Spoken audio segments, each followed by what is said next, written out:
I'm just sad they wouldn't let me do six power suit only. But there we go. We're on our way with Cutman and one Gutsman. But here we go. Yep, Megaman 1, the beginning of the legacy. And for most part, we're going to start with the main speedrun route, which is Cutman stage. Cutman stage is usually the first to go. Mostly because you would normally think, especially when you see on Shawing's end, Gutsman is also a decent starting point, but the main reason Shawing is going through Gutsman first is to have an easier time getting probably the utility of Mega Man 1, which is the magnet beam. You need the super arm in order to safely get it. Our other three runners, on the other hand, they aren't going to have that luxury. And they are going in sequential order, starting with Cutman and then going to Electman, where they're going to be doing some very interesting stuff. The category is all stages, and every glitch and zip will be available to their disposal. So once we get to specific points, these are going to be very interesting looking as the run moves on. Yeah, so we'll be talking about that when we get to a moment. But so you know, not everyone is going to be subjected to doing zips. It's all stages. This is any percent, so they can complete the game however they please, as long as they beat all 6 robot masters, get through the Wily castles, and take down the machine at the end of Mega Man 1 here. But you know, right now we got Shining in the first one in their Robot Master room with Gutsman here, and takes care of him easily, getting through Gutsman, while our other 3 runners are approaching the Cutman door as we speak. Fortunately, Gutsman's while the seismic effect can be a little bit annoying, Gutsman also deals double damage from Buster, so he's also a pretty ideal starting point as long as you can handle the first annoying parts with the moving and dropping platforms. Sharon was able to take care of that nicely, and now it's going to be following suit, seeing repeated territory as they go straight into the Cutman stage. Meanwhile, we got 3 of our runners fighting Cutman right now, probably one of the easiest robot masters, very susceptible to the Buster. We already got working Incredible Star taking out Cutman. Get those things in chat, folks, because they killed Cutman at the same time, and we got Mellowflow not too far behind them. But you know, now all 3 of those runners will be heading off into Electman stage. Now here's the stage where everything could go awry if they don't do what they mean to do properly. Well, before we get there, this stage is generally vertical. The pretty much the thing that's gonna be swinging their variances is pretty much just how to navigate some of these electric currents, knowing how to climb ladders and get by these watcher enemies, make sure they don't knock any of our runners off the ladders. Of course, our runners are very skilled in this game, so we shouldn't expect that.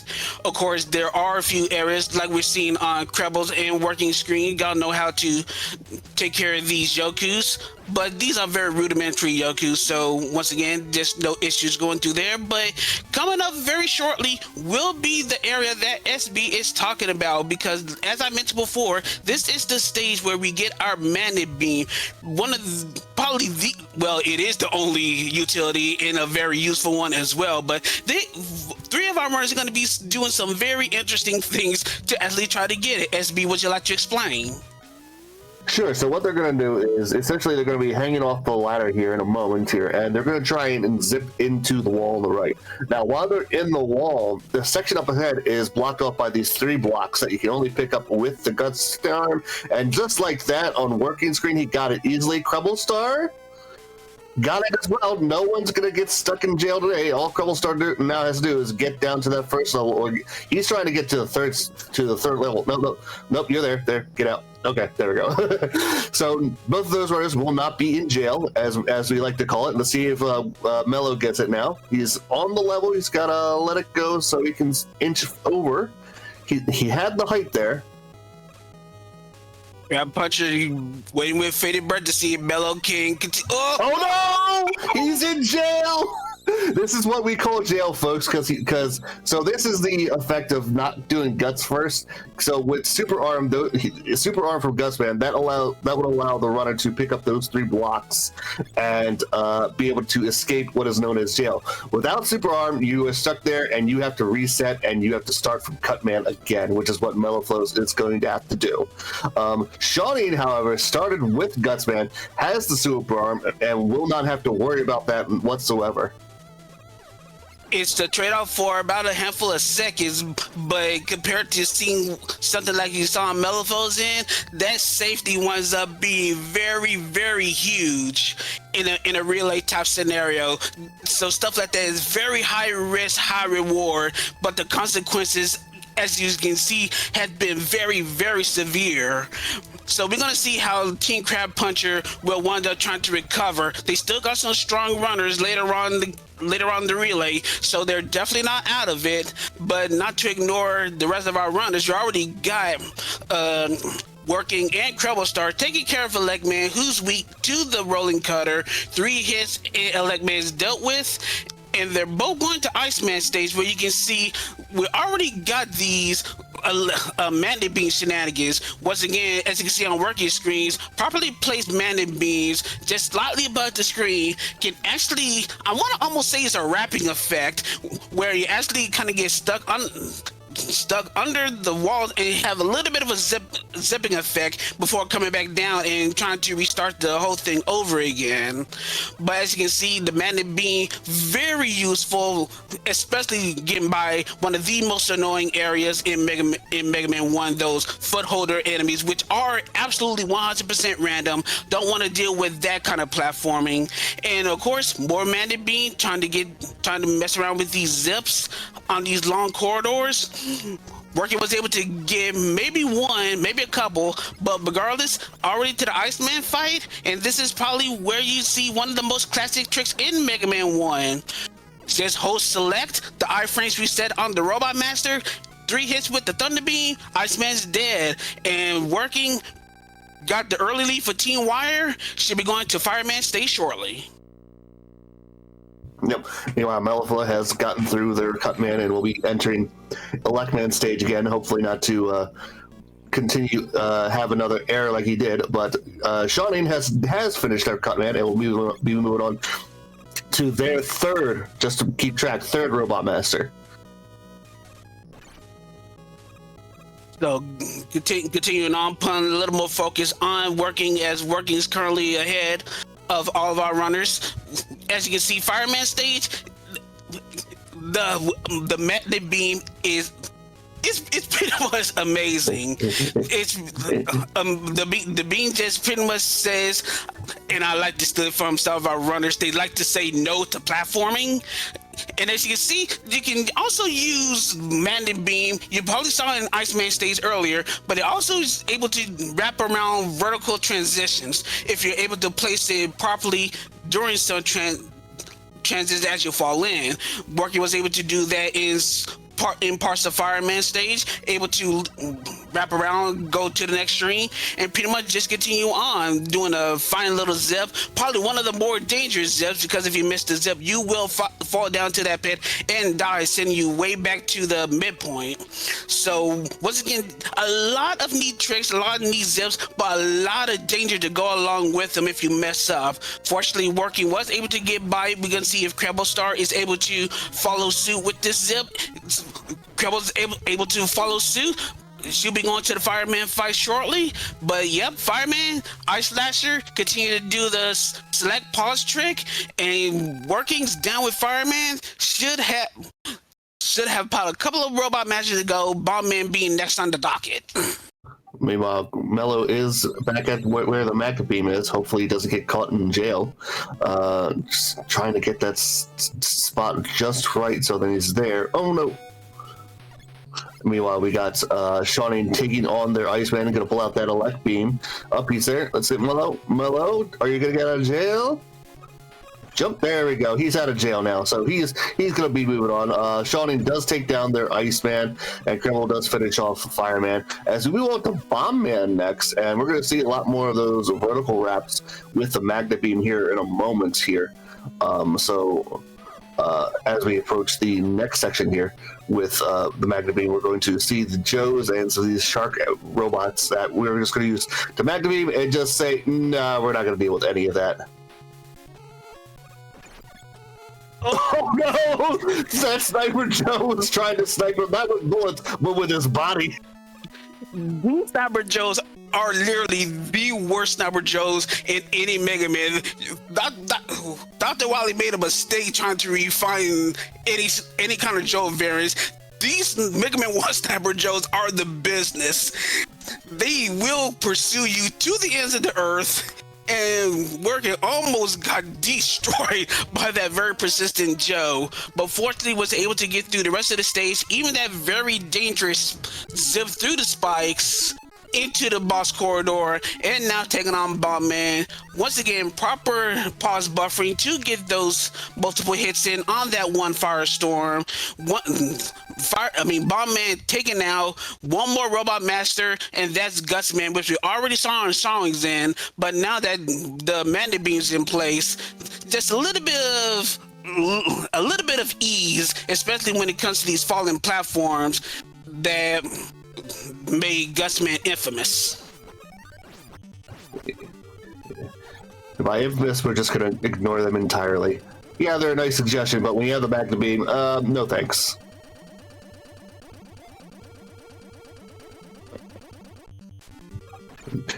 Going for the dip. Not able to get full length, but still able to zip properly and safely to continue on. Sorry, should be heading to the fireman fight shortly. Trouble is about half a stage behind. Working, it's about to start Gutsman, about to get that Magnet Beam in place and gonna be skipping all these annoying platforms. Hopefully maybe get an extra zip or two, but of course making sure not in a position to die. There are situations where if you place the Magnet Beam in such a way that you do wrap around, you actually fall into what would be like a pitfall hitbox and you will die accordingly. So a proper Magnet Beam placement is important for kind of like these open air areas. Meanwhile, for Working, we got our second Gutsman sighting. Yep, the booty grab. Yeah, so pretty much whenever Gutsman jumps and lands, he causes a little earthquake. No matter where you're on the screen, you're going to essentially get tipped over a little bit. But if you with the well-placed bomb and some nice pause buffering, you can be in the right spot to not only kill Gutsman, but also to grab the end stage thing. I actually forget what it's called. But Working our first in our line of runners to beat all the 6 robos, and our first to do with the first set of Wily stage in the Mega Man series. And the first area can be a bit rough, especially with these big eyes. 4 stretches of big eyes in the very first screen, making sure our runners have a very tough time. One of the most damaging enemies in the game, unable to do the proper position for the zip to ignore all of these obstacles that are in the way. Probably one of the most annoying areas in Mega Man 1, but Working was able to recover the area pretty solidly enough. Probably take a bit of a ding or two, but is able to continue to move on. Meanwhile, Treble is following suit. Once again, about half a stage behind. We're going to see if Treble is able to follow suit and able to do the zips to try to catch up a little bit on time. But now Treble is setting up, getting the Magnet Beams placed. There we go. Once again, catching up a little bit of time with execution. Those little bits of extra piece of execution could be paying dividends as the relay continues on. It's going to be a long race, but those short time stays will add up. So any miss, any makes, once again, can make a break for a team. Meanwhile, we are seeing our first sighting of this relay of the Yellow Devil. Working's got to be very careful here. I believe one block will kill him, but oh no, I guess 2. Well, I guess he knew the damage values better than me, because he certainly took that shot and said, "Yep, I got this." Yeah, the actual fight that made the select trick famous, and he able to do that very rapidly. There is a bit of a time buffer to get it in and actually do damage, but Worgy was able to do the buffer stupendously fast, and the health just drains as we get our first Raleigh 2 sighting. And this is where, if you want to be gutsy, you can. And it looks like nope.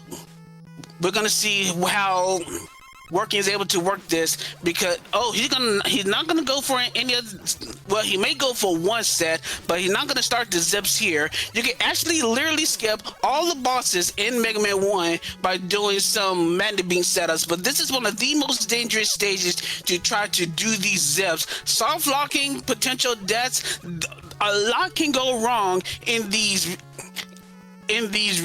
Wily Stage 2 if you try to go for zips. It looks like Working opts to actually fight the Robot Masters and may just try to do the shortest set of zips that's coming up after. Of course, we can get into the full minds of our runners, but we're gonna assume that he has Firestorm in place. We're gonna see how he goes, but meanwhile, everyone else is moving along pretty smoothly enough. Once again, Increíble Star not too far behind Working, showing taking care of the Yellow Devil, should be seeing the select trick from there. And Mellow, in spite of the mishap with the Gel and Electman stage, still moving solidly, about to go into Ballman for that fight.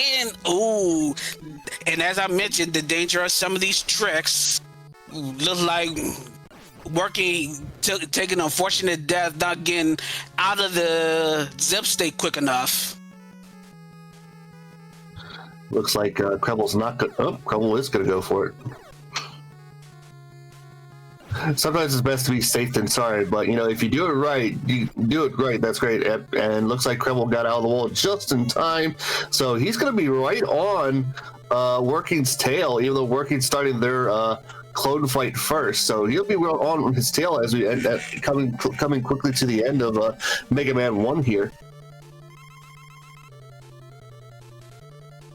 So go ahead. I was gonna say Mello's definitely made up a lot of time since his snafu earlier in the race, as he's finally reached Gutsman stage. He's definitely made up a lot of time, but there's still a whole lot of the relay for Team Crab Puncher to catch up, and we got Shawnee right behind, not too far behind, both of Krebble Star and Working as well, as he finishes dumpstering Electman and at the halfway point of Wily 2 here. Yeah, and the copy robot on both Working and Krebble Stars, and they basically didn't exist. As you saw, just pretty much he been helping the Firestorm to keep the copy robot at bay, and just continue on, and we're moving on to Wily 3, where once again the zipping utility, which is the Magnet Beam, get to work. Working having a little bit of issue trying to get into position to set up the vertical wraps to get into position for this very long current skip. Pretty much doing a whole bunch of pause buffers to get moving. Unfortunately, Krebble Star wasn't able to get in position out of Magnet Beam and had to take the long walk of shame in the currents, where the penguins and the killer bullets just greeting him with the size of his people, much to Krebble Star's chagrin. Meanwhile, I'm sorry, I'm trying to keep the hay fever at bay. Working did a little glitch there with the Guts super arm, where essentially if you're standing in the right spot, you can pick up another Guts block and just toss it at the boss there. So not having to worry about having to bust her down the last two, because there's only 4 blocks there, and there are 6 of them that appear. Well, there's actually 7 in total, but one bubble different. Well, actually, one can make a large difference. But right now, focus on Incredible. Oh, he's only able to get 1 dupe, so unfortunately, it will come to pass, as Sabrina said. Now you're gonna pretty much have to buster the last 2 bubbles down. Oh, got a little bit twisted. Krebble Star able to get out of the Wily 3. But Working gonna be able to get out of the refights in Wally 4 using the lag thanks to the bombs. Magnet beam is usually beneficial, but you're probably out of magnet beam by this point. So you usually just anything that just lingers on the screen, causes lag, use a lot of select pause buffering to try to get yourself into a wraparound state, get into the ceiling and continue zipping to reach a kill plane that sends you right into the checkpoint where you get our first round of machine fight. And for the first round of machine fight, it's gonna be a lot of Firestorm. Firestorm is definitely weak for the first phase, but the multi-hidden aspect and the lack of iframes for the second phase still makes the the Firestorm a very, very strong weapon of choice. And right now, that is GG's full working for Megaman 4, and now we got Iraq Vet going for Team Wire. And I'm sorry, we do skip for a bit, SB. We do have commentary set up for Megaman 4. SB will stay. I will be leaving for a bit, but I'll probably leave as soon as Treble Star gets done with its Wild Machine fight. So once again, we got Wally. Hopefully Treble Star is able to finish off here. Just make sure not to take as much damage.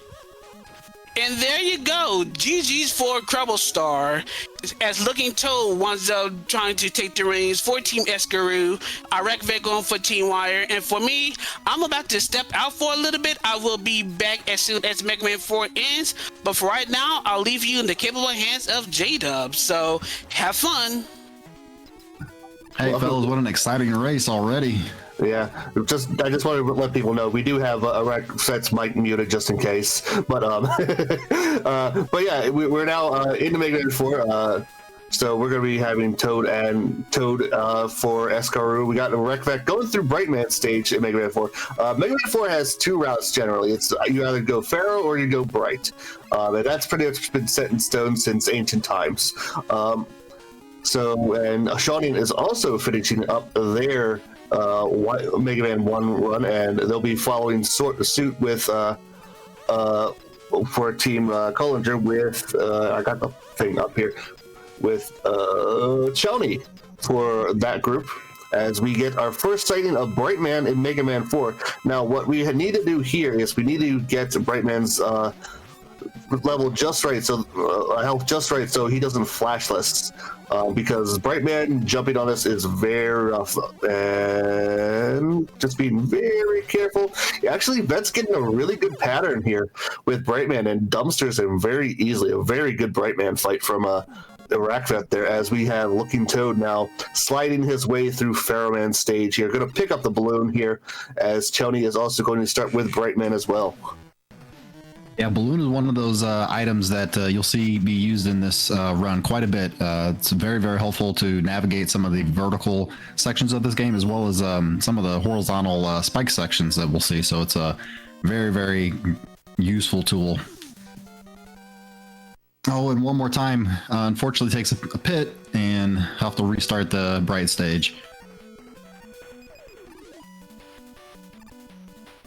You're right. You're right, it was one more time. I got my team script mixed up. All good. Looks like Iraq Vet is now into the Pharaoh stage, also looking to try to get that balloon. He has the Flash Stopper, which you'll see used again quite a bit in this game. The Flash Stopper has the ability to stop all of the enemies, but there's a unique mechanic with it that when you slide, it maximizes the amount of time that the Flash Stopper is available to you in stopping the enemy. So speedrunners will continue to slide and stop those enemies and kind of just keep moving forward through stages without having to worry about those enemies coming after them. Yes, meanwhile, we got Toad taking on their Pharaohman fight right now as we speak. Pharaohman giving a good pattern, so he's going to finish on the middle section right here. Let's see if he gets the auto jump here to get through the fireworks, and got it. Very nice. Yeah, all these runners will be trying to finish the boss enemies in the middle of the stage if possible, because the fanfare won't play until the sprites of the explosions are completely off the stage, and it takes a little while if the enemies are move to one side or the other. So you kind of want that to speed up if possible. Yeah. Now with Toad, because he started with Fairman, he's now going into Brightman for their second stage. It's pretty much pick and choose which one you start with, but generally Brightman, Fairman, no matter which order, those are the two that the routes are pretty much set in stone where they start. Meanwhile, Vet is taking on their Fairman and looking to get Fairman to get in that set of where he's doing his charging shot there, and it looks like he's got it. Yep, there, that's his last shot. Down goes Fairman. Mello just finished Wily 3 and is heading into Wily 4 as we speak. So we will see if he can get his zip and be able to hand off the baton to his teammate, which is actually Chelney. Yeah, Chelney is the current world record holder of Megaman 4, so hopefully he'll be able to the time moving forward. Oh, looking Toad, no, with the pit. Rough there. Megaman 4 is non-forgiving with its pits and its spikes. No, and that's a very difficult trick to do too. So Toad's going to take it a little careful here now, since he used up a bit of his balloon, because usually it's a set amount of balloon the runners use for these stages, and sometimes when you're a runner and you're set in stone with how you do things, you know how you want to do it. Hey, you can see Iraq Vet moving through the Pharaoh Man stage, or I'm sorry, the Ringman stage, correct, using the balloon strats as he climbs vertically.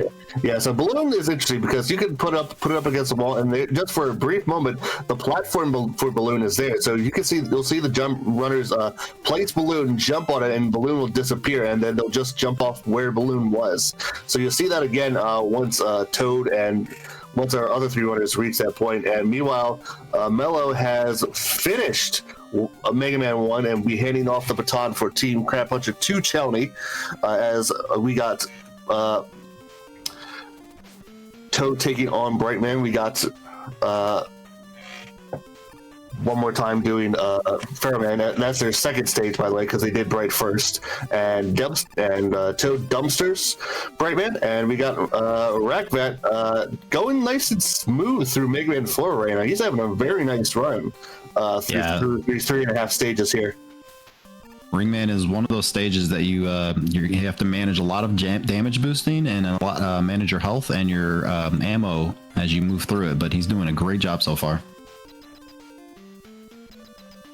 One more time, looking like he's going through his Pharaoh fight, and it should be an easy peasy one for him. And looks like Chelney just grabbed Balloon, and we'll continue on with his Pharaoh stage, and we'll watch Looking Toad on the bottom left as he uses these balloon strats to climb this section. Yep, just like that. So balloon comes right out, makes this vertical section very monotonous. Usually you have to go around and avoid, just completely ignore these zips and just climb up the ladders quickly. So Vet taking down Ringman, having a very good quick fight, as Chelney is now as Vet starts Dustman as their third Robot Master. Dustman stage includes the infamous lag room. This game is just like other Mega Mans have a bunch of lag that can be introduced due to sprites being on the screen. So you'll see the runners try to minimize the amount of lag by getting rid of enemies as quickly as possible, and also trying to navigate these blocks as well. You'll see two different routes here, or two different styles. You'll see Iraq Vet is using the flash stopper, and then you'll also see some of the runners use the Pharaoh shot to navigate this lag room. Yeah, again, Vet making that room look easy, as he's going to introduce to us the infamous Crusher section that's in Dustman's stage. Meanwhile, Toad is low on Pharaoh. He had a tough time with the second ring mini boss, which allowed one more time to make up a little more time on him, as Chelney now starts their second Robot Master in Brightman. As Vet is approaching the Dustman door, and it'll be almost time for the big suck. Yeah, Looking Toad finishes off Ringman pretty easily. Pretty scripted fight. As long as you navigate that correctly, it's not too bad. Oh no! No! One more time, misses the jump there, and Ringman will have to get pushed back to the checkpoint. Yeah, he's gonna have to be careful about his Pharaoh shot ammo as well. So he's gonna probably hold off switching to Pharaoh shot and just Buster only this section, which is fine. But you know, it makes things a little interesting now for his ring fight. Taking a little. Got an extremely good pattern for the Dustman. No vacuuming, no sucking. So that was very, very nice on his end. Yes. So we got now we look on looking Toad's screen. He's going to do the Pharaoh strat through the Dustman section here, as opposed to a vet who used Brightman, and he's just using that Pharaoh shot to easily make it through, make it look like, you know, I ain't got time to wait. I got to go. If you look at our Vec's screen, he's going to do the only zip that's included here in Mega Man 4. That little bitty, small little zip is the only one that's done in this game. Partially because of the reason that in this game, Mega Man, if he gets collided into a wall or ceiling, it will kill him. So they take advantage of the iframes while hitting the enemy there and using the balloon to push him up into the top of that bone, and it will zip him through that section. Let's see what kind of Dustman fight that Toad's going to have in a moment here as he approaches. Meanwhile, Chelny is taking on Brightman, putting to full use the unique ability of the Pharaoh shot, where you can charge the Pharaoh shot and have it appear above your head, collide it with an enemy, and still have the shot in place to fire. Oh no! No! Aragnet takes a spill into the pit. Pit strats. Won't be sent back too far, but again, this game is ruthless. It is rough, and lots of pit strats. Yeah, it looks like he got a little over eager there as he was trying to make his jump there. But you know, he's gonna set it right. He's gonna give Toad a little bit of time to catch up here, if not too much. Meanwhile, we got one more time going through. Oh no, he did it again. No. Come on, Iraqbet, you got this. And just again, in order to repeat, we do have his mic muted just in case. Lucky Toad entering the skull stage. Let's see him go through this zip here shortly. Very nice. Yep. All right, let's see if Vet can right his wrongs. Yeah, it looks like he's through now. Yeah. Another scripted fight is the Skullman fight. We'll use the Dust Collider to finish him off. Pretty easy. He only reacts to your input, so you can kind of determine how you want to fight Skullman.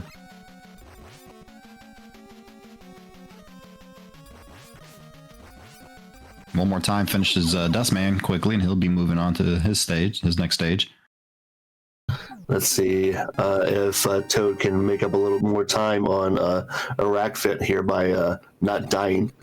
Yep, gets the jump that Vet was trying to get earlier. Now he's got one more pit to get through, or one more screen before he reaches the Skullman door.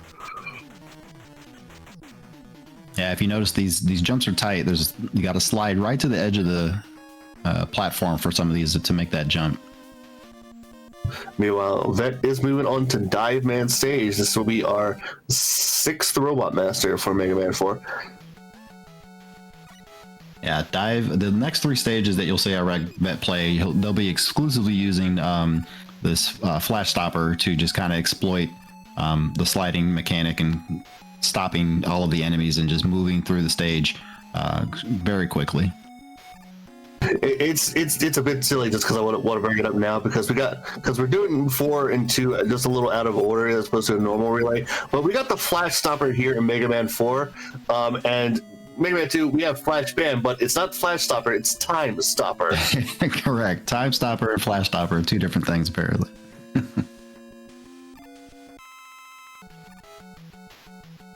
All right.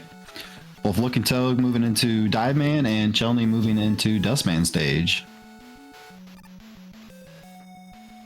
So Toad's about a half stage behind right now of Arakvet, who, despite his errors, has been having a very nice run in Mega Man 4 here.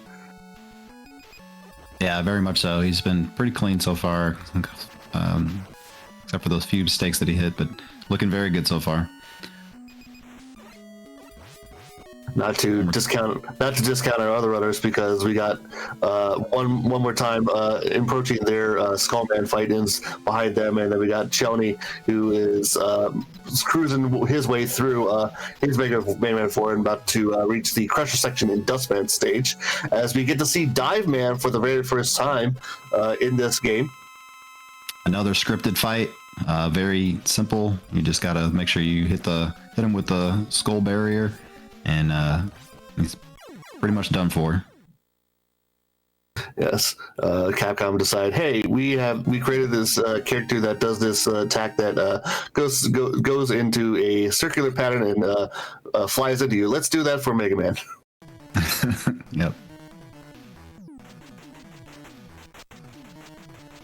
So we'll see Chelny going into the Dustman fight. Oh no! Looking Toad ended up running right into a spike, and he'll be sent back. That's a pretty pretty difficult little section there. Fortunately, it doesn't go back too far. The weird thing is when you're underwater in Mega Man 4, and this is pretty much in any Mega Man games, when you have a sliding ability, you can't exactly jump out of your slide. So you pretty much got to be very careful when you're sliding underwater. Yeah, you either have to cancel backwards, or just slide all the way through. And unfortunately, he's a little too far into those spikes. Gonna give one more time a chance to catch up to Looking Toad. He'll be probably about half a stage behind as well. Chelny making his ways in the Skullman. He's catching up slowly but surely, making a good time of his run. We see our Ragvet moving through the Drill Man stage. Again, as I said, you're going to be seeing a lot of the Flash Stopper as he moves along here. The Drill Man fight is an RNG based fight, one of the worst. He can do multiple dives into the ground, and the unfortunate part of that is you lose about 4 seconds every time he does that. So that RNG can really hurt a speedrunner's time. Meanwhile, he's already at the door having a very nice Drill Man stage as Toad starts their Drill Man stage with one more time starting their Dive Man fight. And here we go. Let's see how many dives Drill Man gives us. The real Dive Man. There's unfortunately, gets one. Oh, right back down. He's being a jerk. He's being a jerk. There's 2. 3. Drill Man, please. Drill Man is deciding who gets to do what in this game right now. Meanwhile, one more time is starting their Drill Man stage. And he finally finishes the Drill Man fight, and we'll be moving on. What a rough section there.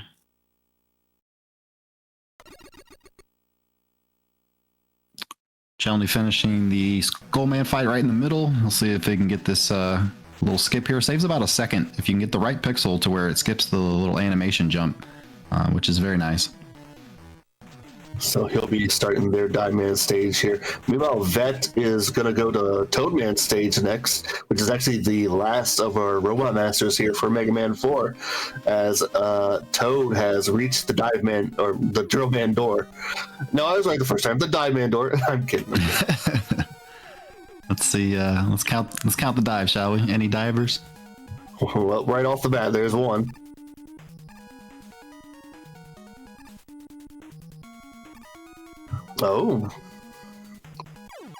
Is Drill Man gonna give Toad the goods? And Vac takes a death, and down goes Drill Man for Toad. Oh man, I reckon took a death there. That's rough. I mean, if you're not for Team Wire and you're cheering for one of the other teams, you're happy to see that. And for Collinger and Team Escarou, because they are quickly catching up on Team Wire here. Meanwhile, we got Crab Puncher with Chelny halfway through Dive Man stage. So if you're not rooting for Team Wire, rooting for those other teams, you're happy to see that. we still have a lot of game to go as well. We're almost through 8 robots, but we still have a lot of game to finish. Not just this game. We got... Very true. A lot of other games. Meanwhile, one more time, got no dives. Very nice. Love to see it. Iraqvet's going to use this flash stopper to basically damage boost right through those giant snails that are normally in this stage. Yeah, the Escarus. Yeah, come on, we got the name. We got the name right there. That's true. Team Escarus. Meanwhile, I'm going to take on Toadman, who's basically a joke of a fight, where he wants to do his little dance to summon the rain flush, but every time you hit him, he kind of stops like that. Yeah, he can cancel his dance, which is, no fun. I want to see Toad dance. Right. I mean, he's got a little jiggle there. Meanwhile, Toad is catching up to him as he's now on the final screen approaching the Toadman door, as Vet has finished 8 robos in Megaman 4 and will be heading off into castle stages, as we'll be taking on Dr. Cassock, our main antagonist for this game. It's not Dr. Wily, interesting, it's Dr. Cassock. Yeah, though I think one of the only games that Dr. Wily is not the antagonist, if I'm correct. I'm not 100% on that. Moving into the first stage of the Cassock stages, Iraqvet's gonna. The biggest thing about the Cassock stages is that they don't have very good checkpoints when it comes to the bosses. If you die at a Cossack stage or a Wily stage at the boss, you go all the way back to the midpoint, and that can be very, very rough. So let's hope none of the runners do that. I hope I'm not cursing anyone, but it's rough when you're running those. Well, we'll know who to go to. Exactly. Meanwhile, we got Toad finishing off their 8 robos, heading in right behind Iraqvet as he gets through the snowy section of Cossack 1. We got one more time approaching the Toad door, and we got Chelny with Team Crab Puncher on the last screen before the Drillman door. Yeah, Cossack 1 has a little bit of ice physics and a little bit of snow physics as we go through that stage. But Iraqvet is making quick work with it. I don't blame him for pausing there. No. That's a difficult section here. As he's using Balloon to, again, navigate this vertical section here. Yep. We've seen a lot of Balloon strats in the next 2 stages. Oh no! We missed the jump. He missed the ladder grab. And he's gonna have to do different strats later because he's gonna be very low and out of Balloon here in a moment. This gives Toad a bit of time to catch up now, along with one more time. He is right on his heels. Again, another reason why we gotta have him muted. But I don't mean to disparage. We're here to have fun. So he's fighting the Mothra's fight, using the ring boomerang. Makes quick work of him. Won't be the last time we'll see ring boomerang. Very true. It's used quite a bit in the as a weakness for the enemies in the Cossack and Wily stages. I also appreciate the weakness for these bosses for the castle boss, such as in the stage, is literally a dot. Very true. A flashing dot. That is the weak point. Where should I aim? Right there. See that dot right there? Shoot at that. Makes it easy. So once again, he's got one balloon, and he's got to pick up some energy here if he wants to make it through some of the real tricky section here. Luckily, there's a drop right here he can pick up, which is kind of nice. Yeah, fortunately for him. So he's going to do damage boost and then strategically place these balloons so he can get through this spiky section, because generally for more casual playthrough, we thinking to use Rush Jet. Meanwhile, Toad does not have that problem because he did not misuse or fall down in Cossack 1, so he's catching up quickly on Iraqvet here as we got quickly.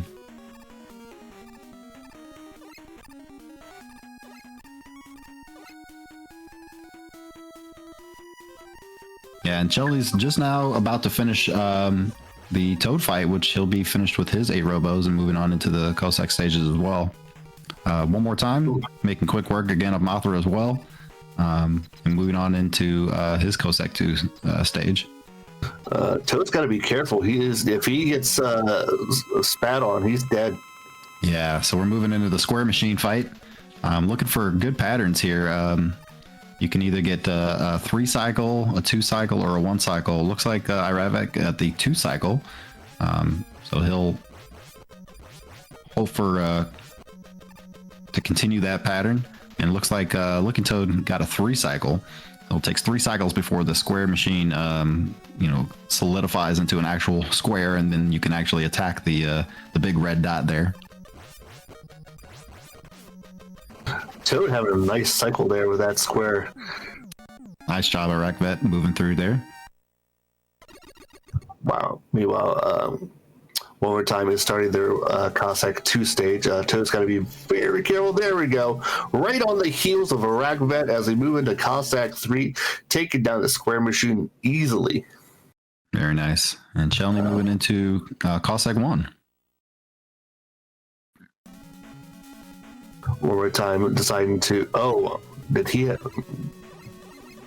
Must have had an error there. I must have missed, because he had to pick up that energy capsule there in the first section there of Cossack 2.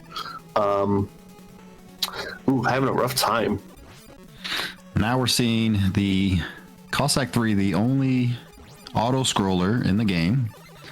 Nothing's better than an auto-scroller for a speedrun, right? I mean, I keep telling people we need a nothing but auto-scrollers marathon. So, Cossack 3 will determine how fast these runners go. They just need to navigate through this. It'll kind of breeze by, but the good news is it's one of the best songs in the game for sure.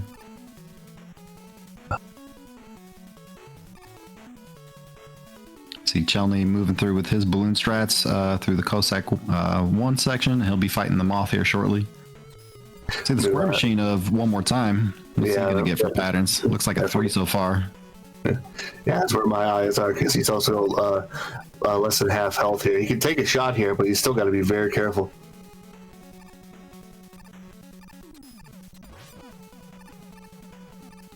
I think he got that last shot in. He's going to be very tight to kill him. Otherwise, he might have to do another round. Yeah, let's hope not. I think he can finish it off if he gets all of his shots here, but it's going to be close.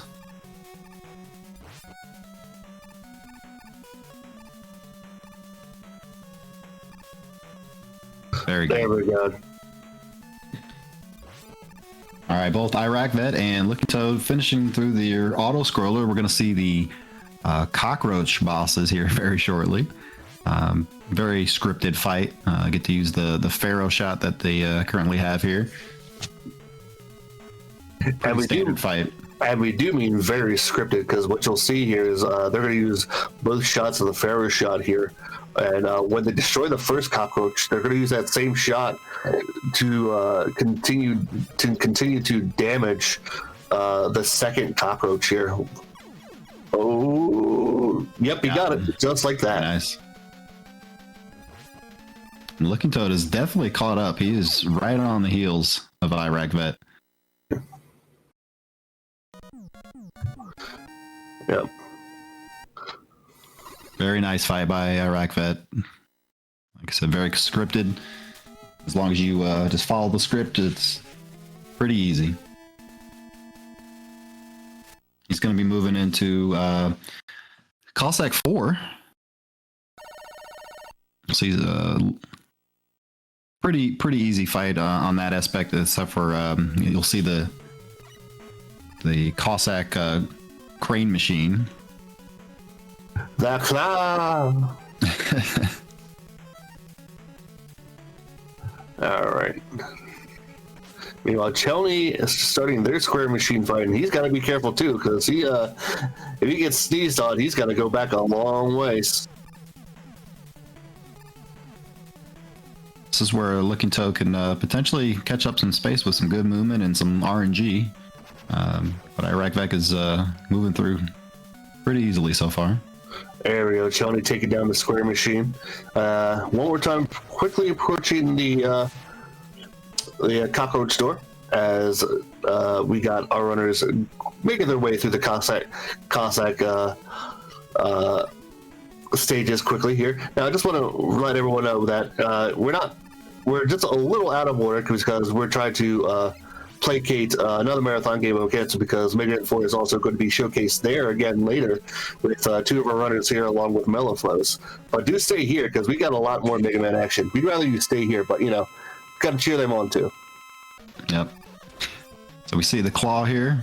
Another fight that can be kind of handled by your movement. If you slide, the Cossack grabber, claw, whatever you want to call it, doesn't move. Oh. It just kind of stays in one place. Oh, Toad had a better cycle there. Neck and neck. Very close. And it's Kalinka. We find out that Kalinka was kidnapped by Dr. Wiley this whole time. Wait, Dr. Wiley was the one behind it all? He's behind it all. That Dr. Wiley. He's a rascal. Best eyebrows in the business, though. Best eyebrows in video games. All right, so they are on into the Wiley stages now.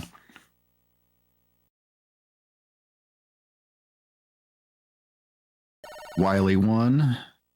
Also, the bathroom tile stage. What I also like to call Met Heaven. True, it is nothing but Mets. Every single enemy in this entire level is a Met, including the boss. Chelny making his way through the auto scroller. Now, right now, Vet had a tough screen there, which makes Toad take a slight lead right now, but it's still neck and neck. I don't want to say get too far ahead of myself here. Yeah, they are right on top of each other. We'll see. Meanwhile, we got, I believe, one more time, about to approach the Cossack door as Chelny is about to take on the cockroaches. Oh, no. And Vet kisses the spikes. Well, that's not a very timely death. It will take him back a bit, but man, that's rough. So now we have a definite new first place, or in first place at the current time, looking Toad, and Team Escargot. Escargot, sorry. Escargot. Meanwhile, we are approaching the first boss in the Wiley Castle here in the Met Daddy, who is very fat and big and a Met. He likes to jump around a lot, but we're going to use Ring Boomerang here and hopefully take him down without too much trouble. Yeah, his pattern can be a little unpredictable. He just jumps around and kind of tries to squishy. As long as you stay away from him, it's not that terrible a fight. One more time, made a very good fight with his Cossack machine. Nice 3 cycle there for Toad versus the Met Daddy. Eric Vet getting his Met Daddy fight on. Meanwhile, Chelny has made up a lot of time for Team Crab Puncher as they are halfway through Cossack 4 now. As one more time is now starting Wiley 1, and we are moving into Wiley 2 with Looking Toad and Arakvet right behind him. Yeah, Wiley 2 is a treacherous stage, a lot of spikes. You're going to see a lot of Rush Jet here as well, and some balloon. Yeah, you're going to see a lot of movement here as our runners switch between balloon and Rush Jet, especially in these vertical sections coming up. Looks like we'll see pretty much all Rush Jet going forward here, which is going to be fun time. Because the menu in 4 is not exactly great, so we're trying to minimize the number of times we go to the menu. So pretty much you can see our runners go to Jet here in Wiley 2 and just use the Buster from that to take down these mummy enemies.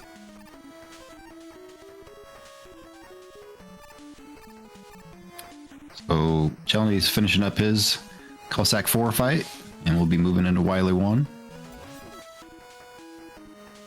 And Looking Toad and Iraq Vet both navigating the Wily 2 stage. Looking good so far. I'm interested to see what strategy these runners are going to use on this next. Oh, I know exactly what strategy they're going to use because I've definitely watched a good number of Looking Toad. So what Toad's going to do here is he's going to come through the door and he's going to use a rain flush to get the one shot here, and he's going to switch to drill, I believe, to get. Nope, he's going to use ring. Okay, never mind. I thought he used the drill stretch here. So we'll see if that does it. So what they'll do maybe is they'll pull out a drill and pretty much destroy the taco truck's hitbox and pretty much sit inside of him and just kill him with the ring inside of the box. Yeah, it's a safer. I would consider it a safer strat, but not as fast.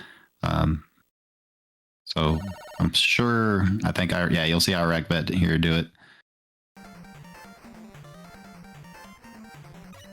Just gonna sit inside that hitbox and just finish him off. Looking Toad into the refight stage, Wily 3. Now, these refights are very interesting because we're not going to be using the normal weaknesses for a number of these bosses. In fact, a number of these bosses have a secondary soft weakness. So usually, casually you would use Flash Stopper for Pharaoh here, but you're going to see Toad switch to Dust, or actually I don't know what he's on right now, for Pharaoh. I believe he's on Ring right now, is he? He is on Ring, so he's going down to start the Dust fight. Yeah. So anyway, never mind what I said. Yeah, it's actually a strat that some of the runners have been kind of changing to. They changed up the routing and the refights to minimize their time on that. It's kind of I wouldn't say more recent, but you'll see it a little more often with some of the top runners. You know, with the tournament a few years ago where times are everywhere, you saw a lot of strats change up and a lot of strats adopted from that tournament. Yeah, so you'll see Iraq Vet will do a different set of routing here. He's going to use the Dustman on Pharaoh. So as we saw in the normal fights, Pharaoh, they used Buster to kind of just buster him down in the normal 8 robos. You're gonna see a little slightly different strategy here. Yeah, but like I said, the menu is kind of garbage in this game, so we want to minimize being inside of it. So usually you'd see them go from Pharaoh with Dust to Skullman afterwards, but I think what they're deciding to do is again, even further minimize it, because Dustman, when you're on a good pace between Drillman and Dustman, one of them two will decide to ruin it. Very true. We'll also see a little change in the Bright fight, so we'll be using the Skull Barrier to take up some of the damage down on Bright, and then we'll see the actual weakness of Bright, which is the Rain Flush. Yeah, much for the same reason as when we fought him earlier, is to not get flashed, because depending on Brightman's health, that will determine whether or not Brightman would actually use his Flash Stopper, and that's got to be very careful. He's got it. Okay. Well, he was very there. Yeah. Well, yeah. Getting shot or even body shot by Brightman would not have felt good. No, Brightman takes a lot of damage off if he lands on you. And then we'll use that Rain Flush to hit the Drill Man while he's drilling. It does take 1 damage off, but that's enough to allow you to use those dive missiles more effectively. Yeah, because unlike the other weapons, which is at an even count because it's 28 health for the Robot Masters, Dive Man's weapon, the dive missile on Drill Man only does 3. Oh no! I was worried Iraq Vet did run into Dive Man, which took Drill Man, which did take a lot of damage. You were right. I was right? All right, so Looking Toad is moving on to the Wily machine. He's going to use a Ring Boomerang here for a little bit there, and then he's going to move on to Drill after he gets the second phase. Yeah, so the machine phase 2 is interesting because it's not the drill that actually does damage. It's the explosion from the drill. And we're going to immediately go into it when we switch to drill here like that. And hopefully make sure when we destroy the machine that we're not low health and we don't take damage from one of the shots there, because that's definitely happened to me on a number of occasions. Yeah, if you notice, one of his shots did bounce off of the little machine there because he didn't explode the drill in time. It doesn't actually do the damage. You have to explode it to damage the little jewel there. All right, Looking Toad moving into Wily 4. Meanwhile, all our runners actually are in the refight stage as Tony is starting their refights. Only making very good time catching up to these other runners. All right. So it should be noted again, after Toad finishes Mega Man 4 here, we're going to go back to Mega Man 3 here, and he'll be passing it off to Infinite Mystery in just a moment here, as we're going to switch to Pharaoh Shot, and personally, for me, my favorite Wily boss theme in the classic series. Yeah, Wily's going to disappear, and then you're just going to use this Pharaoh Shot to just... oh, he's got to be careful now. Yep. Yeah, he's going to use the pause strat here where he can save some health and hopefully run into him a little more. Oh, he missed. Okay, he's good. He's got one more shot, I believe. There we go. Finished him off. And GG's. To Looking Toad, he's finished Mega Man 4. The rest of the runners are finishing their refights and Wily Machine. Very nice. So we'll see Mega Man 2 coming up here. Yep, as Infinite Mystery gets started, and we're going to move into Flashman stage here, as we got Rackvat finishing off the machine. We got one more time taking down Ringman, and we got Chony taking on Skullman, as Rackvat is moving on into Wily 4 to take on the capsule. As Infinite Mystery starts off in Mega Man 2 for Team Escaru, as we got still a bunch of Mega Man action going on here. So yeah, we're actually in our third Mega Man game now, as opposed to what we could have easily confused you with our fourth. Very true. All right, well, now that we're moving on to Mega Man 2, that's going to be enough for me. Good luck, everybody, and I'll pass it on back to Creed. Thanks a lot, J-Dub. Fantastic commentary on Mega Man 4. Your boy LV Creed is back.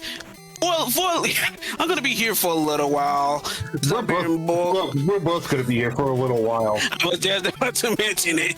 So you're going to be hearing both of us just for a little while. I'm not sure everyone can handle that. But yes, we're pretty right into... You don't have a choice. But yeah, we're right deep into Mega Man 2, Infinite Mystery, repping Team Escaru, going to the Flashman fight. Flashman mostly pretty scripted. He'll pretty much jump it up whenever he takes an attack. But of course, we are playing on difficult mode, or the Japanese normal, depending on which version you choose. In order to run this game, it is 80%, so zips are allowed. But of course, since this is 80%, you can go at any kind of pace you see fit according to how you feel about your run. But for right now, we just seen our Rackvat taking care of Mega Man 4. We should be seeing Satoko Addict. Yep, there we go. Right on Team Wire. This to say, we got a lot of newcomers coming into the relay. Satoko being one of them. One more time, I think, is also one of them as well, finishing off the Wily capsule in Mega Man 4. So a lot of new faces amongst the old that are in this relay. A lot of variants. Once again, people from all over the world, people with all over skill levels, just coming together for one massive community relay race. It's beautiful. As Infinite Mysteries moving on to Airman stage, taking care of Flash. And we got Dr. Q1 coming in for Team Collinger now, as they start their Mega Man 2 run. Because I gotta apologize to them, because I kept calling, because I can read clearly, I kept calling him Dr. Chi when it's Dr. Q1. Reading is hard, such as the fate of English. Well, when you type it in and you type ones, L's, and I's, they tend to look exactly the same.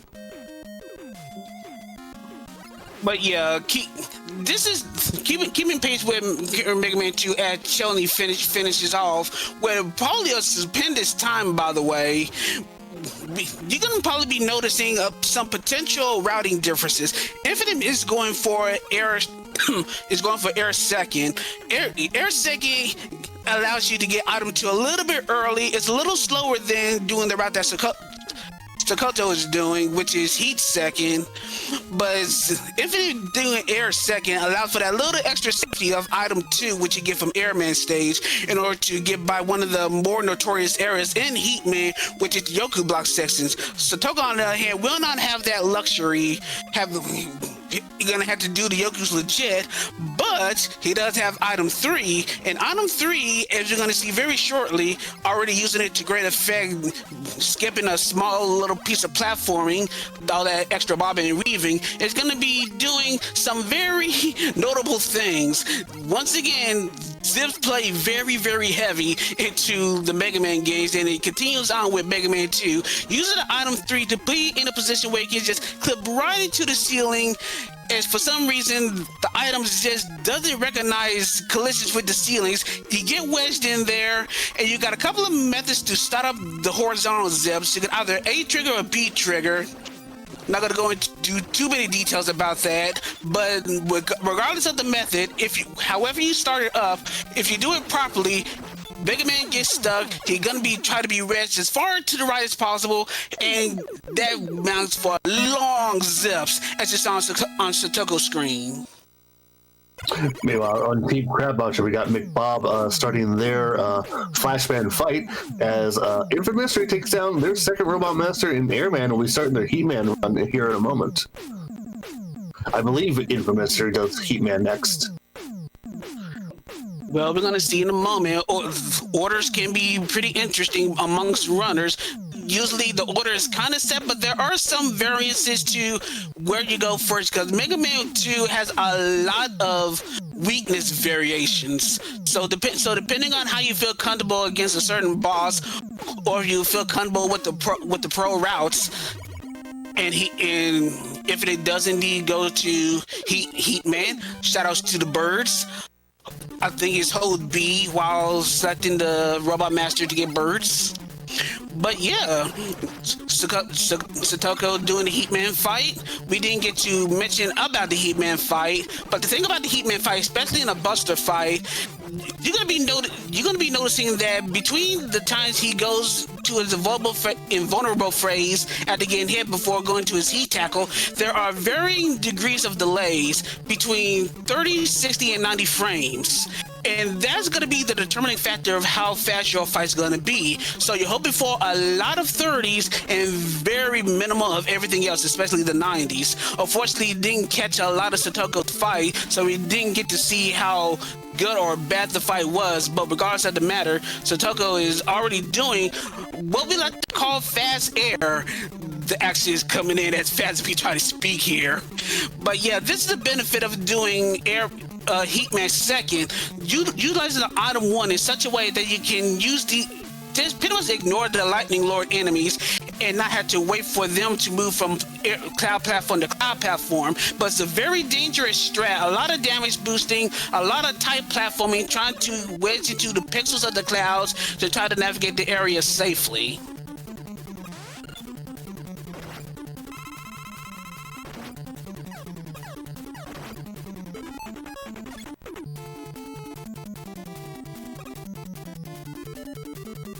Looks like SB is No, I'm still here. Just having eyes. I was just about to mention that. Two commentaries, 4 screens. I'm having eyes on everything.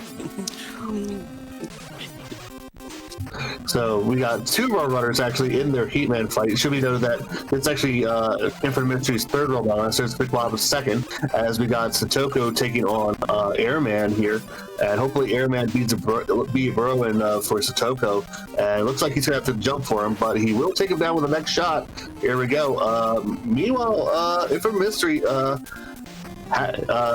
is going to take care of Heatman just like that. There we go. In DRQ, doing some excellent item 1 fast air shenanigans, able to get through the area safely and hoping to continue on to the second half. One of the things that you're going to be noticing in airman stage, since we have airman on the stage on the screen, is that you're going to be seeing a little bit of manipulation of the peepees, the little bird enemies that are flying across the skies, especially in the second half of the stage. The thing about that is they will always appear in the direction that Megaman's facing. So you're gonna, there we go. There's a slight little turn to the other side, to the left side, in order to get the the big peepees to come from the left side as opposed to the right. And as long as there are at least 2 small birds on the screen, you'll never able to have to worry about the big ones spawning. So you get a clear straightaway for the rest of Airman stage. Meanwhile, SB, can you talk about what Sakato's doing right now? He's cheating. No, he's doing a crash zip. So pretty much, and I'm a zipless runner, so I get to say that. So Sakато pretty much pulled out item 1 on the first screen there, and with item 1, it pushed him up into the ceiling. But that allowed him to wrap around. But he also put up a second item 1, so then when he gets to the second screen here, that if a mystery is on, so he can wrap around and then be able on the screen afterwards. After he traverses it twice, so because he's got to be on the right ladder in order to do this. Because if he goes down the wrong ladder, that's a soft lock. But with that, and with a heat, because he will immediately teleport him right to the halfway point of Crashman stage, just like that.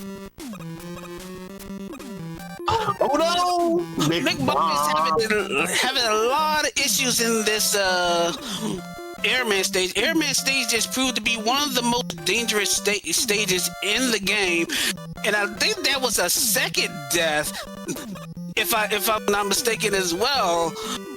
And just Bob is just having fits in air. Unfortunately, having to take a game over. Crab Puncher just getting kind of dealt a rough hand with Megaman 2, but hopefully McBob is able to keep going and keep Crab Puncher in it. But meanwhile, we already just saw that Satoko just decimated Crashman. You have the weakness in air, so a couple of air shots just pretty much annihilates Crash. You should be seeing that shortly on Infinite's end. Meanwhile, we got DRQ.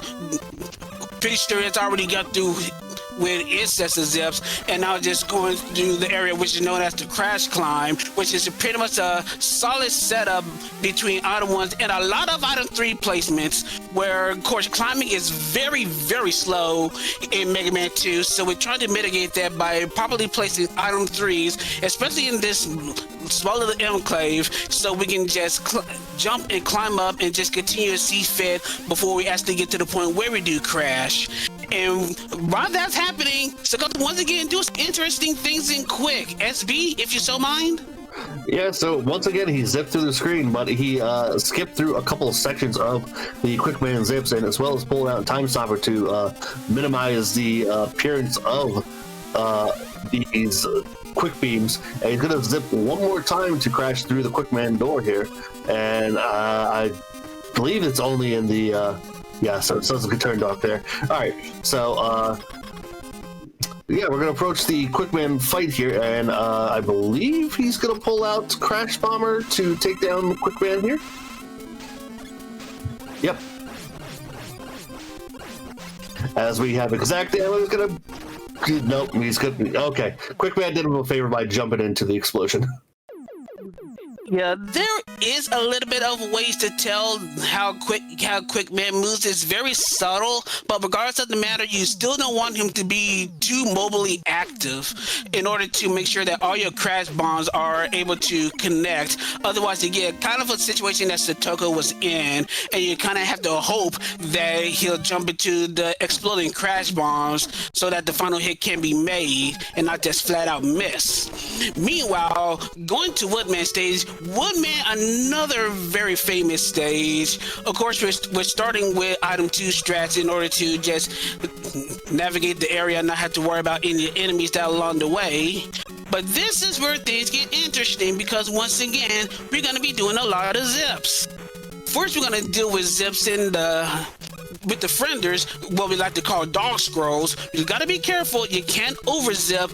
If you overzip, you may be in a position where not only you might have to start the stage over, but once you die, depending on where you are, you gotta start at the beginning, or if you're lucky, you be zipped to the point where you still can make the checkpoint, but you still have to take a death in order to continue on.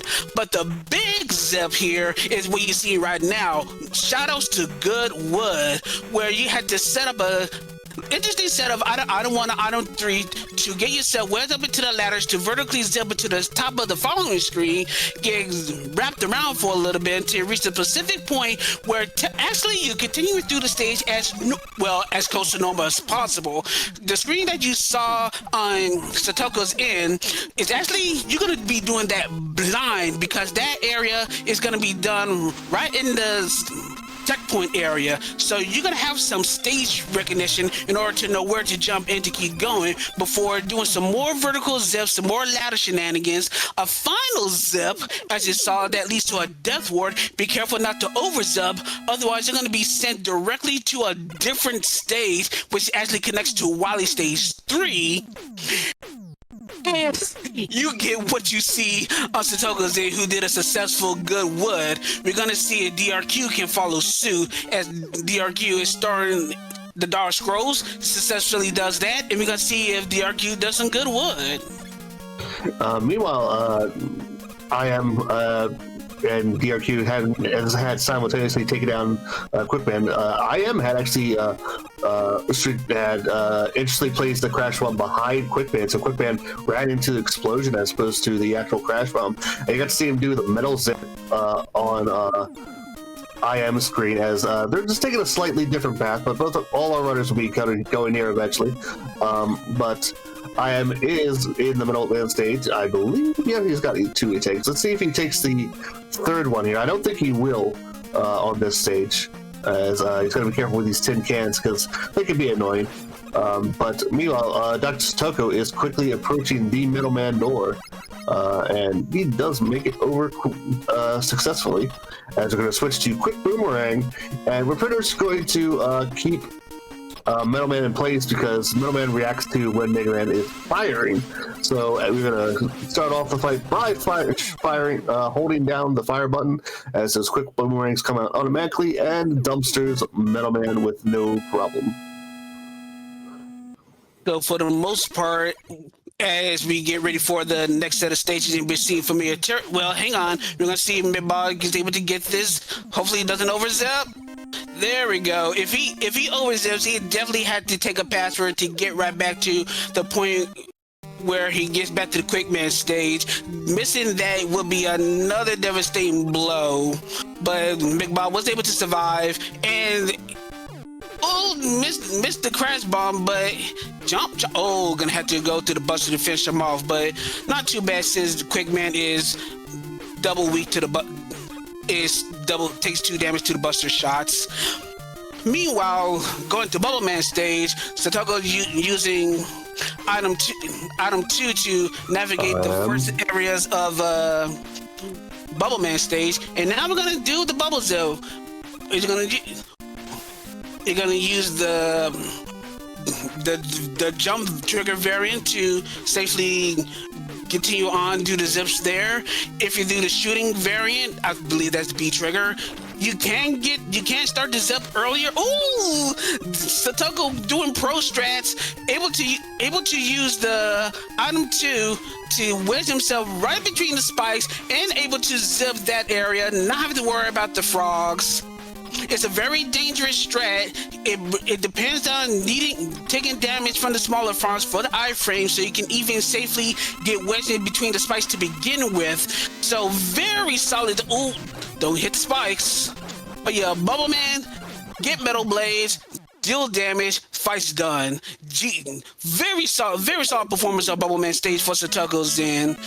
Meanwhile, we got DRQ starting off Bubble Man, Infinite Mystery, probably not too comfortable with the zip for Bubble Man stage. Opted to take the walk here, not a bad decision. If you want to be consistent, especially in a relay situation, always go for what you know. Do not try things you're not comfortable with. That will set times greatly. So props to IM for knowing what he can do and can't do to hurt, so he doesn't hurt his team.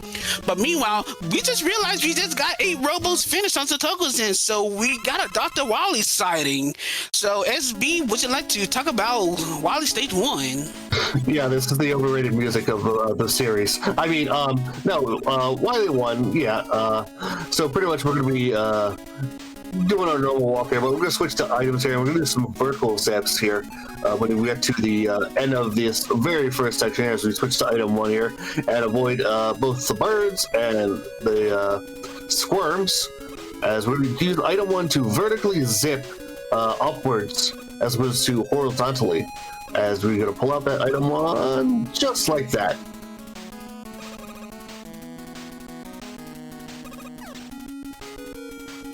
Yeah, always got to be careful about the placements here. There is a world where you can get to that second transition a little too early, get stuck on the ceilings, and wrap around for a potential soft lock. But continuing on, once again, setting up the item 1s in position where you wrap around, touch the ceiling. That pause is necessary to reset that vertical zip. So pause to reset the zip state. And while you can do so, you can automatically go straight to quick boomerang, which is needed for our Mega Dragon, which is the upcoming boss for this fight. So the Mega Dragon can be manipulated a little bit, but hopefully Satoko can put it in a position once you get to this. Well, let's see what he does right now. Very well done. Actually was able to get in a position where he doesn't fire. The Mega Dragon's firing AI is supposed to be set in such a way that as long as it's in horizontal distance, the exact horizontal distance to Mega Man, that's when he fires. So Satoko's was trying to get the Mega Dragon in such a position so he doesn't fire, while in the meanwhile just mash the holy bejeebus out of the quick boomerang in order to basically deal quick damage to the Mega Dragon, and we're moving on to Wily Stage 2. Yep, so we're going to see another zip here with item 1 here, as we're going to use it to reach the first ladder as opposed to using item 2 to get to the second ladder, and just avoid having to wait for item 2 to start and just quickly get through that long horizontal hallway. And we're going to pull out Leaf Shield here, and we're going to use it for the next long hallway to get through the drill bits that we saw in Metal Man's, that we didn't see in Metal Man's stage here, but we're going to see them for the first time here. We're also going to pull out our item 3 to get up this vertical wall, and then we'll be quickly on our way to our second Wily boss in the Pico units. I wonder if we'll see a suicide drop here.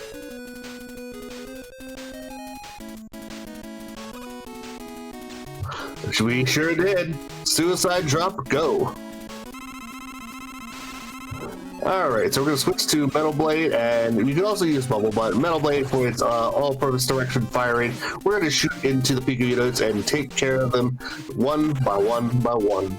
Meanwhile, we got McBob taking on Bubble Man, which I believe is their last robot master, and Infinite Mystery approaching the Woodman door, and ooh, I just saw Dr. Q1 taking a death and a game over there, but they'll get all their weapon energy back, which is a good thing for them. Meanwhile, Infamous is going to use the heat weapon to two-shot Woodman and take them, and will be starting their Wily 1 journey at the same time as McBob. Alright, so Wally Stage 3. Wally Stage 3 is technically a straightforward stage. Not too much in terms of time save unless you're going for like world record strats, but I fully expect them not to go for like the small zip towards the end of this stage. But the method of how they do this can vary from runner to runner. It looks like Satoko is going to opt to use item 2 for going through the fishes, So we may gotta see at least one fish. But we're gonna see what Satoko does. So Satoko's caliber as a runner for Mega Man 2 is pretty high level. We're gonna see if Satoko opts to go for the zip here, or is just gonna run straight and go straight to the... Nope, he's doing it. He's doing it. Alright, let's see if you do it. Got the setup. Satoko with the big boy strats. Going straight, using, it's a very small time save, but it's time save nonetheless, especially on the first try. But now, okay, we got a 3-jump guts tank. It's possible to do it in 2, but your matching's got to be on an insane level to get those 2 jumps. 3 is pretty much a good measuring point for matching when you're trying to do the guts tank with the quick boomerang. So a 3-jump tank, very solid work. Satoko going to Wally 4, where things just continue to get nuts. Yeah, now we get to see nothing but purple everywhere. Is this hell? It may as well be. Keep going. Tell us why it is. I hate the color purple. No, I'm a Ravens fan. That doesn't make sense. Well, you know, essentially, I don't know how to explain this outside of being just in the Mega Man 2 random community, but this is where we like to call our anxiety rooms, our anxiety section. This is where everything can go sideways, but we're going to see our runners use all of their item energy pretty much in this last few sections here, and we're seeing Satoko uses the item 2 strat here for the second section here. Well, he doesn't take the damage boost, so he's not going to do it. But you could see one of our other runners do it, but he's going to use item 1 here in this is still in item 3. Ah, there's item 2. Let's see if he does it for the upper section here. Yep. All right, very nicely done. He's got a little bit more, so to use that last item 2 as a platform, I believe. Oh, he's got a little more item 1. Okay, so he's going to use item 1 here in the last hallway before the boo beam is here, and he's also going to crash door where it's going to land at the top section of the boo beams and not have to worry about taking on the last of the. Have to use item 1 at the bottom, and he's going to carefully place these crash bombs here, as you only have so much energy to defeat all the boo beams, and he's going to use. Oh no, that's not good. Yeah, this. Let's see. He's gonna have one left. Yep. Good. Okay, he's gonna have one left for the machine, but that made me go, uh-oh. That's not exactly where that crash bomb's supposed to go.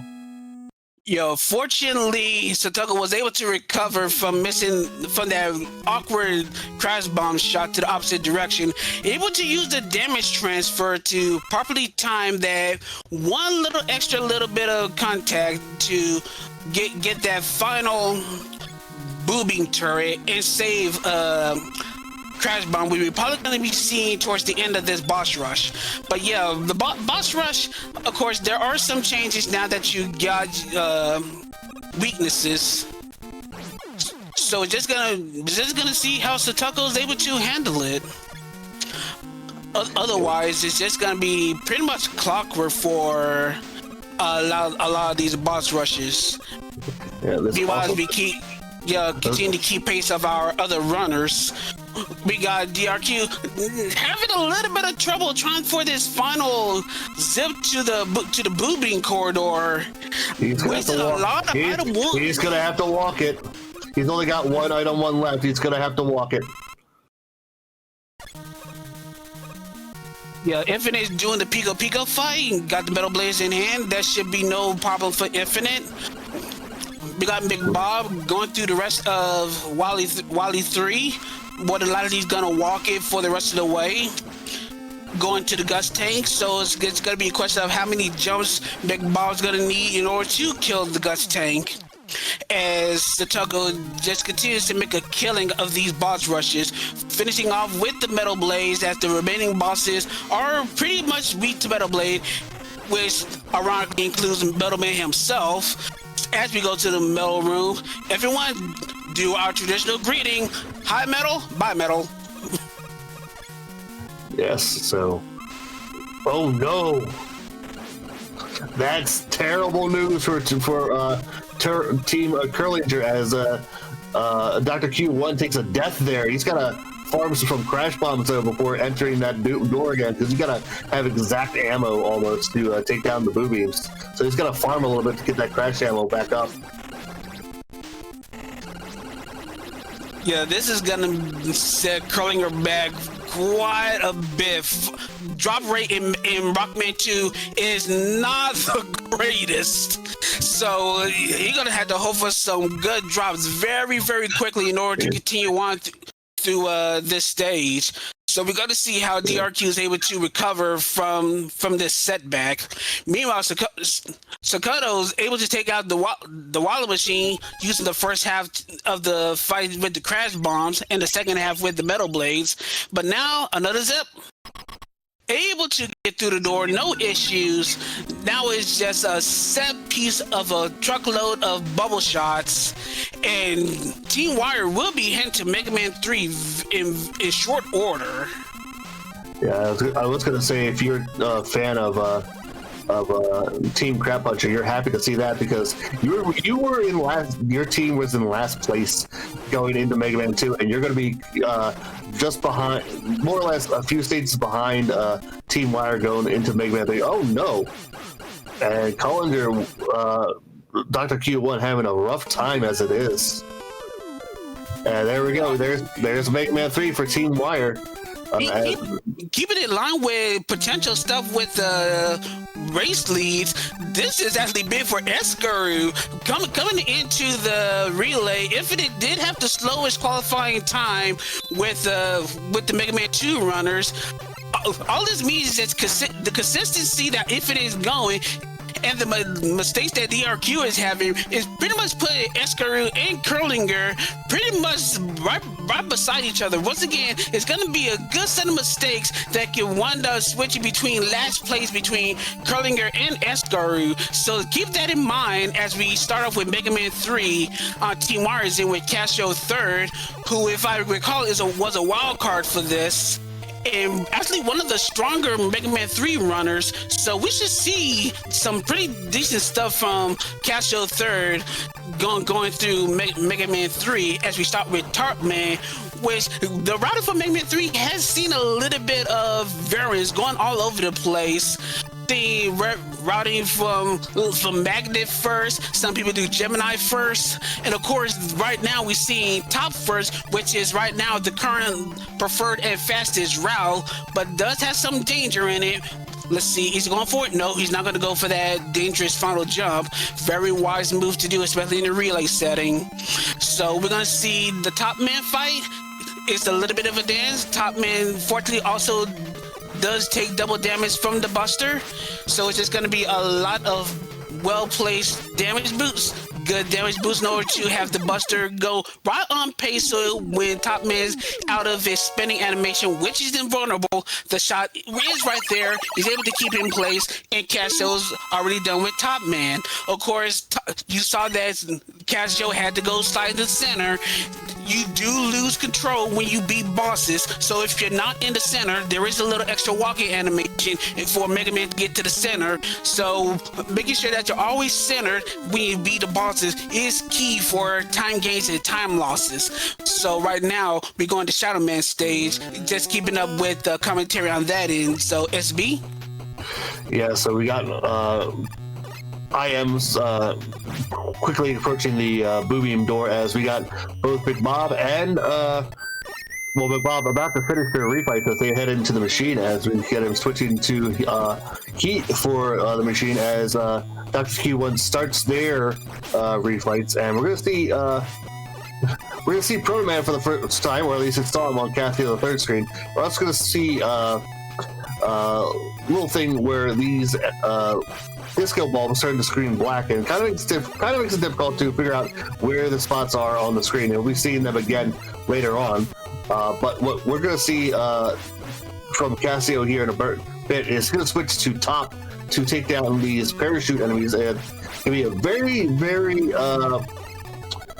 duplicitous area as we got these small platforms, these parachute enemies, and we got to be very careful with our jumps and our use of Top not to fall into the pit, and nicely done by Cassio to get through it as he approaches the Shadow Man door. You're going to see top be used on Shadow Man. Now, the interesting thing is, every time, and I believe I'm saying this correctly, if you hold down the attack button for top, it kind of just drains your enemy, but it also look on the other side, it absolutely destroys Shadow Man's health, just like that on the screen, and boom, Shadow Man is done. So if to using the crash bombs wisely to not have to worry about even game overing to or doing any kind of weapon management with the crash bombs, able to get by boobies and keep pace of all the other runners going to the refights. But now we keeping track on the Mega Man 3 side of things. We got Big Bob X finishing off Mega Man 2. Prissy, who is the team captain of Crab Puncher, going into Mega Man 3, starting with Top Man. We're going to see if Prissy's able to try to keep pace with Team Wire, as now Crab Puncher, who had a lot of issues in the early goings, is now in second place. Going into Mega Man 3, and now we're going to see Cassio dealing with one of the toughest stages in Mega Man and Gemini Man stage, already having to deal with a lot of treacherous platforming with the enemies, and now doing one of the more notable tricks, and a second one back to back. First off, if you slide into this corridor where normally you would see Proto Man on top of this little mine or whatever to block your way, if you slide and jump into that little area, which surprisingly does not have a hitbox, you can actually skip all those animations and the stalling that precedes it and continue on. The consequence is a little bit of silence, so you won't have music here, but amazingly enough, music causes lag. So actually, it not only helps to skip that, but also helps in terms of movement, because you won't have to worry about lag in some of these situations. And it looks like we got a little bit of a situation with Cassio's screen here. Hopefully that will get resolved in short order, but hopefully he'll be continuing on and move quickly when he gets back. But meanwhile, you saw that there's a little bit of a zip with the eggs. If you properly pause while taking damage at the same time, you'll be in a position where you can actually zip through the eggs and not have to worry about shooting them as you progress through the stage. Well, hopefully we get Cassio back soon. But right now we're gonna be focusing on who's actually available on screen right now, and right now Percy, at least of our three runners that are visible on screen right now, he's going to Shadow Man stage. Also, GG's to DRQ for finishing Mega Man 2, by the way. Not trying to ignore any runners here. Once again, we're trying to keep track of literally 4 teams at once. The multitasking is a little interesting, so to speak. I realized I just muted myself for no reason. I was gonna say we got Louis. I was saying we got Louis now on Team College's crew taking on their top man. Meanwhile, IM is taking their last E-tank for the machine, thankfully, and it's gonna be right behind our other two runners here very shortly. Hopefully it's nothing too serious on Cassio's screen. We can get him back, as we're gonna see. I already forgot who's on Team Crab Puncher. Oh, Christy, right. I know who's playing. There we go. There we got Cassio back. He took down Gemini Man with Shadow Blades. He got him back. I am at the end of Mega Man 2. We're going to take on the alien here shortly. But yeah, talking about the Gemini Man fight right quick, since Cassio was able to dispense of the twin robos. The thing about this, the order is not, as you can obviously kind of think, not all of the ordering is contains to weaknesses. We're doing Gemini Man soon, so we can go ahead and take out Needle Man as soon as possible, so we can get Rush Jet being stuck in Needle Man stage, and Mega Man 3 Rush Jet is insanely good. But for the Gemini Man fight, and you probably see it much later, since Pressy's gonna be doing that fight soon enough. The thing about that is you're going to be seeing a lot of Shadow Blade uses. Shadow Blade doing pretty much 2 damage to just about any and all enemies, especially Robot Masters. You're going to be seeing runners, if they so do to take that route, do a little bit of a Gemini dance with the Shadow Blades and try to hit them all at once while they're both on screens. Skilled one is able to do that very quickly, hopefully not taking as much damage as they give, and able to dispense of Gemini Man quickly using the Shadow Blades. Meanwhile, Casio going through Needleman stage, already equipping Gemini Laser. Gemini Laser is surprisingly good for majority enemies in this stage anyway. And it's going to be going to the Needleman fight, where the name of the game is Do Not Miss a Laser. If you miss a laser, you're going to have to deal with the whole rigmarole of the thing bouncing around and the laser being already a laggy weapon. Fortunately, Casio did not have to have that issue. Every shot was true, and 4 hits was able to take out Gemini Man. No bouncing around issues, hoping that it would hit and hoping and wishing that it doesn't miss. Casio thirds out of the stage and going to the next Robot Master with Rush Jet in tow. Meanwhile, IM had just taken a death on the alien. I don't know if he has enough bubble left to take down the alien. He may have to game over here to refill his bubble.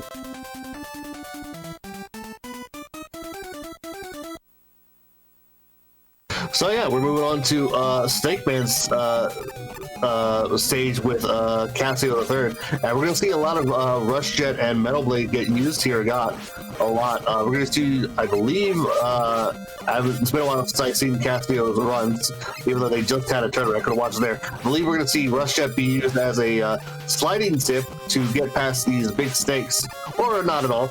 But we're pretty much, again, menu boss can be a bit annoying.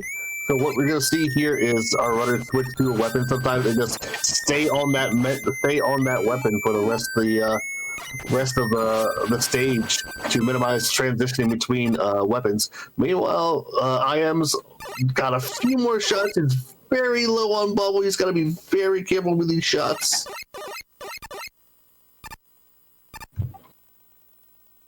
There we go. GG to IM. Pip. And there we go. Here comes Arl, the team captain for Escarut, starting Megaman 3.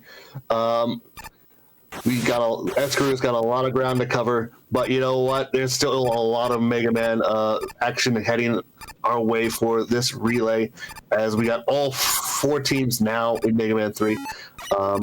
Once again, we got the Gemini destroy music clip going on here, so we can reduce our lag. And we're approaching the Snake Man door, as we're going to switch to Needle Cannon for Casio, and we're going to be in a very unique group for Snake Man, as we're going to try and finish in the middle on that top platform. And yep, there we go. Casio got it. And you can see on Louis' screen, we're seeing that same Shadow Blade dance on Gemini Man, able to do it extremely cleanly, able to get to the center of the screen, and it not have to worry about any time loss trying to get to set center. And we're out of the stage, going to Needleman next. Meanwhile, once again, I already mentioned it, Casio taking care of Snake Man, and this is the main benefit of top first, because now you don't have to if you do Gemini, Aurora kind of got a little bit off sync on the moving tops and take a little bit of a dive into the pits, a little set back a little bit, but that's still an unfortunate situation. But yeah, about the benefits of top first, because now since you have Rush Jet, you can actually use Rush Jet to actually ignore the Yoku blocks that are coming up. And with the Rush Jet being literally the greatest Rush Jet of all time in Mega Man 3, just a reminder, the Mega Man 3 Rush Jet allows for free movement free movement in any direction as long as you're on it. So you can pretty much just ignore everything regarding the Yoku blocks since you got the Rush Jet in tow. It looks like just about everyone is doing top first. If anyone was doing magnet first, you'll probably have the magnet missiles for the parachute section in Shadow Man, which is the main benefit for that stage, but we won't be seeing it in this run. No. Meanwhile, we'll point out Louis doing exactly what I mentioned before, where he switched to Gemini laser about halfway through the stage, and then used it for the rest of the stage. Meanwhile, Cassio, hopefully we can bring him back, because really we're having issues connecting there. But he is continuing on through, and boom, there he goes. So we have to we'll bring him back as soon as possible, as we are moving on to Shadow Man stage for Abril, as we get Chrissy on Crab Puncher. We're going to do the snake zips again, as King Curlinger is actually quickly making up a lot of time behind Team Crab Puncher, as Louis having a really good run in Megaman 3. Well, we do got to keep in mind that some of the ordering can be a little bit different thanks to the weakness chains in Mega Man 3. So some of the ordering can be a little bit variant. So we're gonna see where Louis comes, at least by the time we hit the Dark Robot stages. But for right now, we know that Cassio is still leading the pack, doing Hardman stage after taking out Magnet Man. You'll probably see the Magnet Man fight from other runners, since unfortunately his stream was down during that fight. But regardless of the matter, this is the next stage. A lot of rush usage, hoping to stay within it to minimize menus first and foremost, as menuing in Mega Man 3 is a little bit of a silly affair. So we're going to be sticking with rush coil throughout the entirety of the stage, utilizing the coil aspect. Reminder that this is the first game where rush was introduced, by the way. But yeah, using the coil aspect, the high jumping abilities that it gives you to just try to get up vertical areas as swiftly as possible. Since we want to minimize menuing, we're just going to be using that for the remainder of the stage. Meanwhile, we got Louis using the rush jet, one of the known strats. As long as you're off the rush jet, you will not drain energy.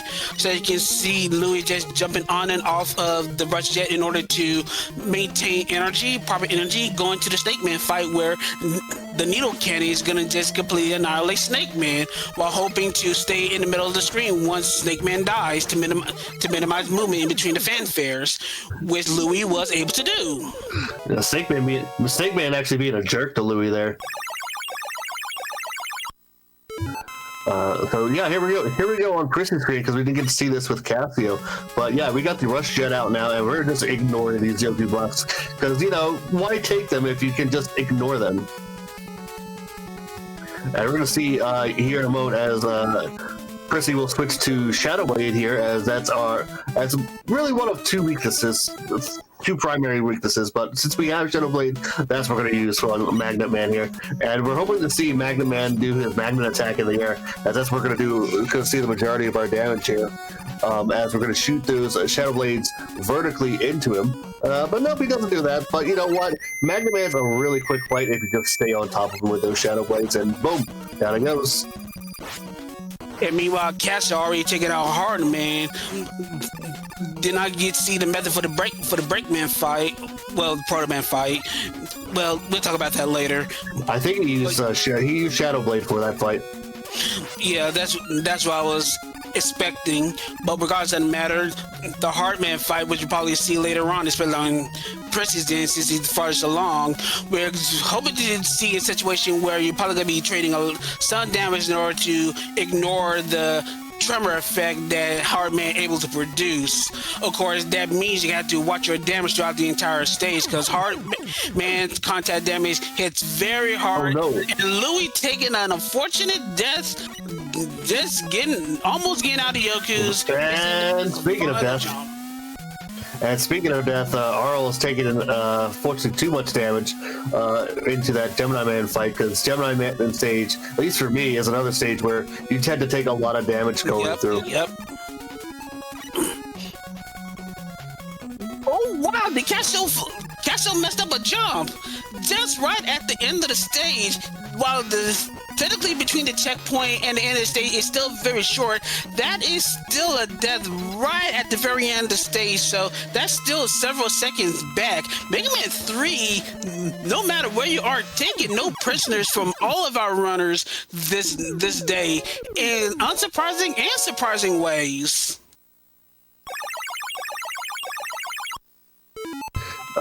So we got these. I lost track of how many robot masters each one is on. We know we're on our last one for Casio. We know Chrissy's got one more in Sparkman stage left, and I believe 2 more for Louie. And Needle's the halfway point for Arl.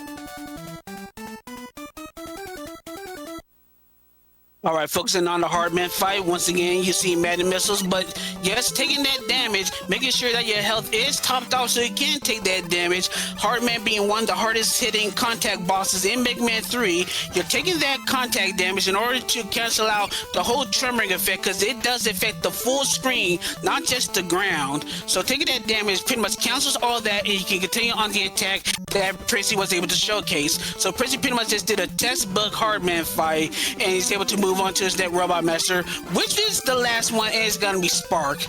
Meanwhile, Casio, done with the 8 robos, is going through the Dark Robot stages, opting to do Dark Gemini first, which I'm pretty sure most of the runners probably will do, since Dark Gemini is probably one of the most treacherous stages amongst the Dark Robos. He's able to get through the first sections very clearly enough, and now it's just gonna have to deal with these tadpole enemies, in which one of the major things about these tadpoles is that there can only be 3 on the screen.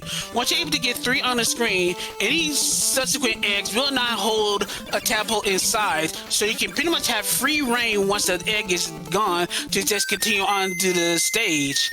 And now for the main gimmick of the Dark Robot stages. The Mega Man 2 Robot Masters basically return. Each Dark Robot holds afraid so. Each Dark Robot pretty much has a bit of coding of a previous Mega Man 2 Robot Master.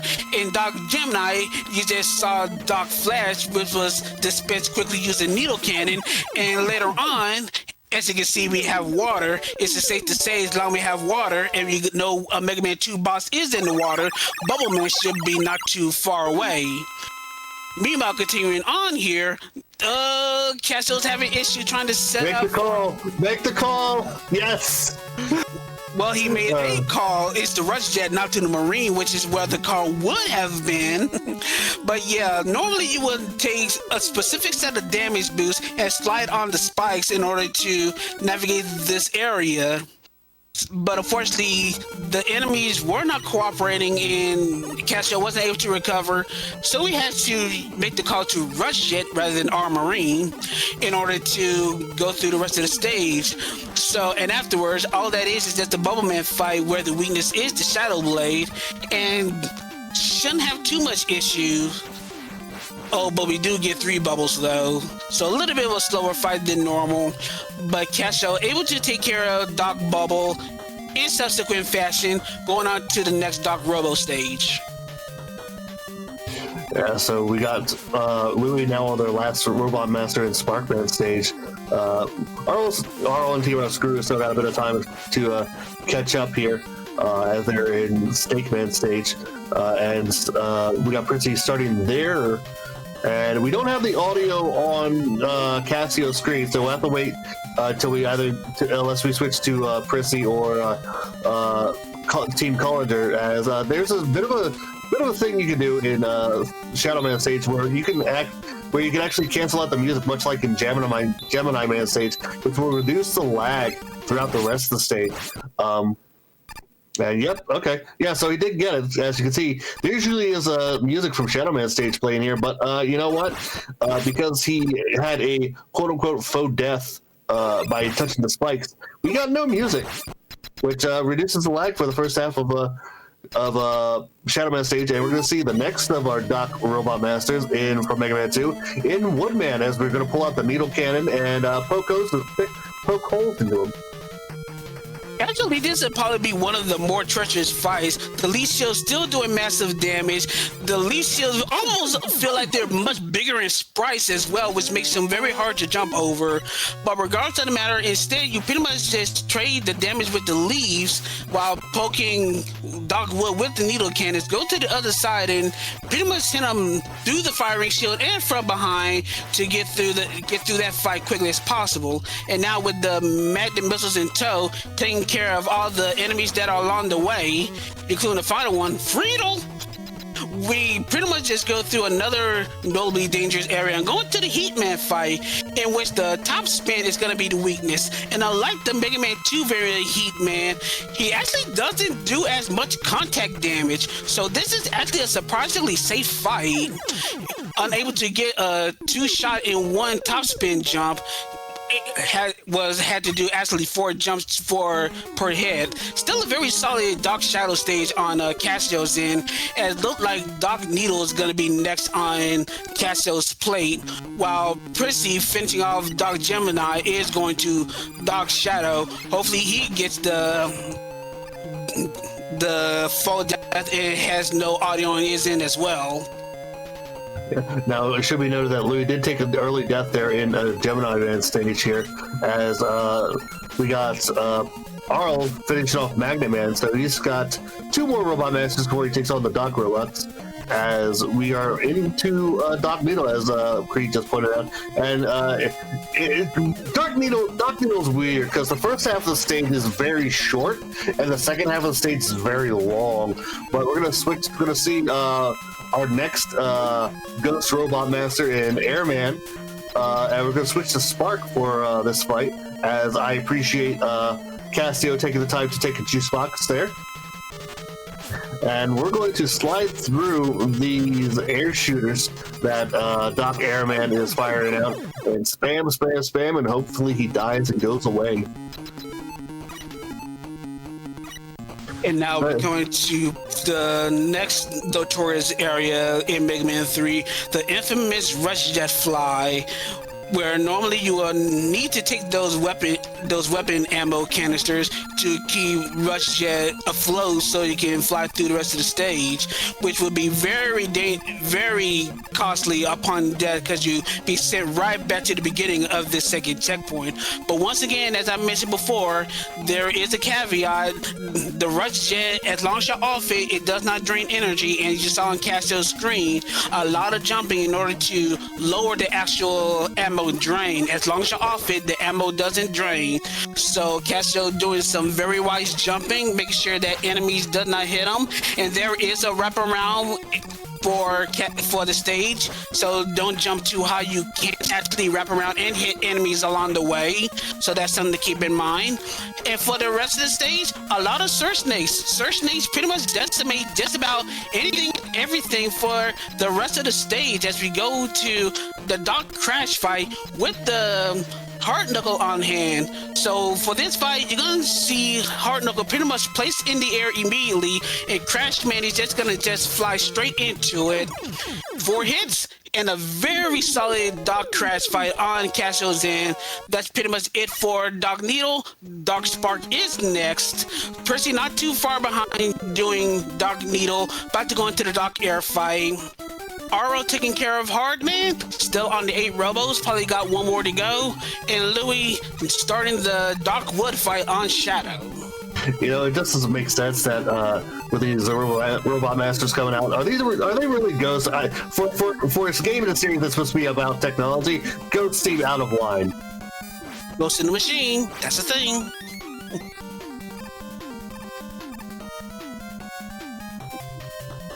My commentator speechless. You know, gotta bring some levity. We're doing 8 hours here. All right, so we're quickly approaching the Doc Metal Man door, where Doc Sparkman is pretty much about the same length, I would say, as the regular Sparkman, which is, you know, a few differences in the stage. As we're going to use Magnet Missile on Metal Man, because, you know, it has to make sense that magnets would attract to metal. If it didn't, I would have to quit this game. Unless you're like me and like to do the blade versus blade battle with Shadow Blades, but it's slower. Even though it does 2 units of damage, it's still slow.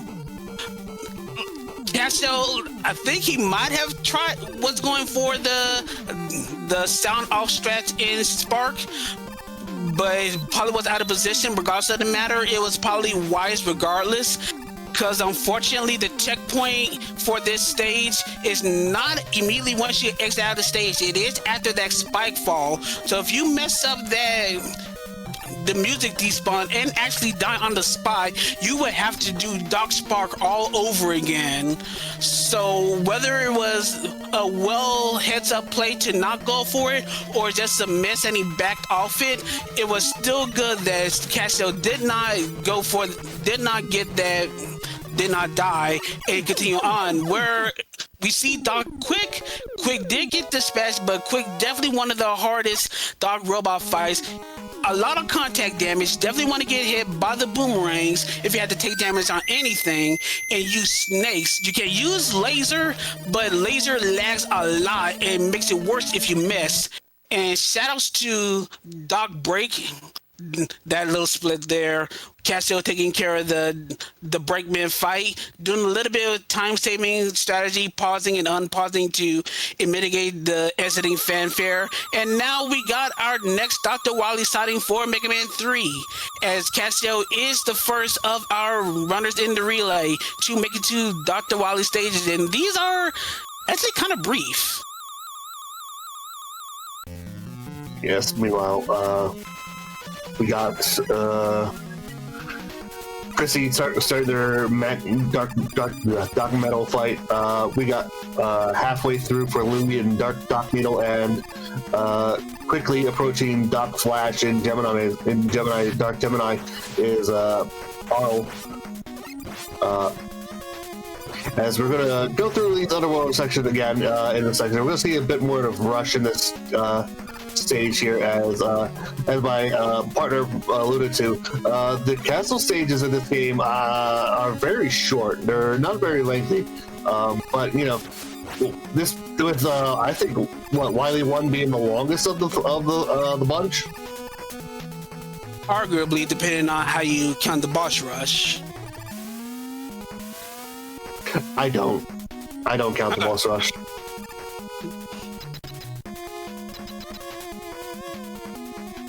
But yeah, in the Casio, they're going to our first boss, the Kamigoro Maker. Kamigoro Maker, major source of RNG, depending on left and right positionings of the turtle. Hopefully, we get favorable positions for the turtle. You can either use top spin or shadow blade to one-shot each turtle.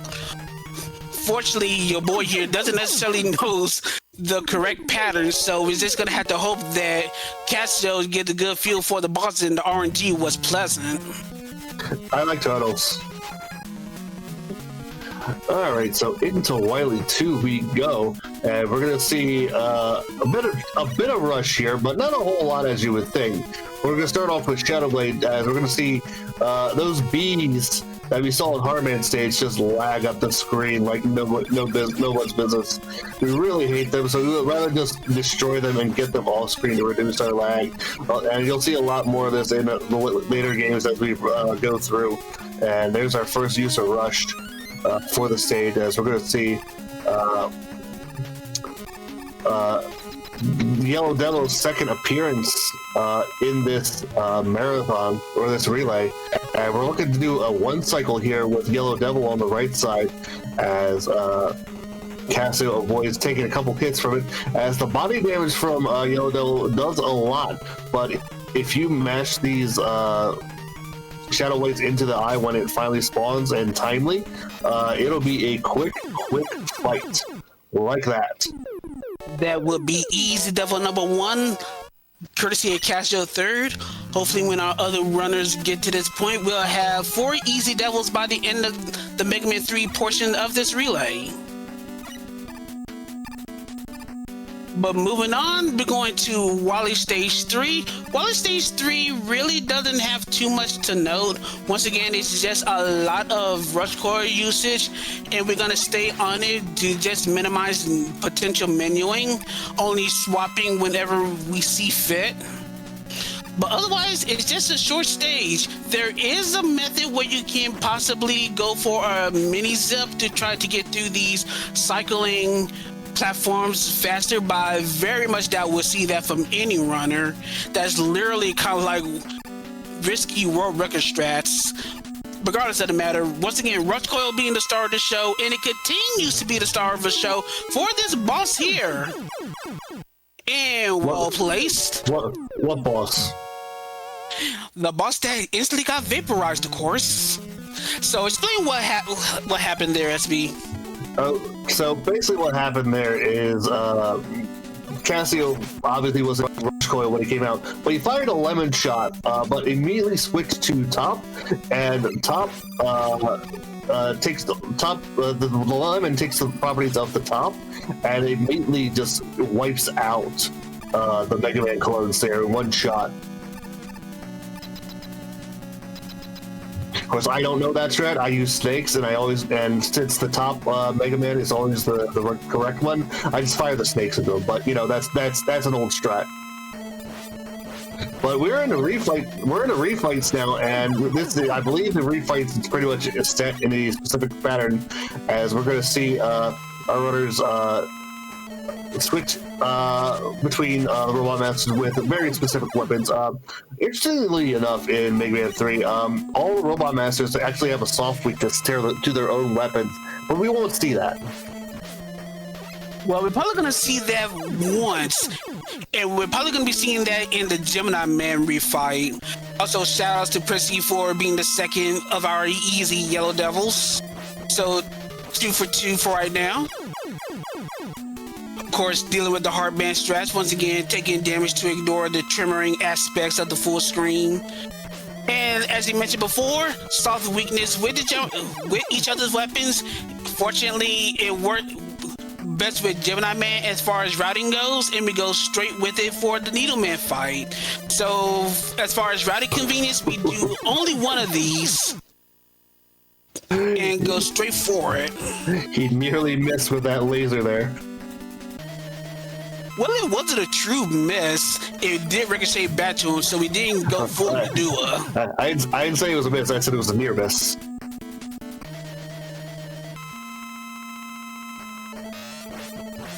But yeah, Shadow Blaze to take out the remaining 2 Robot Masters. And that is it for the boss rush for Cassio, as we got 2 more stages, which honestly they don't count as much as stages because they're basically 2 to 3 screens. Louis missing his rush coil there, and as you can see, if you don't take out the big B, the little B's on screen will just lag up everything. Locking up everything. Yeah. Go on ahead. I was gonna say, yeah, speaking of lacking up everything, so we're using the snakes on the machine here, and we're gonna lag up the screen so we can match the snakes into Wily and just make absolute mincemeat out of them. All eyes on Louis. Will we be 3 for 3? Oh, I was worried about that first early shot. They might have affected things, but Louis was able to take out the Yellow Devil, so we're 3 out of 3 for easy kills. Aro has a ways to go to get to that point, but we'll keep an eye on Aro to see if we get the full 4 for 4 for our relay runners. Meanwhile, we got our Gamma sighting. It's pretty much a 2-phase fight. First phase is pretty much unanimous. Just deal with Shadow Blaze for the first fight. Cassio finishes off with a coil plus top span strats, handing off Mega Man 5, which is our current relay order, to Papa Dot, keeping in mind that we had Mega Man 4 earlier because some of our runners had a previous engagement that required a little bit of an order switch. So Mega Man 4 was done earlier, and we're going straight to Mega Man 5. Yes, and so right now, actually, I'm going to tag out, and in replacing me is Feral Pigman. He's going to help with the commentary on Mega Man 5, so take it away, my friend. Yeah, hello everyone. My name is Feral Pigman. I'll be helping out for Mega Man 5. Welcome. Had to glad to have you, a former runner of Mega Man 5. So you pretty sure you have planned to talk about, and let's go ahead and get started. Tell us what we're seeing in Starman stage. Yeah, so Mega Man 5, like Megaman 3 and 4, it's basically only one robot master order, so everyone's going to be starting with Starman, going from there in weakness order. So Papat's already through the stage, but the gimmick in Starman is you're in outer space, you're affected by low gravity. So similarly to when you're underwater. So once Papat beats this boss, the main strat is to use Charge Buster here. If you're close enough, you can shoot through his shield, which he's doing. So after now that he's beaten the fight, he's trying to go for something called Gravity Skip, which he did successfully get. Where basically, normally when you jump up, you're still affected by low gravity, but if you time your jump properly, or if you just get lucky, you actually get affected by normal gravity, and it saves like a second and a half or something. Something silly for such a silly trick. But yeah, so the reason we start at Starman is because a couple of reasons. The stage doesn't really change that much when you're Buster only, and the boss weakness is Wave, which is not good. It only shoots on the ground, and he's in the air most of the time. And most importantly, as you saw Papat just use, we unlock the Super Arrow. Super Arrow is super good. It's basically, you can use it to climb like a Mega Man 4 balloon. You can use it to travel horizontally like a Mega Man 2 Item 2 on steroids. It's much faster. And it's just overall incredible. So you see its horizontal speed there. And so you'll see it, you saw it a little bit already, but you'll see it a lot more as well. By the way, Percy finished Mega Man 3, and so Jorge is starting Mega Man 5 for Team Crowd Puncher. So kind of similar to, some of the other weapons like Rush Jet in Mega Man 3, where the ammo only drains when you're actually standing on it. Super Arrow is the same. So a lot of times you'll see runners actually walk off of the Super Arrow. And the reason for that is because when you're falling off the front, it's actually fast enough to push you back on. So when you're falling off the front, did Papat get the half pass? I was not paying attention. It was a solid fight nonetheless. It was a very quick fight. Yeah, there's a strat for gravity, which it seems like he did get it. Should have been paying attention. Normally, it's a very scripted fight, as long as you don't miss any star crashes. But actually, there's something a strat called half task, which Papat got, where if you time one of the jumps properly, you see Jorge there was affected by regular gravity, not grav skip. If you time one of your jumps properly, you actually maintain a height when he switches gravity on you, where you can actually get an extra hit off on him. So it basically cuts out a cycle, kind of, if you will. It's not really a cycle, but basically one gravity swap. Yeah, continuing from Gravity Man stage and going to Gyro Man stage. This, once again, is pretty much a lot of Super Arrow getting to work. Also to know that this is probably one of the more interesting things as far as weapons go. The Buster in this is extremely strong in this game.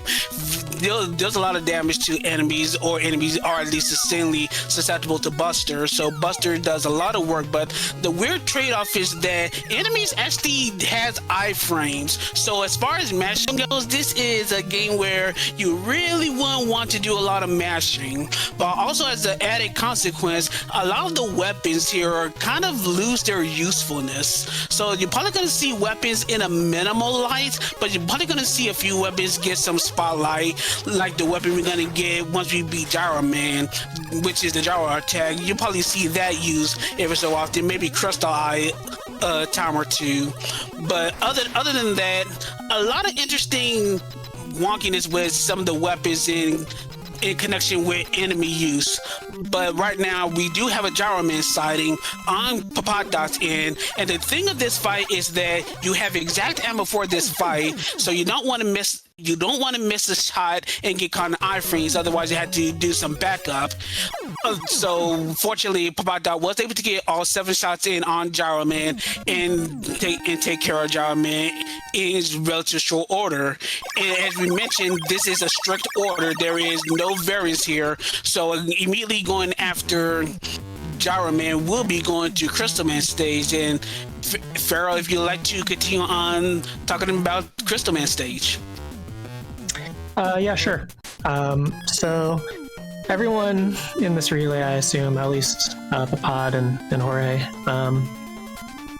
we can confirm that since they got the letters. Pretty sure everyone in this relay is going to be getting beats.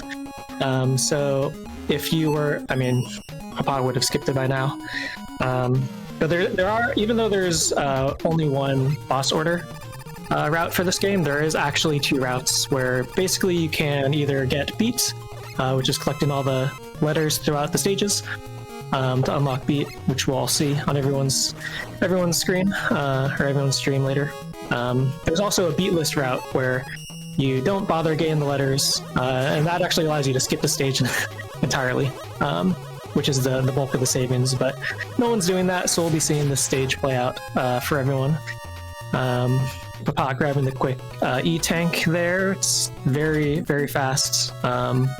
Almost no time commitment for a good backup. Yeah, so you'll see Gyro throughout this stage. Yeah, so I mean, Gyro is an interesting weapon. So you shoot it, and you can once you shoot it, you can actually control to make it go up or down. So it's a very versatile weapon. We'll be seeing it in this fight. Where essentially first you take a D-boost and then try to absorb 2 of the crystals, and this is entirely to reduce lag as much as possible. If all 4 crystals remain on screen, it's super laggy, quite slow. One thing which we didn't mention is in this game you actually want to kill bosses in the corner as much as possible. The previous games you wanted to kill them or they're getting a laser bounce and do a laser, unfortunately. Yeah, so in the other games you wanted to kill bosses in the center because the fanfare didn't actually start until all the boss sprite explosions disappear. But in this game you actually want to kill them in the corner because the fanfare will start at the same time regardless. And so it actually reduces lag if you can kill them in the corner, and then it despawns the explosion sprites quicker, basically. All right, so we're moving on to Napalm Man stage on Papata's end, taking care of these drill obstacles. They do 1 shot on contact, but as we mentioned, there are iframes in between these shots. So proper steady shooting of the normal buster, of the pea shooter shots, because you might not have time for the full charge to destroy them on time, is pretty much paramount to make sure that you get through that area safely and not killed in the process. But otherwise, as you can see, once again, it's just arrow doing its job until you reach the specific point where you either switch. Where there are a couple of ways to do the remaining areas. You can either do what Papada's doing and use the gravity hold to take care of these missiles that are along the way, or if you want to, you can go straight to Crystal early and try to get rid of that anyway to reduce an extra menu. But if you want to talk about safety and not have to worry about any shenanigans that come up beforehand, taking a little bit of time to use gravity hold to pretty much screen clear weaker enemies is a pretty solid strat, as we see Napalm Man sighting. And for the Napalm Man fight, you more than likely to see 2 things. You want to see these missiles that are going straight line, and you don't want to see well, let's rephrase that. You don't want to see 2 things. You don't want to see Napalm Man throwing napalm bombs, because the explosions that cause lag, and you also don't want to miss the crystal eye, because in a similar vein as the Gemini laser, if you miss a shot, it will shoot 3 smaller sprites that just bounce around the screen, and that will cause extra lag. So fortunately, Papata was manipulating Napalm Man in order to get the straight line 3 missiles, because distance does depend on how Napalm Man attacks, and is able to get the most recommended path patterns for not only to get the shots, but also for lag reduction. And Papa does pretty much done with that. We got Crystal Eyes, so Crystal Man's done a Jorge screen.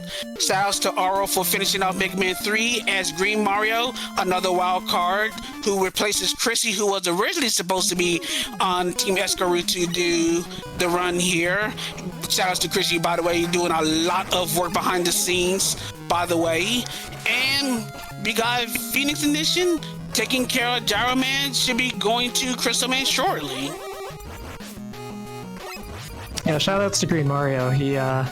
They basically were asked yesterday as a replacement, so it's a very short notice. So definitely thanks to them for not having that. Otherwise, I might have had to run this game. So yeah, all runners in the Mega Man 5 now. The pot into Stone Man, which doesn't have any real big tricks, any difficult tricks, or hugely difficult tricks, but the stage as a whole is honestly one of, in my opinion, one of, if not the hardest Robot Master stage. There's basically a million things that can go wrong, and so it's a death by a 1,000 cuts stage, basically. And coming up on this screen, we'll see, okay, you actually want napalm here. Similarly to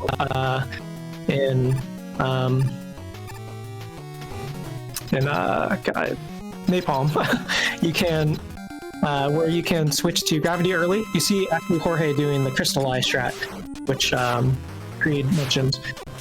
In that last screen of Stone Man, you can also swap to gravity, or for a little safer strat, or you can swap to napalm early, save a menu. So they're very kind of similar concepts where gravity is easier, it's safer, more consistent. It's more consistent because there aren't any enemy drops, for one. Whereas if you're killing enemies, they could drop weapon energy, and then you have the inconsistency of weapon fills, weapon refills. So similar concepts, but in this case, Papad opted to do the early napalm, and we'll see how the other runners opt to go for that. And at the end of Stone, you saw Papad actually shoot a few extra napalms after the fight was over. The reason for that is because there can be, there's a certain state where I believe if you drop a napalm bomb at like its max height or something, and it bounces on the ground before it hits Stone Man, or something strange like that, it will actually set your fall speed such that you fall faster than the super arrow can catch you. So you actually will fall off the super arrow, which is not what you want. So an easy way to fix that is to just fire a few napalms after you beat the boss, and it'll set your states so that you can always you'll always be able to ride the super arrow. And you see Papad here, this screen, you can, if you're lucky enough to get an arrow drop, I think we got a large weapon drop. Mm-hmm. You can actually use super arrow to fly over the entire screen, which means that you'll start this fight with Stone. The alternative is to just do the screen with Buster, and then start this fight with Buster, and then swap to Stone. But the Charge Man fight is very difficult to do fast. Papad did it perfectly there. Basically, Power Stone has a bit of a reputation as being a bad weapon. If you play Baron's ROM hack Final Destination, you will realize it is actually the best weapon in the game. Arguably. Yeah. But basically, similar, like a lot of other weapons, if there's a sprite on the screen, you can't fire it again. And it fires 3 projectiles. So a lot of times, if you fire it, you might have to menu to despawn the sprite so you can fire it again. The faster strat, which you saw Papad do, is to basically, if you fire it at proper positioning, it'll actually spawn one of the sprites in the boss, and then the other 2 will hit him. And so this allows you to fire again as soon as the iframes run out without having a menu. So you can save 2 menus like that, which is about 3 seconds, I think. All right, so we got Papa Dot doing the first one to try the double bubble skip. Successfully gets it. We'll talk about that in a little bit, but for right now, let's see if he gets the... Oh, looks like he safely gets it. Very well done. Of course, there's a method to skip the little animation sequence to not get on the jet ski, but you got to be careful timing of the screen transition. If you're in a position where your screen transition and you're not getting the skip, Megaman will just continually walk on the screen. The screen will still scroll, but once you get to the mini boss, you're pretty much soft lock because Megaman has no way to get back on the screen. And earlier you saw Papa Dot do what was known as the double bubble skip, in which is a very tough skip. Not in multiple ways, but use the super arrow variant to basically just try to get through the bubble area, the vertical bubble areas as quickly as possible. Papa Dot was able to get through all of the required skips in Waveman in pretty much perfect pitch.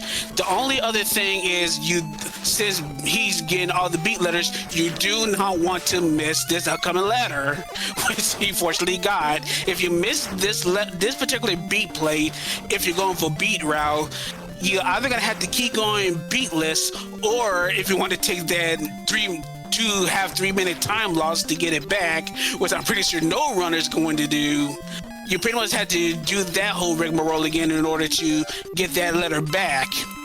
But now that we're on the Waveman fight, it's pretty much just charge kick. There are methods to try to get 2 hits on the charge kick, but right now, as long as you hit charge kick, as long as Waveman's on the ground, pretty much just a simplistic fight. Papa Dot's able to do it in pretty much...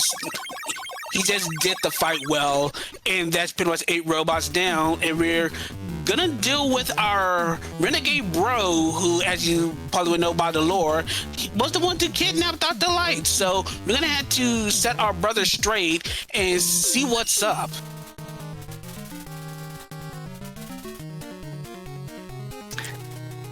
Yeah, you saw Jorge actually had to do that end of Charge Man normally with a Buster. Green Mario is coming into the Crystal fight with pretty low health, so he can still do the initial deboost, but after that it can kind of get squirrely. So you can see they use the E-Tank from this stage just to be safe. It can be pretty hard to avoid taking damage other than the initial deboost, so that's very, very smart to do. You don't want to, I mean, dying in the boss isn't that bad. You respawn right outside the corridor, but still you want to avoid deaths if possible. And yeah, the pot going into Dark 1, trying to do all the crazy strats, do lots of lag reduction. The pot's pretty crazy with all the lag reduction strats he does in this stage. Did not see if he did the 2-frame jump in the first screen, but I would assume that he probably did. It can be safe if you watch, or if you are able to recover or respawn quickly if you know you're not going to get it. Jorge, you saw doing it. Oh, yeah. So I didn't see if they missed the initial bubble skip, but they had to ride the bubble up normally, and then were able to do boat skip because the arrows were at different heights. So you can see the boats come into play here. And Green Mario unfortunately took a death to the drills, which Creed mentioned earlier. It's a one-hit kill. So if you don't, if you get off rhythm with their buster shots, you can take a death there, and unfortunately that happened. So yeah, we just saw the Dark 1 boss fight. It's a pretty straightforward fight. You're going to be using Water Wave the entire time. It also has the extra benefit of blocking some shots, but the fight does get faster as the fight progresses. So it's basically winds up becoming a DPS race between you and Wave versus Dark 1. But normally you would be the one to end up finishing that fight. So that's what Papa Dot's doing here. So at this point, point, we're seeing Dark Robot Dark 2 on pop out screen. A little bit of a treacherous stage with some of the gimmicks that in here, like the spikes everywhere. You see the conveyors here. Gotta react to the conveyors as see fit. But other than that, it's pretty much just a straightforward stage. Would you assess to that, Farrell? Would you agree that this is mostly straightforward? Yeah, it's pretty straightforward. The screen that Papat's coming up to with these droppers can be tricky to get through well. So Papat kind of messed up his strat there, but was able to recover.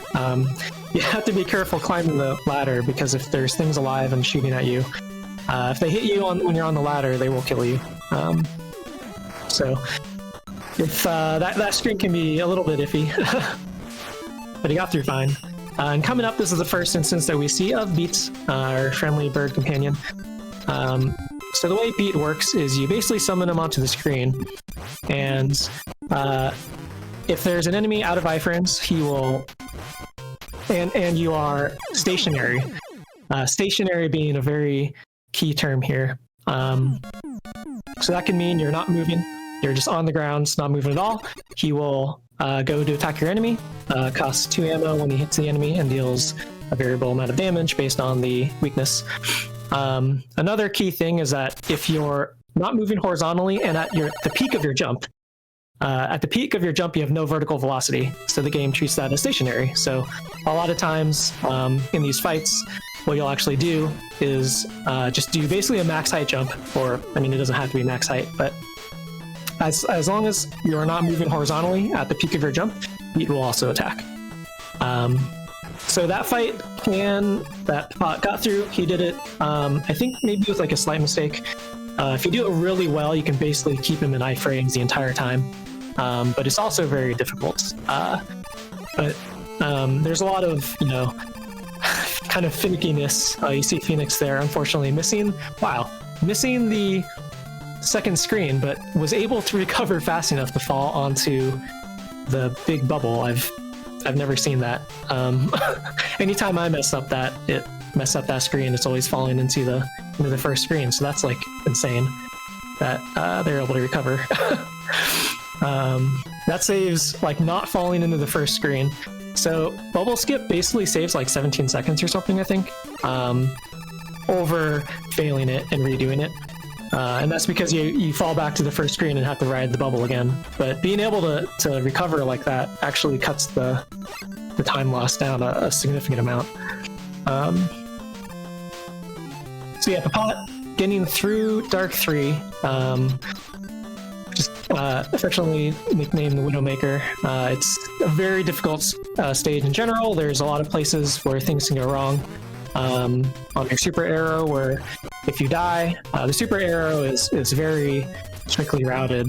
You basically use an M tank and completely consume your ammo twice. So if you take any deaths, basically you lose a lot of time, because you'll probably have to use rush jet at some point. So it's a very scary stage, especially in marathon settings. But Papat was able to get through it. No major mistakes. So I'm sure it's a relief. It's a very scary stage. Yeah, using the gyro attack for the Dark 3 robot.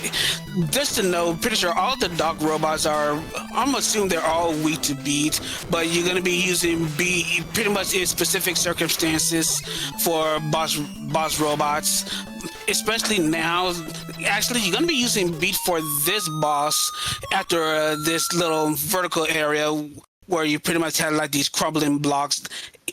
Make sure that you don't get crushed as the pieces fall down. But yeah, bit of lore here.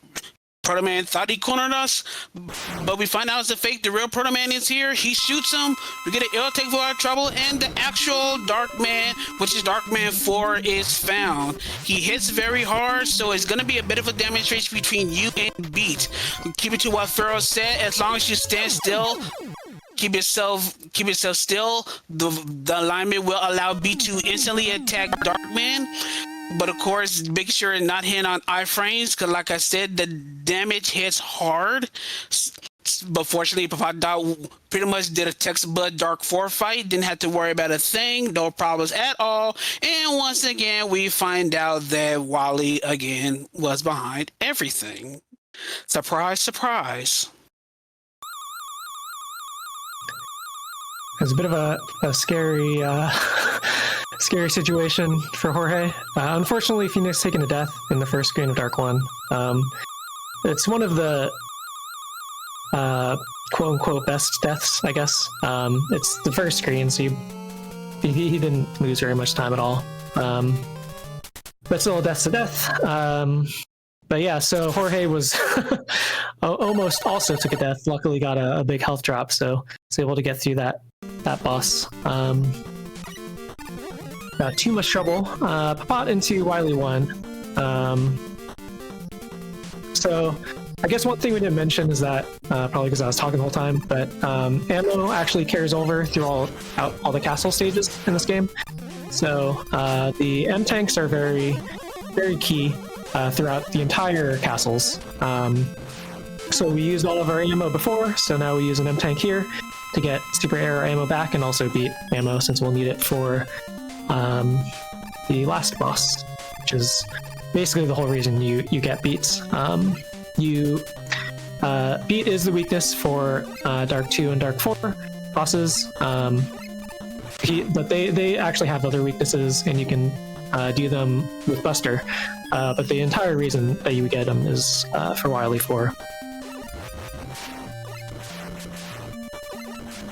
So plot into the Crusher section of Wily 1. This Crusher is much less forgiving than the one in Megaman 4. In Dustman, that one is a joke and can't crush anything to save its life. Mega Man 5 Crusher is very dangerous and you can easily die, and Spot got the chicken jump there. Very important jump.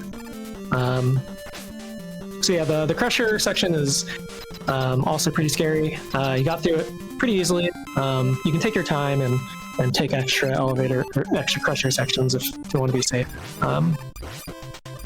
There's also actually a zip you can do in that screen, which is really cool, but incredibly difficult, where you force the Crusher to push you into the ground and you zip to the right.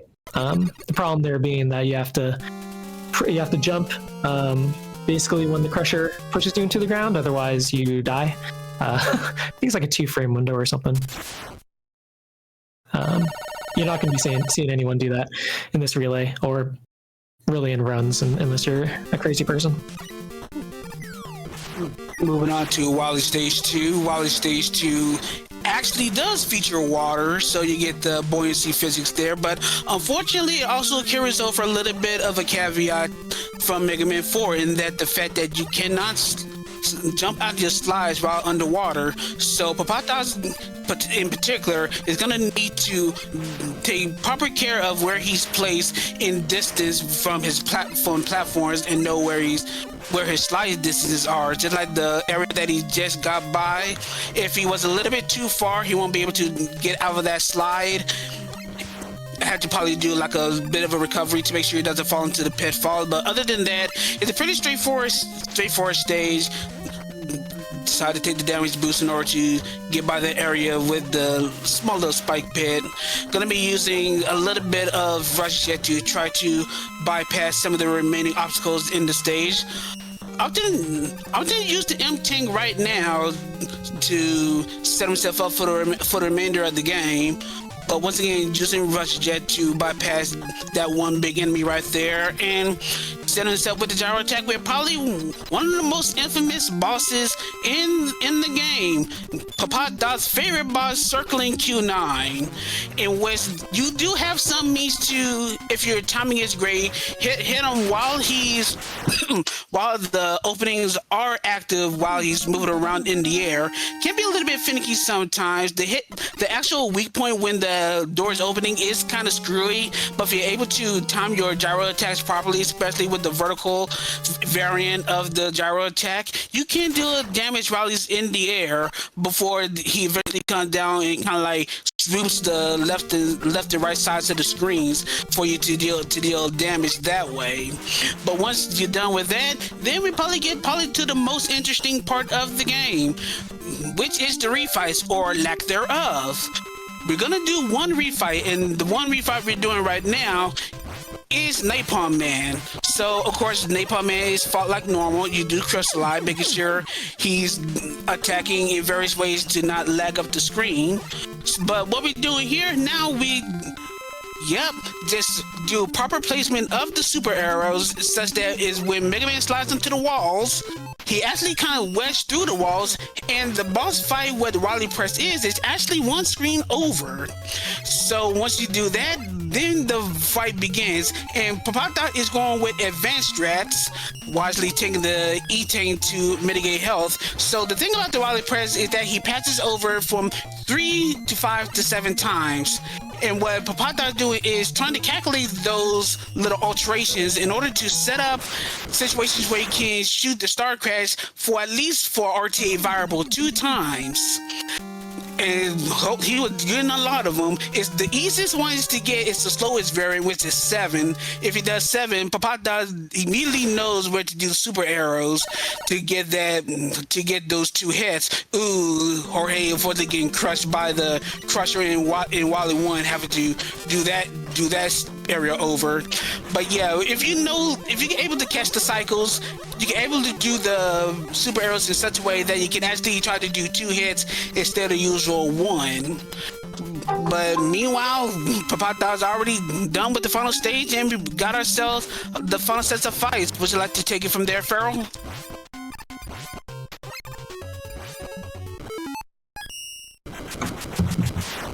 Yeah, Bot actually got a triple on the first 7 against Press. He tried to get a second triple, which would have been pretty crazy. Unfortunately, didn't get it, so it was a triple double. And yeah, Phoenix and Green Mario both also took a death while we were watching Bot's screen, unfortunately. So a couple deaths on all this teams except for Team Wire. So yeah, Capsule here. Main reason we get beats is to mitigate the RNG. So it's kind of it is a dance. You're trying to get beats to attack while Wily's not in iframes. I misspoke earlier when I said they couldn't be in iframes. But if beat attacks, so GG Papat. If beat attacks while he's in iframes, it will still consume, or it can still consume ammo while not actually dealing damage. At which point you no longer have enough ammo because it's actually perfect ammo. Each 2 ammo gives you 2 damage. So it is a very tricky fight to do properly, but it is the entire reason that we get beats. Otherwise, you deal with the RNG of does Wily spawn low enough so that you can hit him with your Charge Buster. But yeah, so we're into Mega Man 6 now, and so I believe I am being replaced, and I believe Tempest Steve will be taking over, along with probably Creed, who's basically commentating this whole marathon. Indeed, and thank you for doing some fantastic Mega Man 5 commentary. As you mentioned, now that we're starting with Mega Man 6, even though we do have 3 runners still on Mega Man 5, Tempest now joins with me on the commentary booth. How you doing, Tempest? I'm doing good, Creed. How are you? I'm doing well, enjoying some good old-fashioned busting, shooting, and some sliding and jumping. Just a whole bunch of things as we get into Mega Man 6. But we're already done with Windman stage. Tempest, would you like to start us off? Oh, yes, absolutely. So, Windman stage is a good representation of why getting used to the basics can be very important, because for those that don't know, the slide in Mega Man 6 and canceling out of it is going to be a little bit different, but it also has this very interesting property too, where if you do what's called, or what Papata likes to call the wind dance, you can cancel out of slides, and for each time you do so, your buster charge will go a frame faster. So using this to dispatch Windman as quickly as possible is a very good strat to have when you basically got everything else down. But what exactly cancels out of a slide in this game? Well, either by turning around mid-slide or pressing the jump button once, but then you will have to do so again. So it's not automatic. It's a little different here in Mega Man 6. Other than that, Windman's pattern is very simple in that he just simply floats around from one side to the next. He goes on trying to shoot you with the fan blades or trying to drag you in. It's a very simple fight, and one of the very good reasons why we usually like to take this one on first. But then we go on to another possible first route option in Flame Man. And if you are a little unfamiliar with Mega Man 6, you can probably tell with each stage we go to that the Robot Masters are each situated within a different portion of the world to represent the whole plot of this whole world tournament thing going on, and it's all gone awry from the nefarious Mr. X, Dr. Wily's boss, this whole time.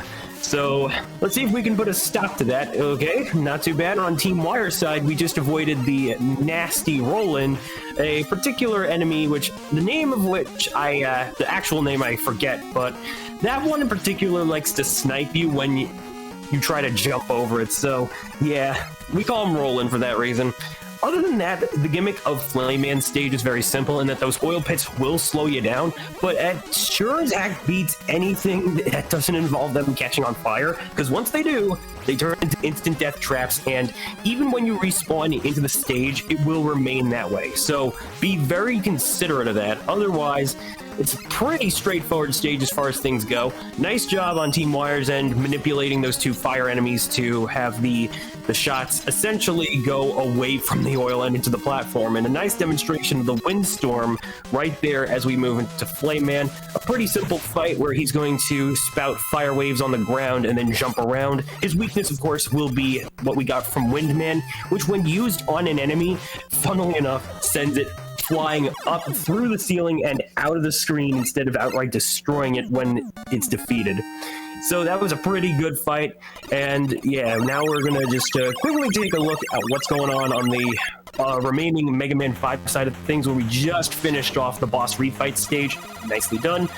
And yeah, Creed, anything to say on the other runners' ends?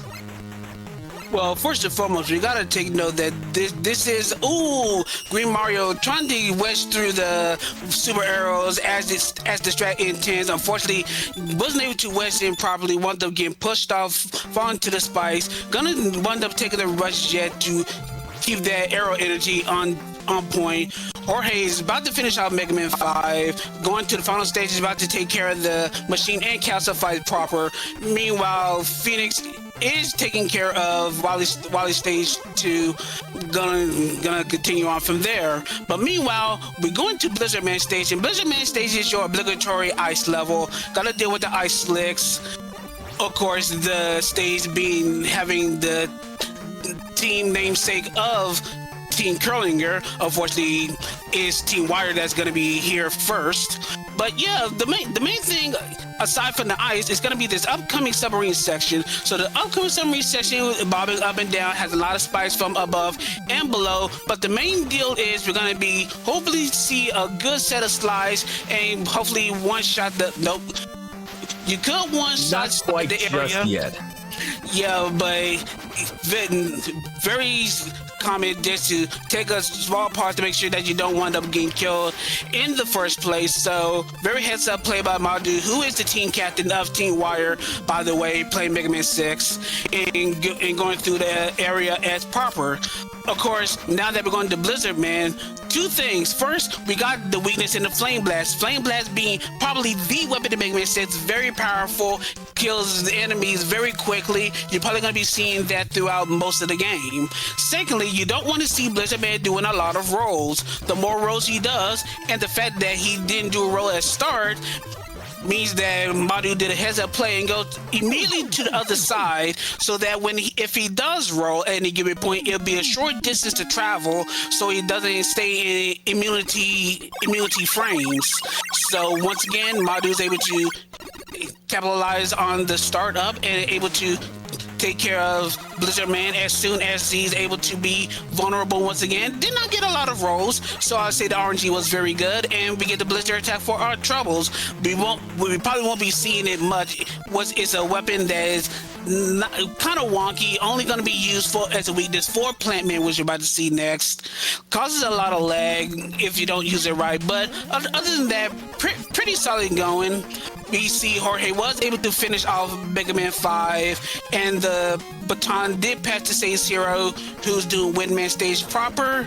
We're gonna see finish successfully get the refight skip, and Green Mario does survive the Dark 4 fight, going to the Wildlife stages proper. Quite a bit behind on Team Escaroo, but we still got a lot of run left. Meanwhile, we're already deep into Plant Man stage, so Tempest would like to go on from there. Right, so once we get into the second half of Plant Man stage, you're going to see a couple of gorilla tanks, which we dispatch very quickly using Flame Man's weapon, simply because it's pretty effective on those fellas, and it also makes for some nice shots that can, when timed just right, can help you clear out the enemies within the upcoming horizontal, getting my cardinal directions mixed up. It's basically a horizontal romp from here on out, but after the second gorilla tank is what comes to be my least favorite section of this level, and the one that whenever I run this game usually gets me. But we got the fish coming out of the water, and if you take as much as a single from them, you're probably going to end up falling into the water and dying because of it.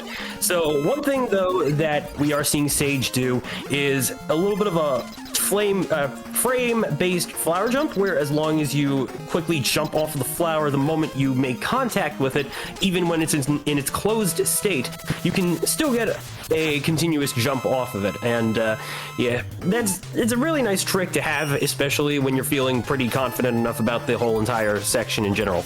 But now for Plant Man's boss fight, and Blizzard Man's weapon is a bit of a sort of slow start spread going on, which we can use to nicely position right there into Plant Man despite his shield being present, which is exactly what Sage did at the very end, or sorry, Madu, rather, excuse me, I totally mixed up Team Wire from Team Crab Puncher, so I totally stand corrected there. But yeah, no, basically you can position the Blizzard shot just right so that the collision will detect one of the projectiles hitting Plant Man and not so much being canceled out by the shield. It's not the easiest thing to do, but it feels good when you get it just right. We are now currently seeing Sage Hero on Team Crab Puncher's side entering the Flame Man stage, doing pretty well so far. We'll see just how the oil pits go on and about, but for the time being, we are now also going to Tomahawk Man's end stage on Team Wire's end, and we got some Met dispensers going on. We have these Bandito cowboy robots trying to basically snipe us, or rather use these oversized revolvers. Not sure why a lot of fictional media like to do that sort of thing, but hey, it's a thing. And yeah, we're really going to... I do believe, yes, this is the first of the 4 Robot Master stages where normally if you were doing an 100% run of this game, which, yes, there's a 100% run here, you would potentially be able to get the beat letters, which we did see, or well, not the beat letters, but rather similar to Mega Man 5. Beat is in this game, but in order to get those letters, which we won't be doing here because this is any percent, you would have to undergo a particular boss door route, meaning that there are 2 boss doors, and despite the fact that both of them still take you to the same fight, it depends on which one you go into that will get you that extra little reward, which we will supposedly be seeing with at least a couple of the Robot Masters, and I do believe Tomahawk is one of them. But otherwise, going into the fight itself, the plant barrier being his weakness is a bit of a catch-22 in that the amount of ammunition it has is also directly going to equate to how much damage Tomahawk Man himself takes with each successful hit. So one miss will leave you without enough ammo to cleanly finish the fight, and you will have to switch to something else in order to clean up. And that was a really good job on Madu's end. Otherwise, we are also now looking at once again, another baton pass, this time on Team Curlinger's side, going into Dark Terex, who was now entering Mega Man 6. And shout out to Terex for having created the very tutorial which you yourself can watch if you wish to learn the speedrun for this very game. And so far, looking at a really nicely clean Windman stage and going into that boss fight. Meanwhile, we've got Sage Hero attempting to do the ship as well. We basically like to call that butter if done within a particular cycle, but it looks like Sage also had to take a bit of a pause to avoid getting crushed into the spike ceiling. Seems a bit redundant considering Mega Man would probably die from crush damage anyway, but hey, there's no good kill like overkill, as they say. All right, now moving into Yamato Man's stage. Creed, what do we got going on here? Yeah, this is probably gonna be one of the only stages by the time we finish this stage where we're gonna get the B letter, because the path that leads to said letter is definitely the fastest method of traveling throughout this stage. And one thing we didn't mention is now we do have both rush adapters. In this game, Rush takes the form of adapters that Mega Man actually wears, as opposed to Rush being like the dog sidekick that you normally see, like the Rush Coil, the Rush Jet. So doing this, we're using the Rush Jet adapter to actually go take the area that would normally take the beat plate for this stage. Because it is faster, otherwise there's a little more roundabout if you take the alternate path.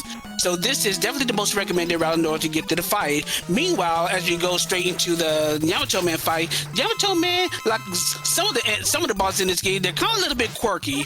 And so for Yamato Man, he has a little bit of a gimmick. You see Madu was able to kill him before we actually see it, but Yamato Man was doing 2 straight Yamato spear strikes. When he does that, you immediately know that he's gonna go to the air and do like a jumping attack. So that's really the caveat of that fight, knowing the fact that if he does 2 specific attacks, he's gonna immediately does the other. So knowing that, you can actually kind of like anticipate how he's gonna attack it and counterattack accordingly. Excuse me. But of course, you got this Silver Tomahawk, which is the weakness, and of course with a few attacks he goes down quickly from there. From onwards there, now since we're still going to weakness order, now we're going to Nightmare stage. And Nightmare stage is a pretty tricky stage. For the most part, we're going to be trying to see if Madu's going to go for this one particular strat with this crusher shielding right here, where actually if you time your sliding correctly, and sometimes you buffer it with a pause, or just go straight through it like Madu did because he's a beast, you can actually kind of continue to go straight through the crusher section. But because actually, when you at the lowest tip of where that crusher is, the spikes actually act as a ceiling rather than the spikes itself. So you can actually continue the slide. Sometimes you can actually buffer that for safety in order to keep on going from there. And Tim, you're gonna have to continue on from there. I have a little bit of an IRL thing to take care of right quick. Yeah, no problem. Absolutely. So, in terms of Nightman stage, we've got particularly troublesome enemies that we will be seeing a little bit closer to the end. Actually, no, we're going to see them come up right now on my screen, actually. So shout out to Papatot, whose own avatar is very much this fella, the Mad Nerd. How they work is they are pretty weak enemies, but the first time you hit them, you will remove them of their hat, which really infuriates them and makes them go all aggressive on you. So one more shot will be enough to take them down. Otherwise, we got one more little bouncy section to go on into the boss gate. And of course, it is much faster to be doing the normal one because it's very straightforward. Otherwise, if you were to take the alternative boss gate, that would require having to use the power armor, and yeah, the initiation navigation to the menu in itself can be a bit slow for sure. So now we're moving on to the Nightman fight, or well, we just had the Nightman fight. Yamato's spear weapon is super duper fast and very straightforward as a weapon in general, that it's just super duper easy to use against Nightman. Not much issue going on in there on Madu's side. And yeah, overall, it looks like, ooh, I think I might have just seen the very last second of a successful butter on Terex's end. If someone's willing to correct me on that one, feel free. But I think that very well was our first butter. Let's also see, though, if Terex potentially goes for something that we had yet to mention called the bomb skip. Looks like nope, it's not quite happening, which makes sense. It's a very, very risk, not so much reward sort of trick where you can save yourself having to activate the pre-boss gate bombs and instead try to slide under them. But the platforming is it's basically like a coin toss. You sometimes get it, you sometimes don't. And of all those things, you definitely don't want to have to go back to the checkpoint and make the trek all the way over to there again. So I don't blame him whatsoever for getting the skip on that one. And it looks like we just got ourselves a GG on Green Mario's side, as we now do a baton pass once again to Seinen here on Mega Man 6, who will now start their Windman stage for Team Eskaru. And meanwhile, we got the final Robot Master stage on Madu's side of things. That will be Centaur Man, of course. And I will go ahead and do a little ditty that I'm pretty sure I've learned from Mr. Cab once we get to his little boss gate. Actually, no, I think I'm supposed to do that beforehand. Centaur Man, Centaur Man, Centaur Man, Centaur Man. And so we'll come up with the boss fight. Centaur Man, Centaur Man, Centaur Man, Centaur Man, Centaur Man, Centaur Man, Centaur Man, Centaur Man, and Centaur Man is about to approach on Madu's end. Neat segue, I applaud myself on that one. But seriously, Centaur Man on screen, the main thing you want to do is to reduce as many teleports as possible, or even worst case scenario, have the actual Centaur flash actually be done, so you don't get caught in the time freeze and wind up wasting time waiting for the time freeze to end. Fortunately, there was no such cases on Madu's screen, and is able to take him out with the Night Crush, and that's all 8 robos done on Madu's screens. And now we actually go against the nefarious Mr. X, as we got Team Crab Puncher going to Yamato Man for Sage Hero. We got Dark Terrace, who is team captain of Curlinger, dealing with the treacherous Plantman stage, able to go navigate the platforms and the springs successfully, hoping to get the Plantman quick kill with the manipulations and such, and Cyan taking care of Windman proper. So, dealing with X1 is gonna be pretty much your a lot of these stages are gonna require this, but it's definitely gonna require a lot of jet adapter to navigate through these areas, especially trying to get by those spikes. So once again, just dealing with making sure that your jet ammo is properly conserved so you don't overuse it and wind up falling to a spiky death. But of course, the main deal with X1 is this one particular shortcut. Madu's able to do the same variant and is able to punch straight to the next screen, destroying everything in a way to reduce as much lag as possible, which is an insanely nifty shortcut, which ends with a bonus of the Mega Man 6 reference, which is 4 sets of lives before going to the next boss, which is Rounder 2. And Rounder 2, unlike most bosses in this game, actually has no iframes. So the weakness, you can use the power adapter to do it, or you can do this like what Madu's doing right now and just spam the goodness crap out of the flame blast in set places so that the rounder can just land straight into him and just shred his health in an instant. So good job by Madu's, and maybe a little bit of recovery from one missed flame blast shot or two. But we're moving on to X2. Tempest, if you'd like to go on from there. Absolutely. So now we're moving on to what is essentially don't fall down, don't touch the sharp stuff. And there's a lot of sharp stuff on the ceiling and the floor, and also quite a few pits here. Yeah, you're pretty much going to have to switch into the jet adapter a good bit here and there, but then once you're done, you can basically swap back out, use your basic weaponry here. I see that Madu is indeed going to use the silver tomahawk here, which can be a bit of a give and take, yes, but it's also what he will need for this stage's upcoming boss, which is the power piston. A little more on that once we get into the boss chamber, but for now, we're basically trying to go past all these enemies. It's a very short stage in terms of its overall length, so not much really to be concerned about, aside from just trying to avoid an untimely death. So now here we got the power piston. As you can see, it's hugging the right wall, so the silver tomahawk's arc is easily what makes it a suitable weakness, and just like a very effective weapon to hit it with altogether. Just stay close to the left of the screen and you will basically avoid all the falling rocks, and just as long as you can also avoid the pellets coming at you too, you should be just fine. And this is a very easy fight to no damage. But other than that, good time on that. And just a quick update on the other teams. We got Crab Puncher with Nightman's level. We got Curlinger having just acquired the Silver Tomahawk, and now moving into Yamato Man's stage. And last but certainly not least, Team Eskaroo entering Blizzard Man's level. All of which seeming to be a fair varying bit of distance behind each other, but I would say that if anything were to give them a bit of a time advantage, it's any potential mistakes that Madu could make within any of the upcoming levels, because this particular section of Mr. X3 is especially punishing when you have to just really consider the gigantic death pit on the floor. Of course, using the jet adapter is what makes the most sense to at least get across safely as possible.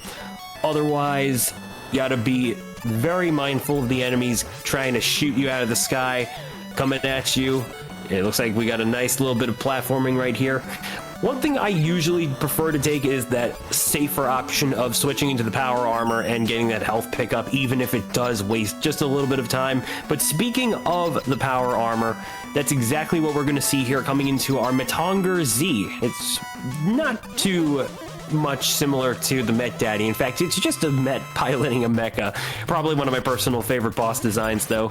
Too bad he doesn't really use those arms for anything, except we only got cannon shots from the front, so it's very easy to just punch the hell out of this fella. And alternatively, you can use Blizzard Man's weapon as a overall Robot Master weapon weakness. But yeah, I can understand most runners wanting to use the power adapter simply to, one, save up on ammo, and two, it's got a faster charge anyway, so it's not like you were gonna have to wait too long for it to go into action and all that stuff. But now Team Wire, Madu is entering X4, where we will confront the bearded man himself. And to start things off, we do gotta do a little bit of extra sliding, a bit of even more precarious platforming, especially when we have those nasty bird enemies that come out of these little tubes on the bottom. They start off in these egg forms, but they eventually hatch on their own, or if you try to take care of it with your buster, that will prematurely hatch them, and then they will still come at you, and then you'll have to hit them one last time in order for them to be gone. A nice use of Nightman's weapon to take care of that first shield defender right there. And now we're going to see that weapon also being used to dispatch the cowboys that try to knock you out.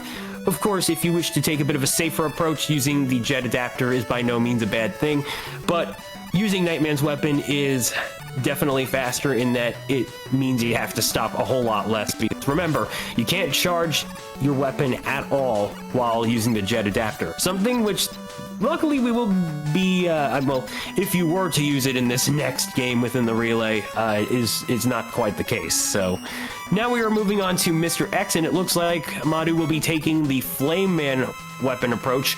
Alternatively, you can also use the power adapter to take on this boss, which is actually neat because it does push back the Wrecking Ball with each successive charge shot punch you get, and his domination for world scheming has failed. But alas, it was Dr. Wily this whole time. When water is wet, you know? But at least we get to kick his butt one last time. Or so I would hope. Allegedly. Yeah. Sure would stink if that weren't the case. Nah, but anyway. A quick update on Team Curlinger's end. We got Dark Terex entering the Nightman fight. Gonna give him the spear business. And meanwhile, on Crab Puncher's end, Sage now entering. Ooh, we got a bit of a double boss spawn in a near perfect sync. Sage having started the Centaur Man fight, and then Sinan taking on Plant Man. I personally thought that was a pretty cool sight to behold, if I do say so myself. But yeah, no. Overall, we've got a pretty good pace from each of the runners. Seemingly no major mistakes, at least from what I could tell. Anyway, I could have potentially missed any possible deaths that happened, but from what I could tell, these runners seemingly were doing a fantastic job, and yeah, no, absolutely so. Yeah, they're doing quite fine. So keeping on with that thought as we're approaching the Megasaurus fight on Madu's end for Team Wire. This fight is probably one of the most interesting and yet one of the most convoluted. And I say this because it's kind of like a dual threat on your end and on the boss's end. On the boss's end, the Megasaurus weak spot is his head, but his hitbox for his head is kind of one of the wonkiest things in Mega Man history. But to combine that, you also got to deal with the little bit of the arcing patterns between the Yamato Spear, because the Yamato Spear has suits actually in two different heights that are slightly higher or slightly lower than each other. But fortunately, Madu was able to take care of that, able to hit most of the, if not all the hits on the Yamato Spear. Wonky hitbox and wonky firing aside, is able to take out the Megasaurus in short order, going on to Wily 2, in which Wily 2 also sports a little bit of a split path. Split path is being basically one of the side themes in Mega Man 6.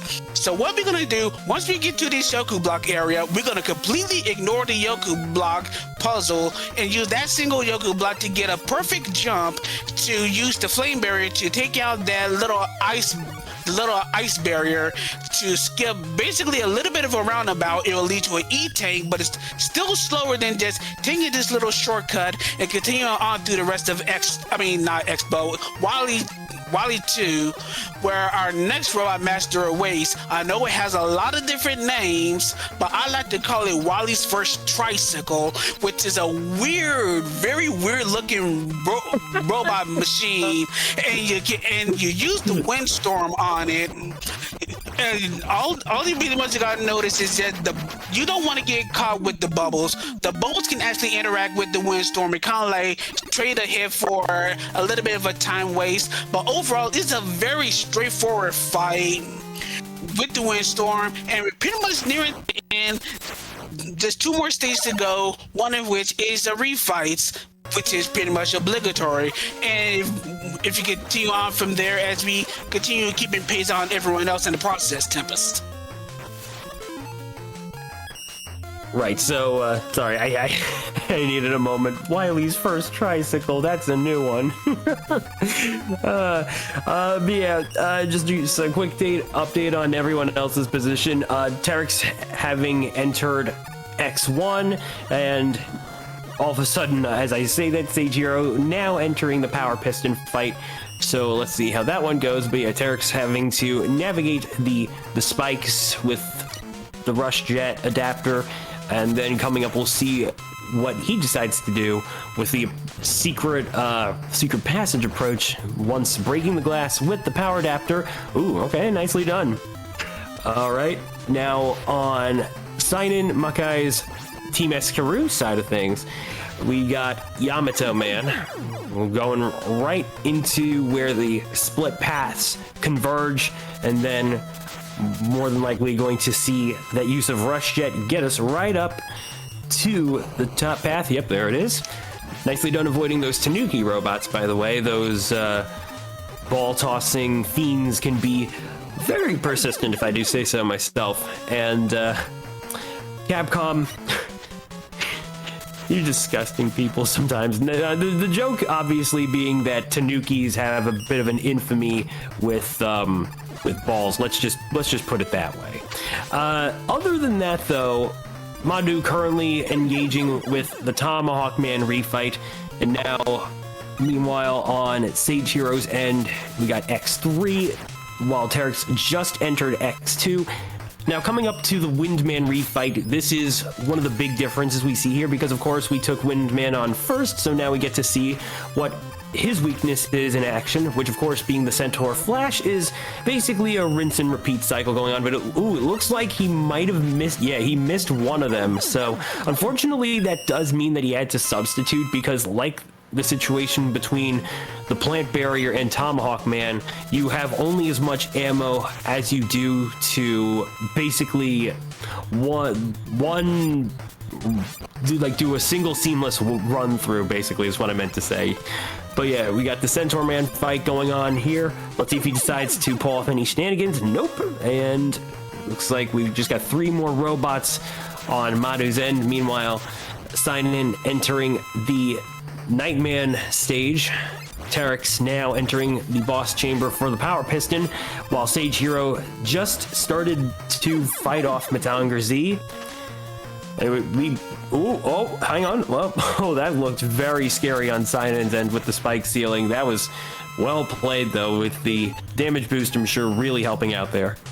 All right, so let's see how the Plant Man refight goes. Only one more Robot Master after that. That, of course, being Yamato Man. And one more nicely placed Blizzard will wilt this weed. And on top of that, we've got the return of the Shogun himself, which, fun fact, I know some of you might have heard that a certain Mega Man Battle Network Legacy Collection recently dropped, and Yamato Man does appear in Battle Network 3 as a bit of a optional extra boss. But for some reason, though, in the English localization, they called him JapanMan.exe. I still will never understand that for the life of me, but alas. And with that, Madu is now entering the final Wily stage. So we're going to once again be confronted by a metal dropper, which we did see in Tomahawk's Man level. But of course, with that little weapon drop right there in the fall section, you want to make sure you grab that and get as much Tomahawk as you possibly can. I can see that Madu was using some of that to dispatch the little mini boss right there, and I don't blame him. I personally like to stick to the Flame Man weapon approach, but you know what? Anything that reduces the need to have to do some unnecessary menuing, I can totally understand. So now we got the Dr. Wily fight, probably one of my absolute favorite Wily boss themes in the entire classic franchise, and it just suits the mood just right. We're coming up to the final phase, though, already, which is going to feature the Wily capsule, and of course, that will be it once the HP goes down to 0, and it looks like, we might have to see a bit of a weapon swap if the ammo is not quite enough to take care of the remaining pint of health, but it is. GG's to Madu, and that will now pass us off to Mega Man 7 on Team Wire's side. So nicely done there. And over on that end, we will now see Eabtas Raul, which now we got the good old intro stage cutscene going on.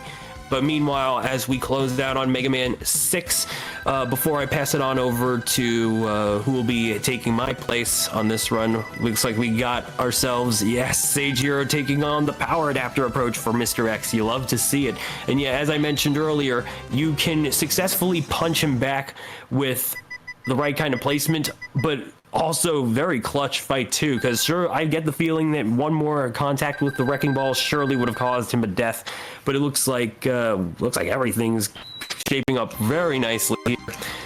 Overall, though, GG to Madhu, and Team Wire is looking at continuing at a very healthy lead, no doubt. Indeed. But I think it's time for us to do the old switcheroo.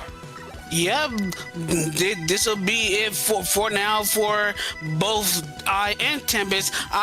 Tempest will be back shortly after Mega Man 7 should be continuing on immediately once Mega Man 7 ends. On the other hand, this will be it for me for a little while. I will return back towards the end, concluding the relay with Mega Man 11. So if you want to hear us again for some reason, continue to stay tuned. But for right now, we will leave you in the very, very capable commentary hands of Papa.1 and Siberian Bull 9. So fellas, if you'd like to take it away. All right, well, we're tagging back in. Papa. Good job on Mega Man 5, by the way. Yo, thank you.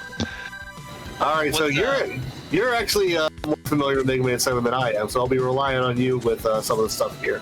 But you know, we're getting through the Mega Man. We're getting through the intro stage here as we're approaching the end portion of the stage here. So we're going to take on base here as we're taking a bit of damage. So then we can take. So then we can make sure that cutscene goes by quick. Yeah, you can theoretically you could try to fight base to like win the fight. It's only faster if you have insane task level mashing. So it's just faster to take damage throughout the stage and get through. We're going right side. Interesting. Okay, just didn't quite take enough damage from the mini boss there.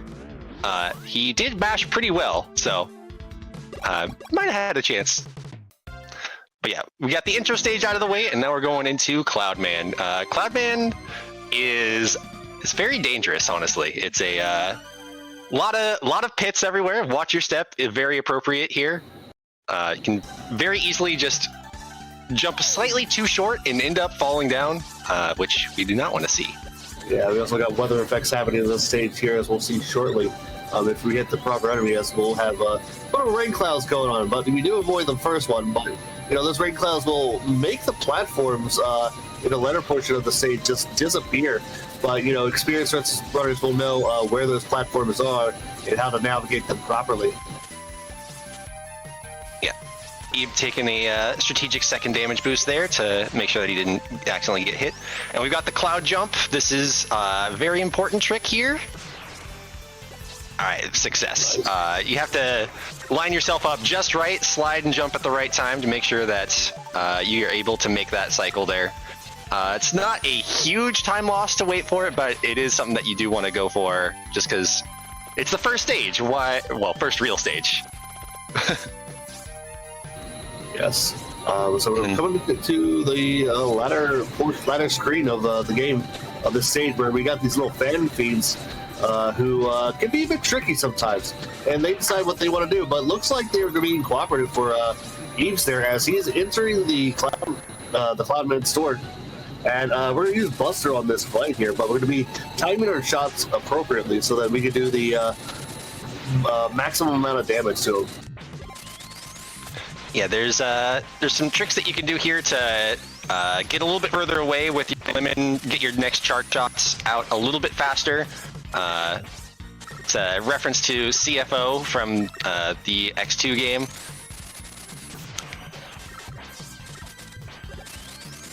There, go a little bit further out, get his charge shot a little bit quicker, get the extra damage in. Very nice fight. And not to discount our other runners. Got to pull up the list here to make sure who I'm talking about here. Stage heroes approaching their refights. We got Curlinger with Terex going into fight. Yeah. We got a Otto. So after every boss in after every robot master in Mega Man 7, on the Japanese version, you can get either a Dr. Light, an Auto, or a roll cutscene. Dr. Light is always faster. It's the fastest you want to see it every time. Auto and roll are alternatively bad. Like they're both bad, but one is worse than the other in each particular stage. Auto being worse on average, but we'll see if we get the worst one, which would be burst roll from any of our runners here. I kind of want to just see it for the lulz. But we are entering Junkman stage next, as we're going to see a lot of Thunderbolt here throughout the stage. This is also a stage where, you know, if I ever wanted to do this game, I would actually do it as the super armor, as a meme category with just super armor. But getting the letter in this stage requires a lot. Like, you have to go that lower path. Yeah, you have to go the lower path, and then, like, if you do that, you still want to take the upper path, so you have to die, because it's just so much faster, because there's not another auto-scroller. Right. So then the other option becomes get a lot of bolts and then buy it, which is terrible. Yeah. Yeah, we're coming. Got the Rush Jet adapter here. Just a regular jet. I'm coming into the last screens. We'll see what particular strats Eve decides to go for. Probably, yeah, okay. The Rush Jet swap. This is a little bit safer on average and can end up being faster if you get good luck and are able to mash the snake down, which not too shabby. So we're quickly approaching we're at the Junkman door, and we're going to use Thunderbolt on Junkman, and we're going to be using his iframes when we fire the Thunderbolt to do additional damage here. So we want to minimize his jumps, because generally if you let the iframes go through, Junkman will do this continuous jumping pattern, but if we just time it just enough, we'll minimize those jumps and take him down really quickly, just like that. Yeah, very nice fight. You want to sort of preemptively hit him with the Thunderbolt, so that it hits the split of the bolt hits him, because that doesn't activate his invulnerable jump across the screen phase. Yeah, but you know, casually, it's also a very easy fight too by getting him into that jump cycle. But you know, we're trying to do this fast. Yeah. As we got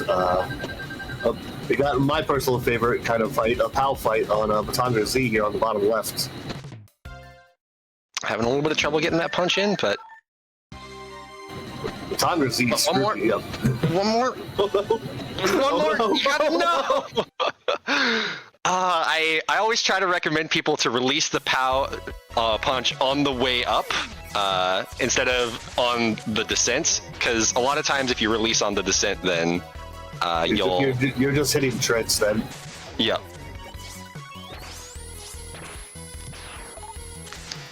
Alright, we got Freeze Man here. Not likely going to see the freeze jump, which is really dumb. Faked me out there for a second.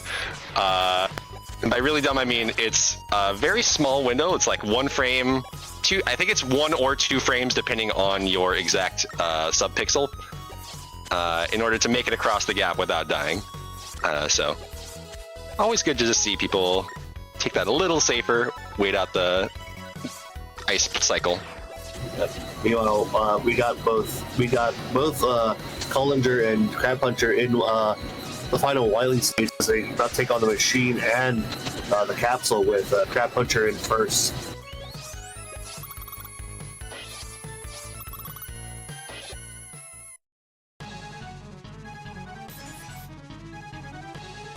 Nice machine 1. Nice hit on the transition there. You can hit the machine on transition with the Tomahawk as you got it out, and as it starts, you can get an easy hit from that. You can also do it with a PAL suit. But now we're in the capsule fight, and he should have it. Yeah, he's got enough ammo. He's got one more hit. Nice. Yep. GG, Sage. So that'll be passing off on to Vevictus. Vevictus. No, we got a roll cutscene here. Check out the capsule fight from Terex. Bad spawn. Oh, worst spawn. Okay, that should be. he got greedy for the fourth hit there. Do it. All right, GG Terex. All right, Terex is out. Guy next door is coming in for Megaman 7 for Team Ellinger. We still got to 4 more. We still got a crusher to get through on Team Escaru and the rest of Wily Castle stages there.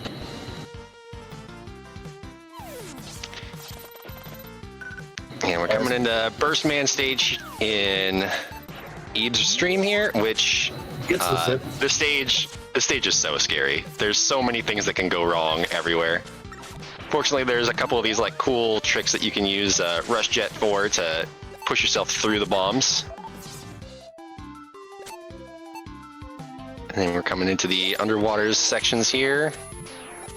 Well, this is water. It turns into grape soda. And grape soda is the worst mechanic. Good mini boss fight there, and gonna get the jump. Gonna use the rush coil to fly us all the way to Grape the soda top. sucks, dude. Just the random bobbing at the top for no reason. No. He's gonna miss the optimal cycle at the end here, but it's fine. Like as long as you're able to get through the end of burst without dying, that's really all you can ask for.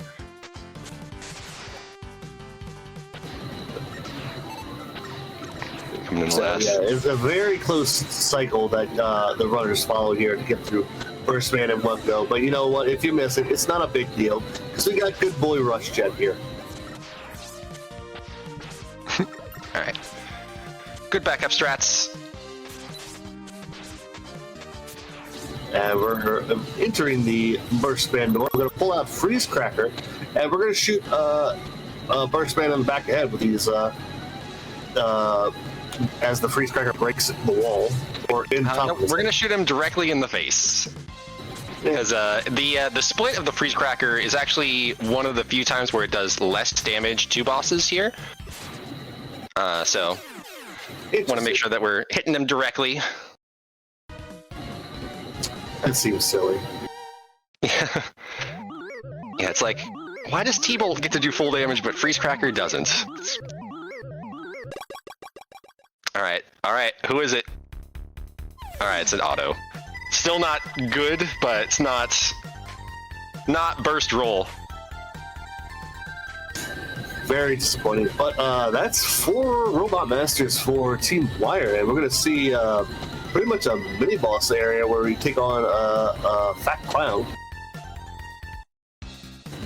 We got a quick base fight for Team Cullender there. Very nice, as he had the optimal health going into it.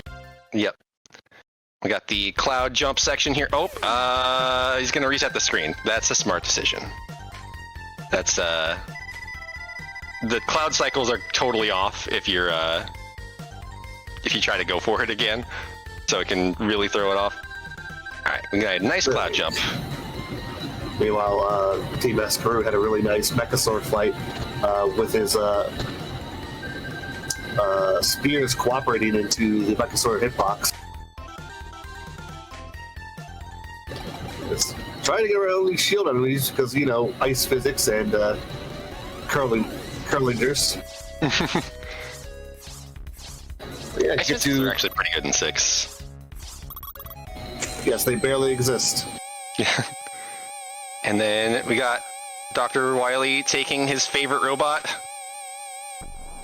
We gotta talk to him about his obsession with Gutsman. He's maybe just a little bit enthralled with Gutsman, but we're gonna fight the clown here. All right, nice early hit, so we should be able to get the early 1 cycle. Very nice. Very nice. Yeah, so generally use the burst bubble to knock the head off, and then we just drop the bombs right on top of the head. As we got Crab Puncher with a fight on Cloudman there. Looks like Cloudman's giving him the good stuff right now, because he's being very cooperative. A couple more hits and he'll be down there. Nope. I must have missed something with Guy Next Door because the rain wasn't on in the cloud screen. Which usually means something happened. But we go into everyone's favorite stage in Slashman stage now on Team Wire. Yeah, Slash is a great track. It's definitely a boss fight at the end. You can talk to Tonic about how he feels about the particular aspect of catch-up, but in the meantime, we got a pretty nice stage. I'll have to deal with it later. Yeah. I'll have to deal with it later.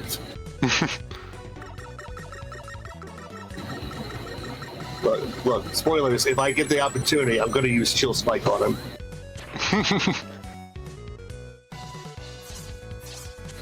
Anyway, so we're going to deal with this T-Rex robot here, and it's going to get a few buster shots, and yep, there we go. Switch the burst, and drop those bombs right into its jaw, because iframes don't exist. Yeah, there's no iframes on him. You can't deal damage to him until he walks far enough forward, so just shooting him early on is just for fun. He has to get to a certain point on the screen before you can deal damage. I believe the alternate strat to deal with that enemy is to pull out the junk shield. It's a little faster to use the bombs on him, just from how long it takes to pull the full junk shield out, and then it's a more laggy weapon than the danger wrap is. I remember the name of the weapon. So we're dealing with Slashman here. What you're going to see is you're going to see 2 buster shots and then the crack be used, and maybe get a couple more lemons before Slashman does his catch-up attack and goes full big on us. Yeah, nice fight there. Once you've frozen him, he is only vulnerable again when he comes back down. He has to do the full catch-up phase and then either drop or dash at you.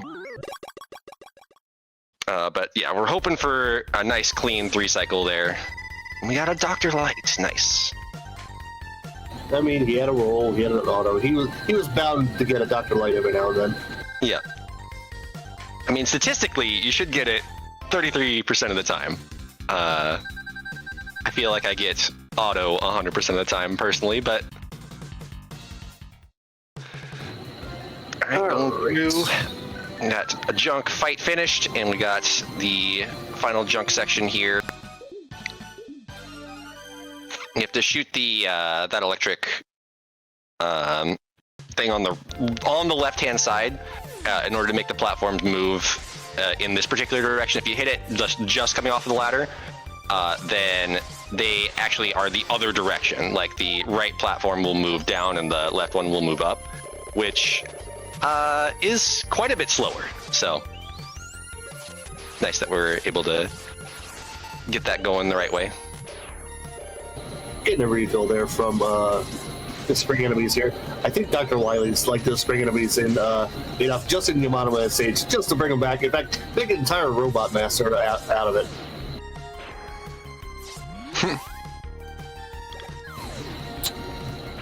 And then utilizing Rush Jet to get through the last couple screens here. Try to make sure that Rush doesn't take damage. Yep. Just a little off cycle there, but that's okay. But we are in the Springman door, and we're going to use a slash weapon that we just got, and well, Springman does attacks, but I don't think we're going to allow him to do anything except jump around. Yeah, jumps only.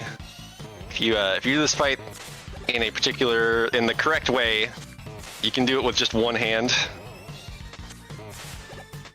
Just jump and shoot, jump and slash. I mean, this is jump and shoot, man. Yep. Meanwhile, Sina is about to finish off Megaman 6 as they approach the Wily door here.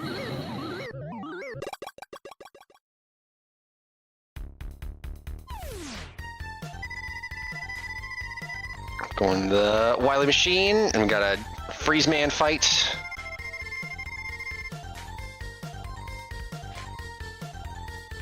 Ooh, right in the corner. Fire it out. There we go.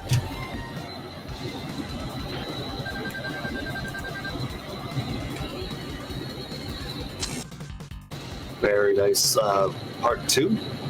Very nice freeze man fight. Yeah, good freeze man fight there. Off the shade we go. We're listening to correct music. Thank you. Thank you, Ebe. Listen to the regular Shade Man theme. Uh-oh. One more shot. Gotta be careful there. There we go. Nice. Megaman 6 done for GG sign in. And in comes Chalk, the current world record holder for Megaman 7 for Team Escaru. And he actually got that world record in in his qualifying time. So yeah, I was there.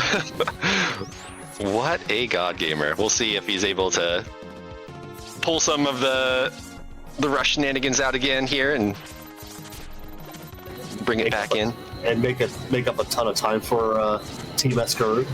All right, everyone's favorite Mega Man 8 mini boss, Van Pookin. Yep. Getting the right Van Pookin, as we wanted to see his mouth closed when we kill him, because we wanted to go to the right side. If his mouth is open, we actually take an alternate route down, but we get this terrible auto scroller section that we don't want to deal with. Yeah, both the eyes and the inner pumpkin mouth have their own independent health values. So it's nice that we're able to do enough damage to the eyes before it opens up and get everything going that way. You know, if we find Base, haven't gotten his getting it handed to him from Shade Man, but you know what? It's fine. We'll cover for him this time. Got the slowest rise in the grape soda because he just barely missed the rush jump. I'm telling you, grape soda is the worst. Oh, only if it's an object in the way. As a regular drink, pass it on. But Shade Man goes down as we use Spring to do its most effect, and we are moving on to our last Robot Master in Mega Man 7 in Turbo Man. Oh, okay. Hey Victus, you're freaking me out. Iframes are very short, and he almost walked directly onto those spikes. Yeah, he caught himself. He caught himself though. Yeah. Just always very dangerous. Burst is just a super scary stage in general to get through. So anytime you get through without a major disaster, you're pretty happy. Meanwhile, we still have another runner and two more runners, I should say, to get through Burst stage, as we got Team Cullinger in Burst Man. Let's see if he gets the rush boost. Oh, he's just doing a regular jump, which he just missed the cycle.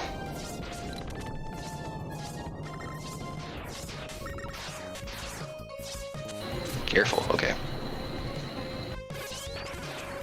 Alright, and we've got the tire section here in Turbo, which also another dangerous section. Didn't get the forward tire boost, but okay, I thought he was gonna just go for it anyway. Which very scary. I appreciate the caution. Yeah. You can theoretically go for that and still make it even without the tire boost, but you are dangerously close to running into the forward tire, which bounces you back. Meanwhile, Chalk eating it early in Cloudman stage. They're gonna go back to the beginning. So no world record run this time, but you know what? It's all good. It's okay. They can't all be records. They could. Alright, we got the Sissy truck. Very nice truck fight there. The extra lag from the drops. And then we're gonna see if we can get the quick kill. We gotta position ourselves just right. Oh, nice. He just went for it and got it. Just playing risky and gets it like a god. Meanwhile, we have another clown sighting on Team Crab Puncher, as they're starting their clown fight. Team Collinger finishing off Burst Man, gonna take on the clown. And we're still in Cloudman stage with Team Escaru. As that is 8 robos for Team Wire in Mega Man 7, and we're going to move on to castle stages right afterwards. I got burst light from Curlinger. Very nice. Save a good amount of time there.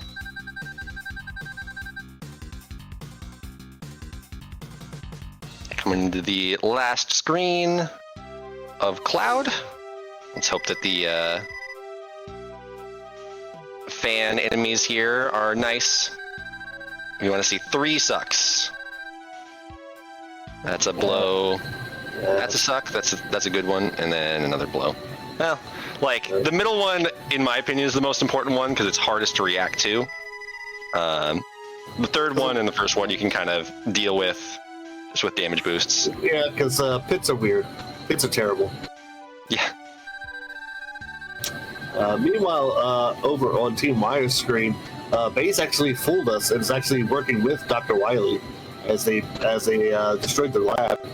And well, we're gonna go for revenge. Meanwhile, Chalk is having their Cloudman fight, and there we go. One more buster. Yep, there we go. Down.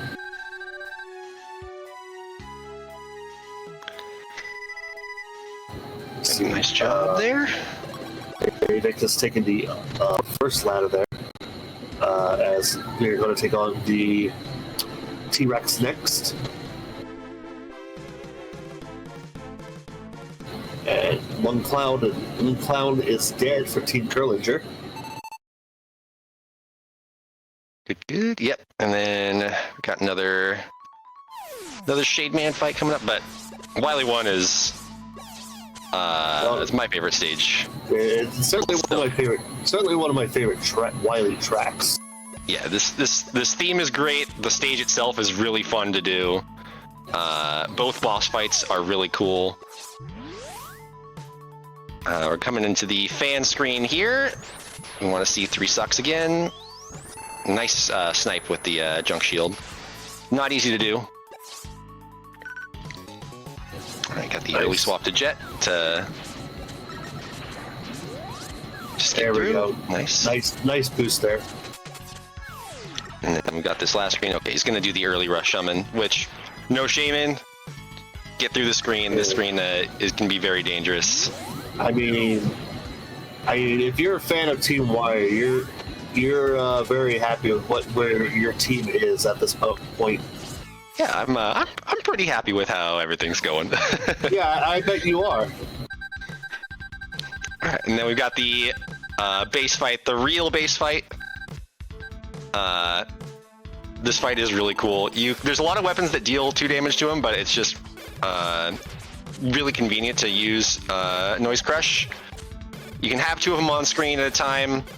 You can kind of place them in the right way. Nice cycle there. Gets the optimal left hand ending. Very well executed fight. And we've got the return of Guts. Good boy, Guts. Alright. Nice. Get 3 slashes in a rock cycle. It's good. Very good Guts fight.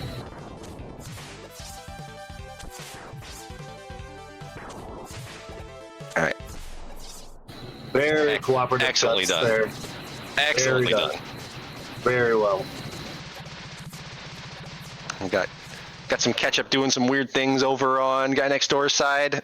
Had to avoid it, so we just got a lemon in. Oh, and then just the drop down. Oh, he wasn't close enough. So if you hit Slash Man twice, then he will go up into the ceiling, starting on his next available pattern. If you're close enough to him after getting the second hit in, then he waits for a moment to slash at you. So that's how everyone's able to get their 2 hits in, and then the freeze cracker. If you're a little bit too far away, then he doesn't slash and he just goes straight up. So something to be mindful about. Meanwhile, Team Wire is about to take on the second base fight in the super armor. that he stole from the lab. And we're gonna, I believe, see some more Noise Crusher in this fight. Yep, more Noise Crush. Again, a lot of weapons will deal 2 damage. Sometimes you'll see runners use Freeze Cracker, but Noise Crush is just convenient because you can fire it straight forward and you can have 2 of them on screen at a time. Also, this fight's really fun too. If you ever try to do it with a if you ever try to do it with the super armor. I'm only speaking from my youth, but you know, youth is wasted. But base is also nice. Yeah, super base is also very predictable because generally does two jumps with a couple shots, and then he goes into his power up to fire the super arm, and then he just goes away. Yeah, and as you get in, like if you deal half of his health, then he starts firing charge shots at you as well. So you have to deal with some of the slightly harder, more damage attacks. So we are approaching the end of this stage real quick over for Team Wire here. Just a vertical section to go as we're pulling out Good Boy Rush again to just say, you know what, we ain't got time to wait for all this. Just say no to platforming, as we might say. Yeah, going through the last couple screens, getting the quick jump up with the Freeze Cracker shot, and then we've got the Super Adventure Island 2 Turtle, the boss exchange program, coming in here. See what kind of pattern we get. We get the 2 flame opening, nice. We want to see as few head bashes as possible. 2 is okay. All right, and we have the mini turtles. Oh, we're not gonna see it from him? Okay.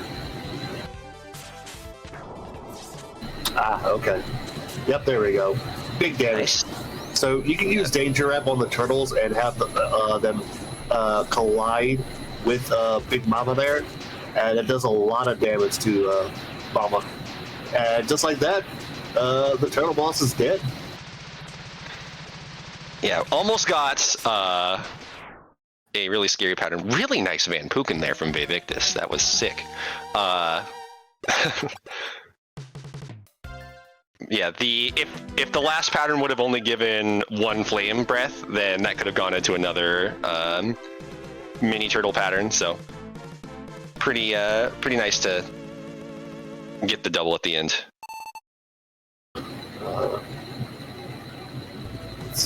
Let's track our runners here. I believe, yeah. So we're approaching the end of Shade Man stage for Team Crab Puncher, and we got a roll signed on Team Colander side as they finished Spring Man stage, and we're in Burst Man stage on Team Escaroo, but we're on Wily 3 for Team Wire. Yeah, a couple ways you can get through the end of these, or the middle screens here. It's going to go for the slightly faster Noise Crush shot.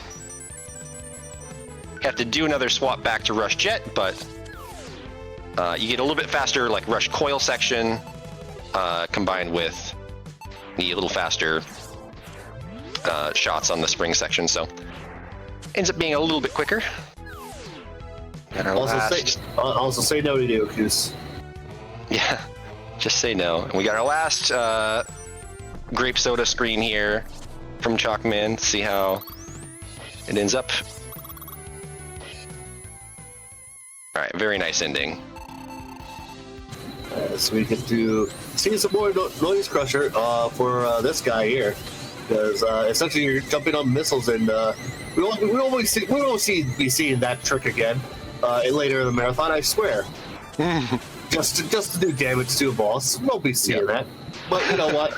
Down it goes. Yeah, ran into one of the missiles early on, but was able to recover pretty well. Hynid Squared is a pretty laggy boss fight in general, so it can be difficult to get all the hits in at the right time. And then his iframes, literal blinking iframes, are a little bit awkward to deal with as well. You sort of have to have your own internal timer. We have a burst roll! Alright. As things have been bad for Team Escaroo, yeah, why not? Yeah, just add on burst roll, why not?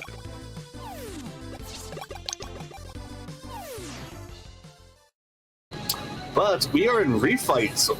If you're looking at Team Wire's side, as yeah, we are quickly approaching the end of Megaman 7 here, and it feels like we just started. Yeah, the last stage in Megaman 7 is pretty brutal. You have the whole refights plus machine plus capsule, so it ends up being pretty long, but really nice run thus far. We got everyone's favorite Slash Man here. Because you have Noise Crush now, you can get your charge shots in a little bit better instead of having to charge your Buster and hope that you don't get catch-ups. If you get catch-ups with Noise Crush, you keep the charge, so ends up being a little nicer that way. Oh, swapped the wrong direction and ended up on Danger Rap. Trying to remember names off the top of my head.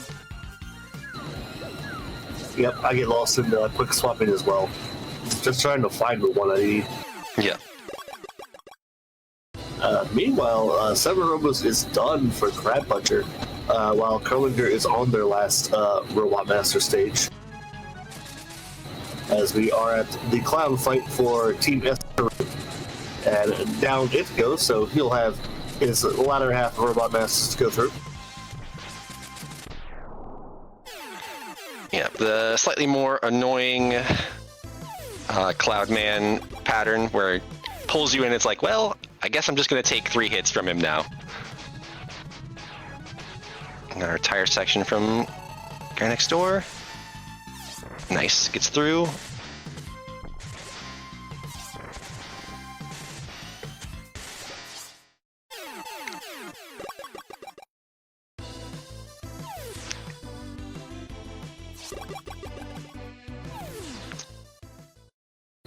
Alright, it looks like we're done 8, yeah, like I said, we've done 8 Robos on Team Crab Puncher. We're in our last Robot Master, and we're in Slash Man for Team Master as we are on, I actually lost track of how many Robot Masters we are through with Team Wire. I believe we're at the halfway point.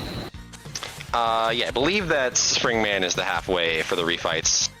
There is a alternate method to fight Springman in the refights where you use Noise Crush plus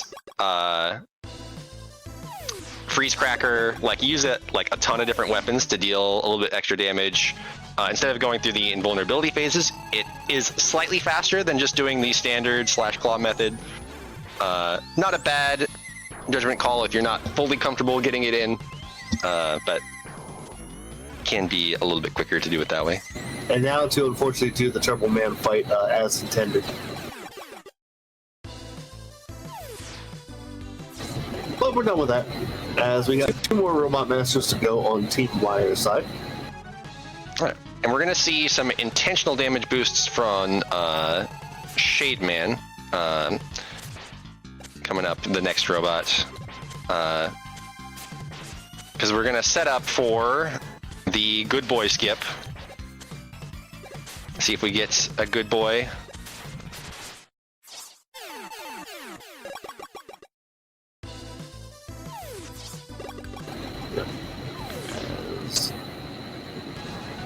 Oh, that was just barely made that jump. That was yeah, I was saying that's very unique. I don't think that was intended, but he made it over.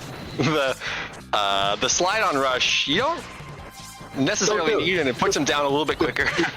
Don't do it. That's just the recommended. Just don't do it.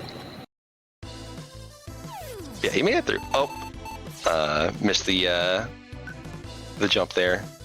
It's fine. Just wait for the next one to come through, and we got a rush summon. Let's see. Come on. See be it. a good boy. Be a good boy. Come on. Be a good boy. Ah, that's bad boy. That's not an item that lets us move. It's okay. So we're gonna see a regular machine fight. Yeah, but the machine itself is pretty dangerous and annoying because generally the machine just does a ton of damage if you collide with it. And then you got these extra enemies that if you destroy them too soon, the machine just decides it wants to do something else, so you want to see them on screen for as long as possible. Yeah, the little mini walkers is definitely the more optimal pattern to get, and it's a lot easier to take less damage from him during that as well. So, going into the capsule fight. Capsule is very difficult in 7. We're just going to see how many double hits we're able to get here. Well, there's one. I want to see spots where we can get the double double spring hits. Like, you can get the freeze cracker double hit in on any spawn. Looks like he messed up his movement a little bit. Gonna go ahead and preemptively S-tank. Good idea. Make sure that you don't accidentally get owned. Because if you die to Wily Machine, you go, or Wily Capsule, you go all the way back before Machine.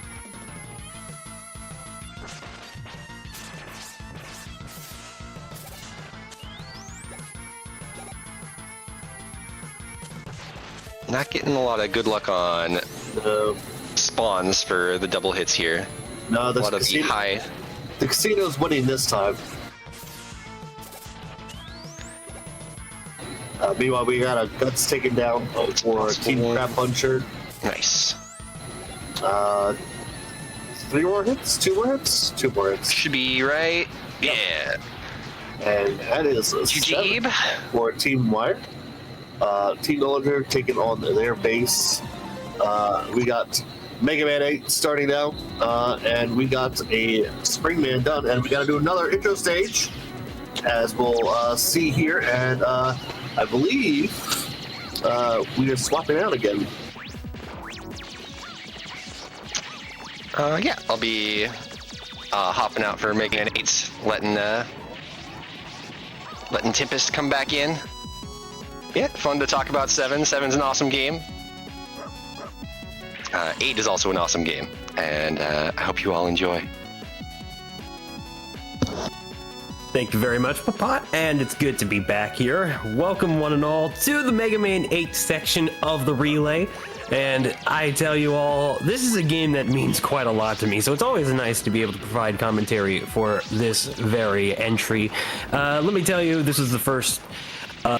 this is definitely a very memorable classic game to me, and for many good reasons. But in terms of the fast department, a good deal of it is not necessarily as fast as you might normally see in Mega Man gameplay, because we saw quite a bit of fast general movement and pretty fast sliding in 7 earlier. But here, as we jump onto from the Super Nintendo to the PlayStation 1, things are not as quick, but of course it is still a pretty interesting speed game overall, thanks to the nice little weapon that we're seeing our current runner here, Chill Dragoon, using, and that being of course the Mega Ball. And this is going to be some pretty helpful bread and butter stuff, going to some of the most basic tricks that we'll be seeing in quite a few levels here and there. But overall, the general gist of Mega Man 8 here is that we got Dr. Wily once again at it, and this time we've got some evil energy from outer space, we've got some infamously English dub stuff, except of course the runners are running on Rockman 8, so we won't really be seeing any of that here. Well, potentially not anyway, who knows, that could very well be the case for some of the other folks, but I imagine not, because I do believe this is another notable circumstance of the English version being slightly slower to scroll through stuff as compared to the Japanese version. But yeah, overall, let's get right into our first Robot Master stage, shall we, Bull? Yeah, so we're moving on to Grenade Man here. As we already alluded to, we got our initial weapon, the ball, Super Mega Ball, but we won't be seeing that in this stage. Actually, we got to blow up a lot of these bombs, explosions in these little TNT sections where, and generally we're going to see a lot of mini bosses too as we traverse this game. But this stage being no exception, as I recall. 8's literally my worst game to call. It's a fairly understandable thing to say, considering that, like I said, the physics of this game and the overall speed is very very different. So if you're not used to that sort of thing with a game like this one, then stages like Grenade Man can easily be a very difficult thing to overcome, because despite this being a very natural first stage choice, the obstacles can be a pain, especially in the second half of the stage, which is actually a good segue into what we're going to be seeing here with some of the mini bosses here.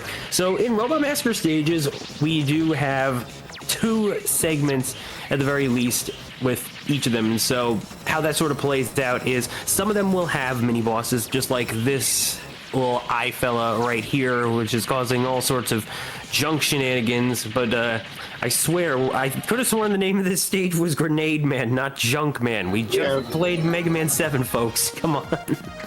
Capcom. I agree. But like you said, there's 2 sections. We're now in the second section. We are pulling out the good boy Rush, but instead of being a coil or a jet, he's a bike. And you'll be seeing a lot of use of this too in our more horizontal sections, as this will be our main mode for movement, as it's very fast. You can see, making quick work of this stage. Absolutely. One of the downsides of Rush's new mechanics in this game, though, is that you can only really use these once per stage. And so once you've basically put it to use, that's basically it. Although I do believe these things can potentially replenish under certain circumstances. So, but generally with the more horizontal sections, the Rush Spike is the way to go. And while it does take away access to our Mega Buster and other weapons that we'll have otherwise, it's not. Rush's own shot in the bike form is by no means bad, and if anything, the trade-off for speed is absolutely worthwhile. Of course, in order to then do other platforming sections, including getting on the ladder, we do have to get off of Rush, which he immediately teleports out of there and prematurely ends the little bike trick. But you know, it's still a pretty good power to have, and one of the very reasons why Grenade Man goes first. Other than that, we have the Grenade Man fight just about to finish up, and that felt good. Ooh, we missed the Danger Wrap attack over on Team Culver's screen for the turtle. But also, we're approaching the end for Team Craft Coachers. They're on their refights, and Team Escaroo has finished their 8 robos. So, you know, let's not discount them just yet. That's right. So, basically with the Grenade Man fight, though, as I was gonna excuse me, going to mention, Grenade Man would have shot his grenades right at you, and if a flash bomb hits the wall, it causes debris to fall, which can be a bit annoying to deal with.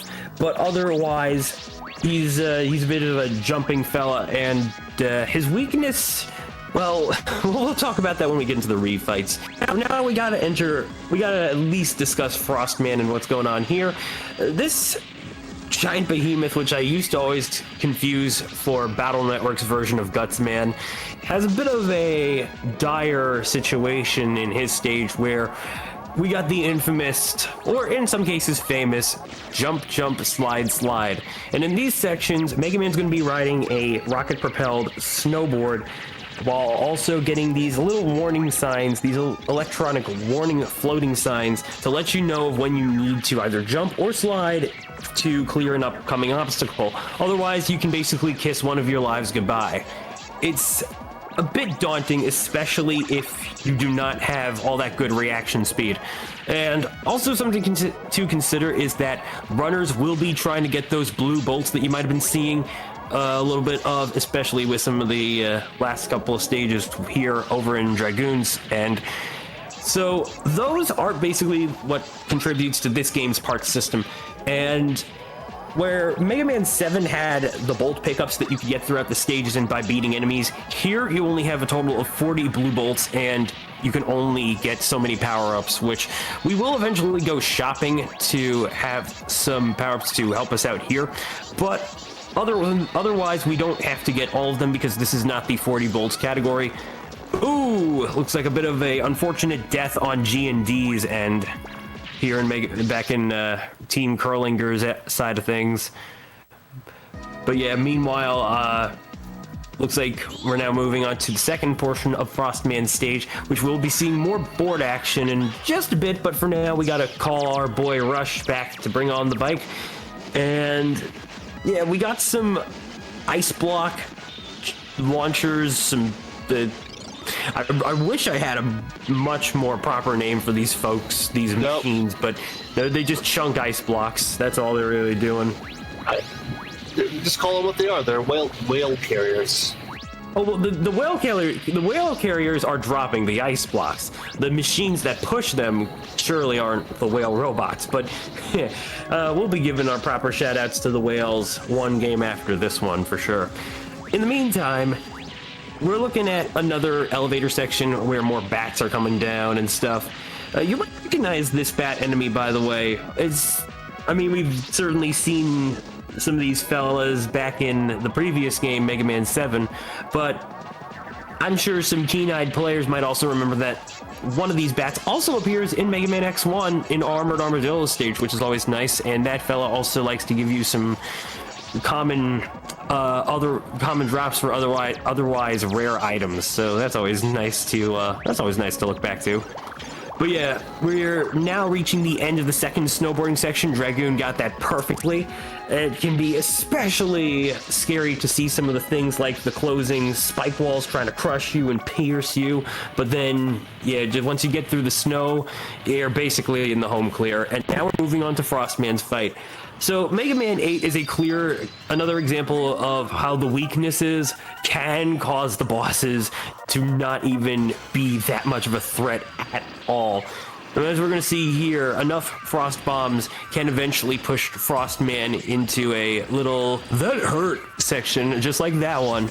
And otherwise he's going to just try and drop some more ice blocks right on you. But with the flash bomb, there's not much he can really do about it, and the big guy goes down to the Ice Age where he belongs. Man, I wish he would do that for me at 10. True. Very true. A little more on that later, though, of course. Yeah, for now. That's true. For now, we got Ice Wave, and this is a bit of this one is particularly ground-based and will carry itself along the ground, meaning that in terms of air usage, it's probably not at its best, which is ironic considering this is indeed Tengu Man's weakness. But a little more on that during that boss fight. For now, let's at least talk about the wind mechanics, which of course we're seeing a bit of a backdraft, which is allowing Mega Man's movement to be overall faster. There will be some times though where we will see that push against him. And now we're moving on to the real tougher tricks, the Mega Ball jumping, which, as you might have noticed in the first intro stage, just the intro stage rather, you might have noticed that Mega Man can jump off the bombs themselves, which cause them to explode, but in doing so it also gives him a bit of an extra boost. So this obviously is used to skip here in Tengu Man's level a couple of vertical climbs that would otherwise be absolutely slow and would require you to use this sort of bubble carrier, which easily pops to any obstacle it touches. So it is a hard trick to pull off, but it is indeed the faster way to do things. A quick throwback though to Team Crab Puncher back in Mega Man 7, where we got the Wily capsule fight over here in Victus's side, and was getting a bit of the trouble, but seemingly keeping a pretty steady fight going. Meanwhile, on GND's side, it's back to Junkman, having started his boss refights, and then back on Team Escarou's side, we got more Turtle. I like turtles. Yes, I like turtles too. But didn't get beat in that first section here, but hopefully we'll get beaten here in the later section, because that's who we really want to get. Yeah, exactly. Looks like the guy next door is going to do the safe strat here with Cloudman. But yeah, we did get beat now for Team Iron. This is what we want to see for this section. All right, and that's time on Victus's side with Mega Man 7. Team Crab Puncher now moving into Mega Man 8. That little reaction you heard of me wasn't necessarily anything dire, except for the fact that the Springman weapon just whiffed Wily, and you unfortunately caused Bay to have to pull out a tank to get that quick refill, but managed to clear out the fight relatively fast at the end. And yeah, GG on Vevictus, and now once again we got our second entrant in here into Mega Man 8. But coming up in Tengu Man stage, back to Team Wire, we've got this stage's mini boss, which is a giant laser, well, not a giant, but fairly sizable laser cannon.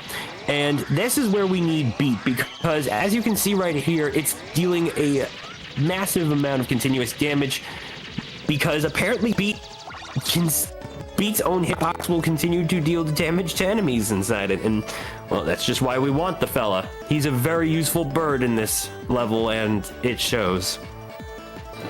But now we don't have to care about the rest of the level because we're approaching the end of it, and we got to do one more vertical section with the Mega Ball here, as he's trying to reset himself so he can do it proper, as opposed to taking the bubble. There we go. Now he's got it. Yeah, like I said, it's not the easiest trick to pull off, and one mistake can set you back just a little bit. And of course, this is also a trick that's very, very much reliant on your weapon ammo, so you got to be very knowledgeable of how to pull it off. Otherwise, stuff like that can indeed happen to just about anybody. So Kiwami has neared the end of the initial stage for Mega Man 8 for Team Crab Butcher. Yeah, Kiwami is very much a talented Mega Man 8 runner, and I'm very much looking forward to seeing a performance from her today. So let's see what we got here as she's about to enter her Grenade Man stage. Meanwhile, Chill Dragoon entering Tengu Man, and as I mentioned, the Ice Wave, his weakness, is more of a ground-based weapon, so it's a lot more effective whenever he decides to do his dash attack and then comes right from above, which then lands him on the ground. It is possible to try and potentially get yourself into the air so that you can try to hit him, but otherwise, one of the nicer things about Mega Man 8's gameplay is that you actually have two buster buttons, and one of them can be used for a simple charge shot instead of activating the weapon. So sometimes runners might switch to a weapon but then use the charge shot and then the weapon as well. It all depends on the situation at hand, of course.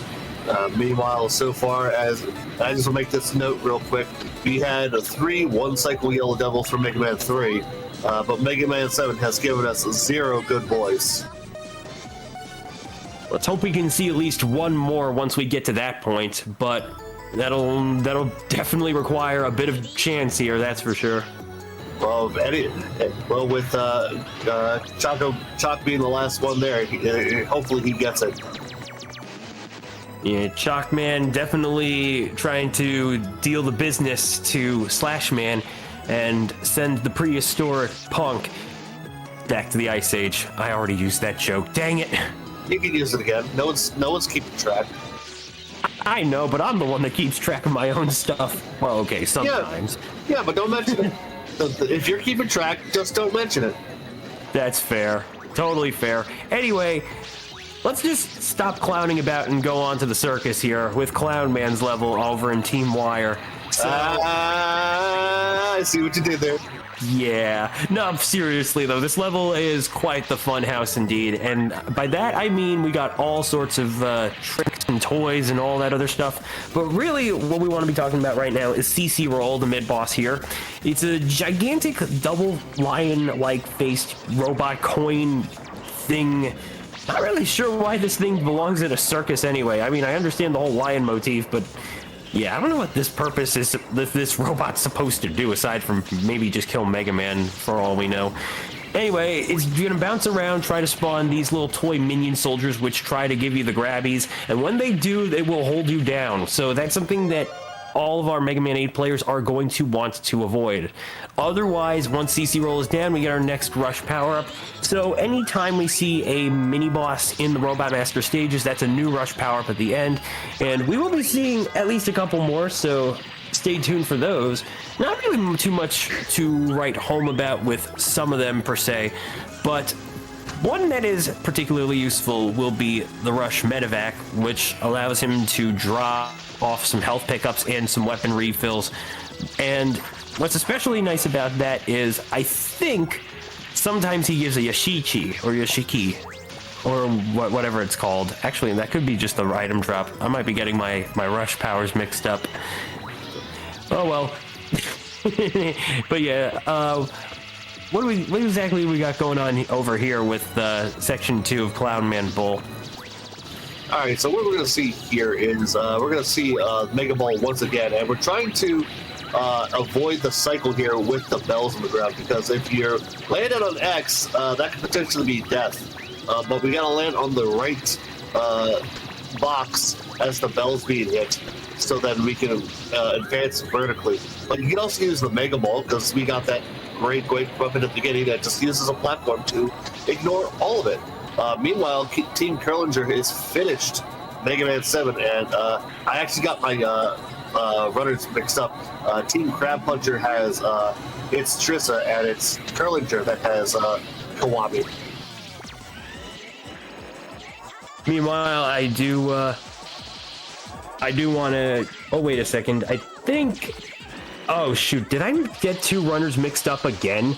Okay, no, don't worry. It's my fault because I brought it up to begin with.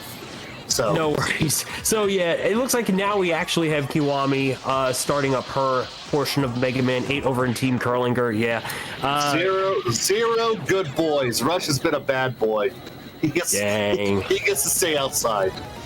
Oh, that's unfortunate. Well, hey, who knows? We'll probably at least see a little something, a little more good boy action with the more Mega Man 8 stuff. And all that stuff. Yeah. But yeah, big GG's to Guy Next Door for completing the Mega Man 7 portion. Yeah, definitely not the easiest to go through at the end for sure. Meanwhile, Dragoon, having taken care of Clownman, will now move on to this game's mid-stage, where we are now going to encounter this game's original character Duo. Duo is a personal favorite of mine, and especially a personal favorite to some that might have seen his Battle Network counterpart. But in this game, we're basically going to try and shower this dude with a bunch of flash bombs to deal continuous damage with him. Technically, his weakness would be Ice Wave, but because that is a lot more useful on the ground rather than the air, obviously we're not going to really see it put to use here. He doesn't have a health bar per se, but we'll eventually see a bit of a cutscene progression once the fight is officially over. Otherwise, he tries to slam the ground with his energy fist, he does a little bit of pinball, not really much else to the whole battle itself. Oh, hi, Proto Man.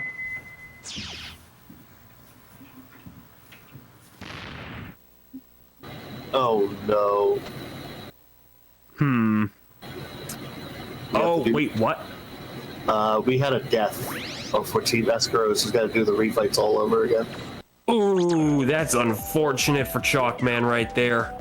Dang. Well, folks, let's at least try to keep up the good vibes going for Chalkman as they try to round out the Mega Man 7 portion.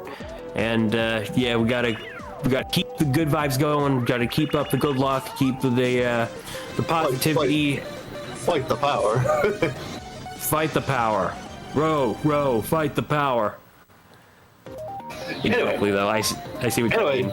we got an Astroman stage to go through for Team Wire. And yeah, again, annoying cycles to get through on this stage as these platforms are disappearing and reappearing, and then this stage is broken up into 4 parts. We get the disappearing and reappearing box, and then we got this maze where you gotta hit these buttons and get them in the correct order in order to escape the maze.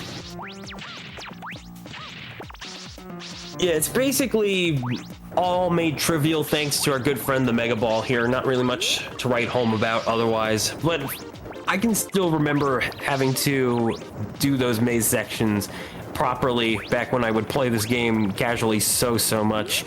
But now we're moving into a sinking tower sand section here, which don't even try and touch the sand. You're just gonna die. That's a pit right there. So it's like a vertical auto scroller in essence. There's not really much you can do here except try to get up as fast as you can to at least avoid putting yourself as close to danger as possible. There are a couple of bolts here if you are trying to collect those, but probably not for some of our runners, so really there's not much to worry about there either. Meanwhile, as Dragoon is continuing up the sinking power ascent, Kiwami has now activated the rush bike, in which she is now reaching the end of this little section right here, and will be continuing very shortly into the Grenade Man boss chamber. Meanwhile, on Team Crab Puncher's end, we've got Frostman, who is being showered with bombs, basically. I was trying to think of something clever here, but I gotta say it straight. I don't blame him. If you don't got it, they'll go through it. Yeah, there you go. But yeah, nicely done on Nitrice's side. And now, meanwhile, Shockman having finished off Turbo Man in the refights and going on to the next Robot Master. And then Team Crab Puncher now getting the Ice Wave, so they'll be making their rounds into Tengu Man's level. Meanwhile, Kiwami trying to is taking a bit of an interesting strategy, keeping the Mega Ball on while fighting Grenade Man and just using the Charge Buster that way, and doing a very nice finish right there. Just as we entered the second phase of the battlefield, she was able to get a charge shot to finish him off, and we did not have to see him do his shenanigans down in this room. I didn't even think that was possible. That's amazing.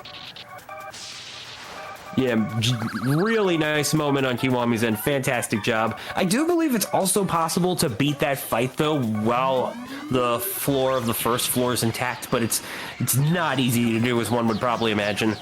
All right, now moving on to the Astroman fight. So, we choose this guy first, but he can be pretty annoying to deal with, considering that we don't really have his weakness. That's the unfortunate thing about Group 2 of the Robot Masters here, is that Group 1 and Group 2 all have their own chain of weaknesses from the weapons. So it's 2 groups of 4, but one, unlike one, does not necessarily transition into the other, unlike what we saw in Mega Man 7, where, say, Slash Man was also weak to Freeze Man's weapon. So instead, we're just trying to make do with whatever we got going on here, and it looks like we've had a bit of a... I think Dragoon was trying to call in Rush, but that did not quite go through. That was interesting. Well, for now, we are seeing Dragoon use a combination of the Mega Ball to try and get up to Astroman when he's really high, and overall just really laying down the pain with Grenade Man's weapon. Oh, but I think, yeah, okay, that was pretty close, considering I just realized how low Dragoon's own health bar was. Jeez. The important thing is he got it. Very much so. Meanwhile, Kiwami going through her first of the jump, slide sections. In fact, if Christy would like to tune us into the very joyous sound effects, that'd be fantastic.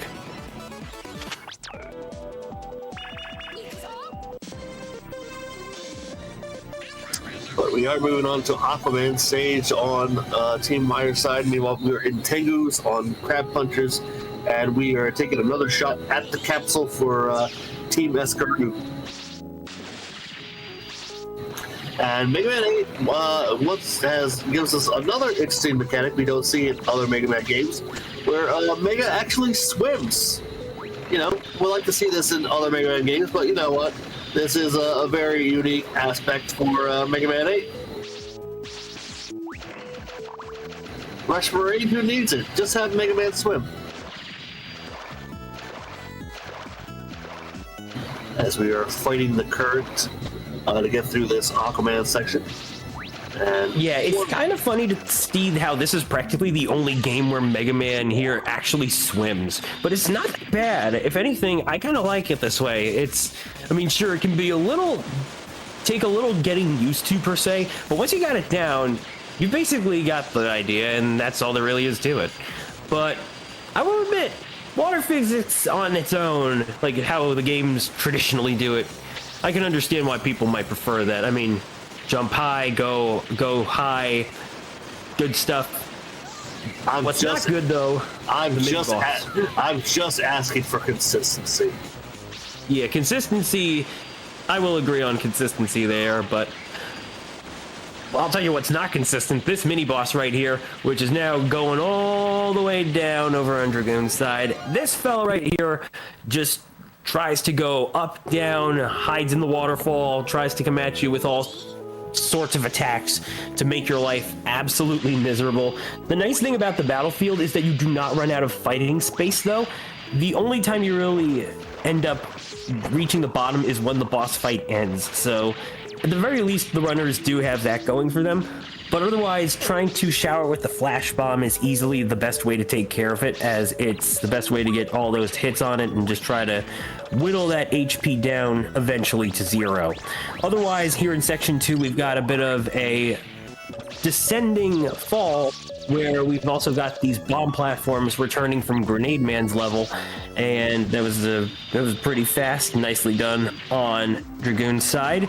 Meanwhile, irse just finishing off Tengu Man and getting their tornado hold, which, by the way, that weapon in particular is pretty neat for allowing Mega Man to do some extra little vertical carrying if you happen to run out of Mega Ball on you. So just a little something nice to it. A lot of these weapons actually do have a bit of a secondary purpose, something we'll also kind of be seeing 2 games from now with its special weapons.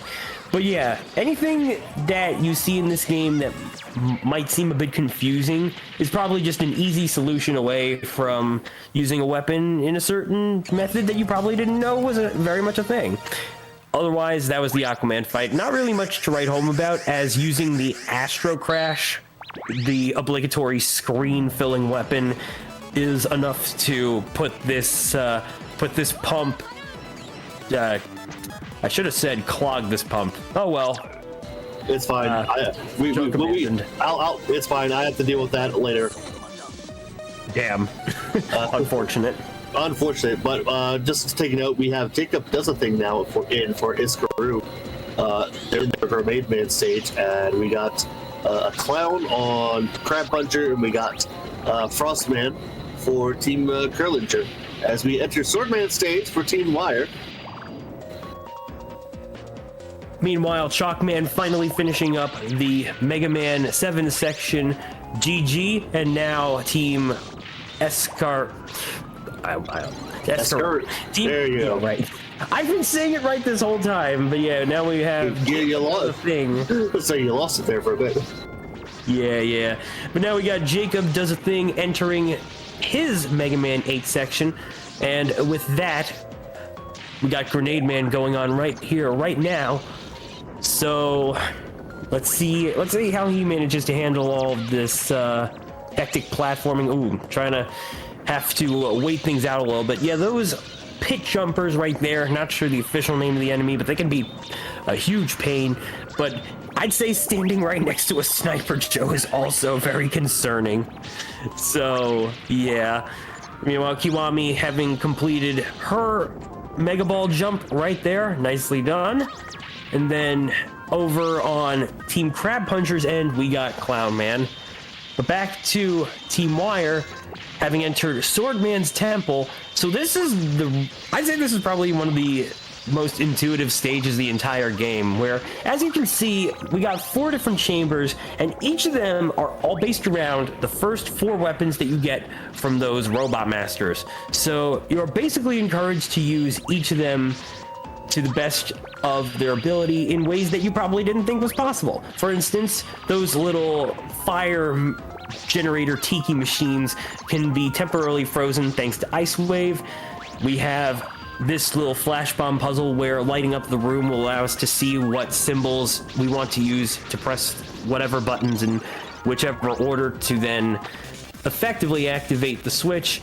We had the Thunderclaw puzzle, which you can use to swing from one hook to the next, and that'll especially come into play on the next Robot Masters stage, and also technically the last for Team Wire.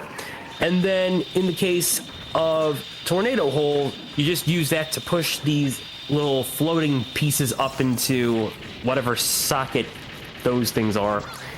And yeah, that's the mini boss. You we really don't have to worry much about the mini boss. Just hit the diamond when it's exposed with the flash bomb. A hammer thing tries to break the platform you're standing on, leaving you only these 3 sinking sort of platforms, and yeah, that's about it, really. Meanwhile, we are about to take on Duo for Crab Puncher, as we're going to use some of this Mega Ball again for Swordman stage. As you know, you have to take that riding platform and jump on the buttons, but that takes time, as well as waiting for a pillar of lava to push us up. So we're just going to ignore that, and you know what? Just not worry about it. It takes too much time waiting on the pillar. But we are approaching Swordman now, and we're going to switch to Aquaman's weapon, and we're hoping we don't see Swordman do some spits, because that's an invincibility form, and we don't want to see it. Right, so Swordman's weakness being the water balloon. Water balloon is the one special weapon in this game that has easily the most weapon ammo, period. And it is very, very repeatable. Like, that amount of ammunition it has on its own makes it also the most spammable weapon. And that's exactly what we want to do here in order to also stun Swordman. We don't really want to see him do that little attack where he's detaching his upper half from his body and trying to scrape by the wall, as that does, I do believe that does make him invincible for a little bit. So yeah, pretty good fight on Chill Dragoon's end. And we only got one more Robot Master with Searchman. And I gotta say, it took me a while to realize that this guy was also the super rad sniper net navi from Battle Network. Seriously, the fact that those two do not look anywhere near alike baffles me. Especially with this Searchman having 2 heads, which, according to the lore, Riley was essentially trying to experiment with the original Searchman, in which by adding in the second head, it would allow 2 smart minds to be able to make the Robot Master in question a very capable battle genius. Spoiler alert, it did the exact opposite. Nice thing about this stage 2, by the way, some of you may know that Mega Man 8 also has a Sega Saturn version, in which, for that version of the game, you get to experience some really cool boss fights, where in Duo's level, if you go for the bolt at the top section, instead of having to do a little bit of a puzzle, you instead face Cutman. And then in terms of there being a mini boss over here in Searchman stage, it's Woodman. Honestly, that's amazing. And it's so cool to see them in this game's art style, which, similar to Mega Man 7's art style or sprite style, unfortunately just does not get used a whole lot, which is a damn shame. It's probably one of my personal favorites, this game's. Other than that, we got overall a bunch of Thunderclaw swinging going on here from peg to peg. As I did mention, that is exactly something that you can use this weapon for, and it is practically mandatory as well in order to avoid some death pits or spike pits. We also got these fairly annoying gorilla enemies. Oh, nicely done with Dragoon, doing a bit of a daring Kamen Rider-esque motorcycle jump to get right to the boss door. And here we got the Searchman fight going on, where his weakness is Flame Sword, but it's a lot more of a weakness reaction when used during this little Guess Who push attack, which we're seeing right there, where Searchman goes up into the trees, comes down, and you got one real bush, you got 2 fakes inside the other 2 bushes, and yeah, you just want to try and hit him as best you can with that. Otherwise, he basically fights like a normal Robot Master from the NES games would, in which he doesn't really stagger much from the Flame Sword if you damage him when he's not doing that. So a very nice fight on Dragoon's end. Meanwhile, Kiwami is just finishing up CC roll in the Clown Man stage, and then we got Idrissa and on Crab Puncher's side going through the Astro Man mazes. Meanwhile, Jacob now undergoing the second and our last instance of a jump, slide. So if we could potentially shift the audio to that very briefly, just so we can hear those wonderful sound effects, that would be fantastic. All right, actually, no. We got them right here on the Team Wire side. This is true. I totally forgot about that. But hey, looks like anyway. How could you? This is the infamous. This is the real infamous jump slide section, as far as I'm concerned. That's totally fair. I've died so many times on this stage. It's not funny. Yeah, same here. Like, the amount of times you can slip up in this particular stage is unreal, but very, very possible. If you thought that some of the scary moments in Frostman's sections were indeed top 10 scary material, oh, you ain't seen nothing yet. You've got some fairly short timings for stuff like those falling platform moments right there. You gotta really remember where exactly they're coming from as well.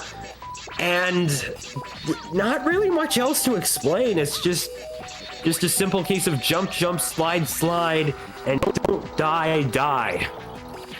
But after all that's done, we got a little more platforming to do, and we do need to be very mindful of even more Thunderclaw pegs, which, luckily enough, Thunderclaw also has a very high special ammo count, which means we don't really have to worry too much about running out. Of course, if we do run out, this game is pretty generous. In fact, if any of our runners do die, unlike previous Megaman games, your weapon ammo will instantly refill. So it's very forgiving, probably one of the most forgiving in that sort of manner. But by the way, I'm gonna remember that jump, die. jump, die, yeah. No, it just makes the most sense. Anyway, a Tedomino fight time. A Tedomino is awful. Is a bit of a jerk. Let's just be honest right there. No matter what game you're playing, whether it be this or Rock Band Forte, which is next, he's a jerk. Yeah, so Tedomino has 4 slots in which he can appear in. The idea is that you have to use your Mega Ball and it will bounce it into the right slot in order to deal the real damage to him. Of course, if you want to go for a bit of a safer strat, you can use your Rush power-up where he drops a bunch of missiles from above, but of course, doing it this way is by no means a bad idea, as it does allow you to just get a lot more of a heavy hit on a Tedomino and then eventually defeat it. But you gotta also be mindful of the different types of other compartments that can spawn during these rounds as well, especially the dummy Tedomino, which then causes a bit of a ground spreading explosion. So yeah, overall nicely done on Dragoon's side. And now, meanwhile, for some of the other runners, we got Kiwami just finishing up the duo, and we got Proto Man coming right in. Jacob is undergoing the shmup section, the shoot 'em up section here in Tango. God, it's okay. It's okay. No, I know. Words are hard. Words are hard, but man, I am in a slippery mood today. Don't worry. I've been fighting my allergies since last night, so I understand the pain. Yeah. But we're not done with shmup sections, as I believe we're quickly coming up to the next one on Team Wire's screen right there. Yeah, very much so. So this strategy and what we're going to want is going to be a tad bit different, but fairly similar as well. We should probably go over some of the different power-ups that you can collect during these moments, which we got the Rush upgrade, which allows Rush to start firing a 3-way spread projectile whenever you're doing your shots. We got our buddy Otto here, who, yeah, considering this was the first game that introduced me to Mega Man Classic proper, I was almost intimidated by Otto here, just because he's holding this giant bazooka and he's looking ready to kill, all right? But otherwise, yeah, that bazooka is pretty handy in terms of trying to lay some heavy hits on enemies if you really need that stuff. Of course, we got Beat. We've already explained that his little hitbox can actually continue to damage enemies as long as he's inside of their hitbox. And he also has a bit of a dash attack going when you release a charge shot. And last but certainly not least is Eddie, who will launch some bombs. Or not launch, but basically drop some bombs, yeah. Now, it will be sad to see all these go, because we're actually going to do a bit of a skip here in a moment, as we're going to reduce our health and then die intentionally to this enemy that's coming up here. And if we do it properly right, we get teleported straight to a checkpoint that takes us right before the boss. Yeah, so not much of a deathless run if you really want to go fast. This is the one death that you really do want to see happen. And understandable, because, yeah, as Bull just said, we're right here. We're right in the boss room. No need to wait for the screen to suddenly accelerate. Here we got a bit of a defense satellite going on, and Wily's final bit of security system here before we get into the fortress proper is going to try and pellet us with some mines, some laser beams, but that's the thing we want to be very much aware of, because the weak points do expose themselves when the robot is going to attack, or machine rather. Robot, machine, same thing. And yeah, we just want to use Astro Crash to deal as much damage to those weak point joints as possible, and then eventually it goes down. And we're on to this Wily number 3. Nicely done. Yeah, meanwhile, on Crab Puncher's end, Irse now entering the tornado hold room for Swordman stage. And then Kiwami, it looks like she's just about to enter her Astroman fight. Meanwhile, Jacob has just executed Tengu Man, downing this bird for good. And well, yeah, for now. For now, of course, boss refight. So I mean, at this rate, it's not even a spoiler alert. I was going to say the same thing for Astroman, because not just boss refights, other games. Yeah. Well, you know what? Capcom said, if it ain't broke, don't fix it, and they certainly didn't. You think he'd have Wily would have just a bigger obsession with both Astro and Tengu Man, considering his Guts obsession. Yeah, or at the very least, Guts Man. But now we got a bit of a special treat coming up here in a returning appearance from Base. We saw him not too long ago, and much like in Mega Man 7's second fight against him, he will be entering his fused form with Treble. Except this time he's also going to be powered up by some of that evil energy you're seeing float right above him, and yeah, his moves can be a bit annoying to deal with sometimes. The one move we really do not want to see is the Eat It laser, where he goes from one side to the next very fast and does not really give you much time to react. Otherwise, he's got a bit of a meteor crash attack as well. Really, we just want to see him do all sorts of attacks where he's the most vulnerable. Whenever he goes sky high, though. Well, yep. Well, at the very least, the laser attack happened on the other side, so it at least gave Dragoon the chance to not even have to dodge it. Could have been worse. Nice job, though, also using the brief invulnerability of the Astro Crash. Yeah, it's a combination of Astro Crash and Flash Bomb to effectively dispatch this fight. Now, best case scenario, we try to defeat him as close to the right side as possible, because as you just noticed, once his health is at 0, he slowly floats on over to the door. So we got really nothing to do except wait for that animation to fully play out. And so if the defeat moment is as close to the door as possible, then we're pretty much good to go. Otherwise, that can be a bit of time loss. But coming up next, you thought we were done with Devils? Oh, you have not seen anything yet. In fact, we're probably seeing the first Devil in a while, come to think of it, with the mainline entries. Haven't seen him since 3, but you know what? We changed the consistency of this Devil, as he's now Jello!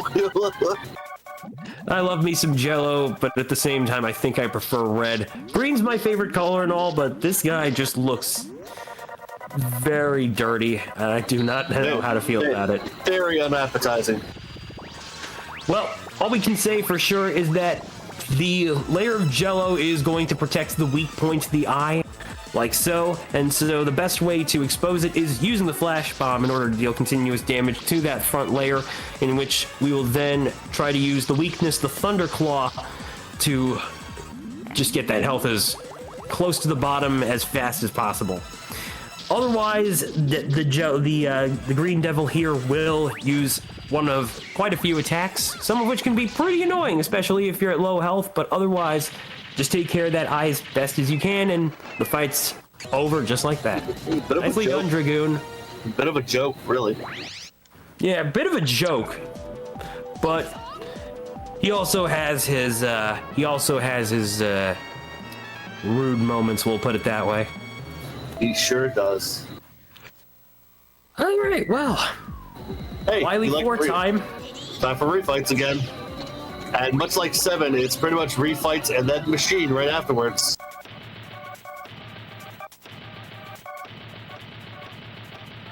Yeah, Team Wire right now entering into the Frostman refight here. Second verse, same as the first. Blind the big boy until he goes boom.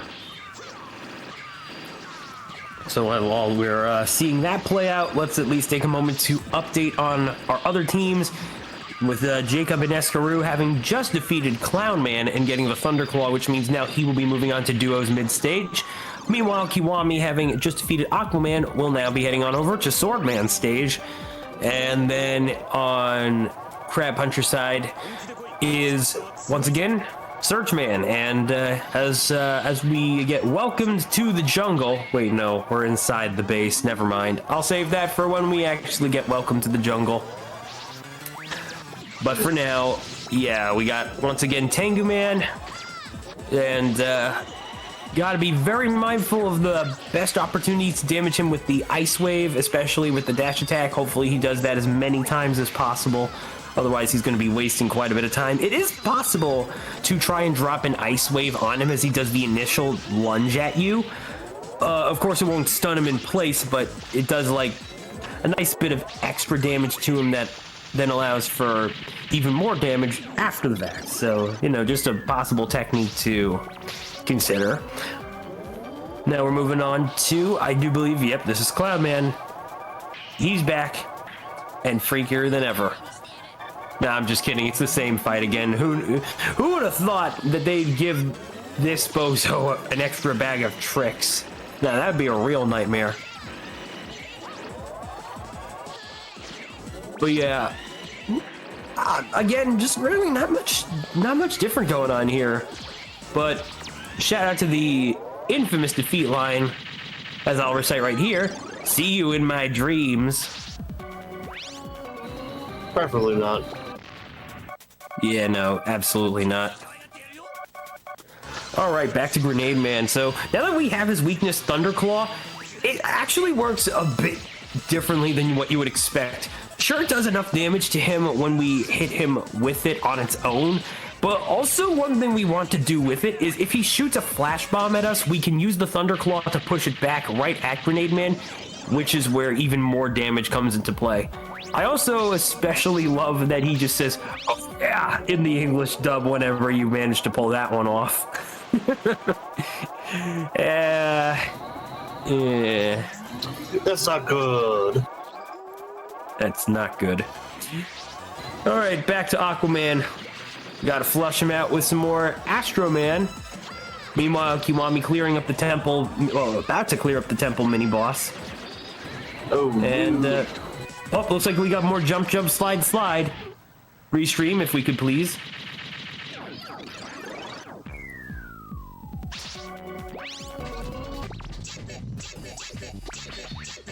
There we go.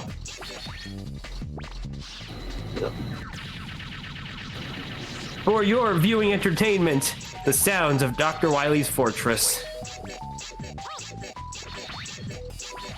I mean, if this is your entertainment, you might need to go read a book. Ooh, unfortunately, it looks like we just had a bit of a game over on Jacob's end. So, yeah, it looks like he'll have to restart the Astroman stage over there. Not quite the most pleasant thing to have to go through, but yeah, we'll just have to see what happens with the second attempt.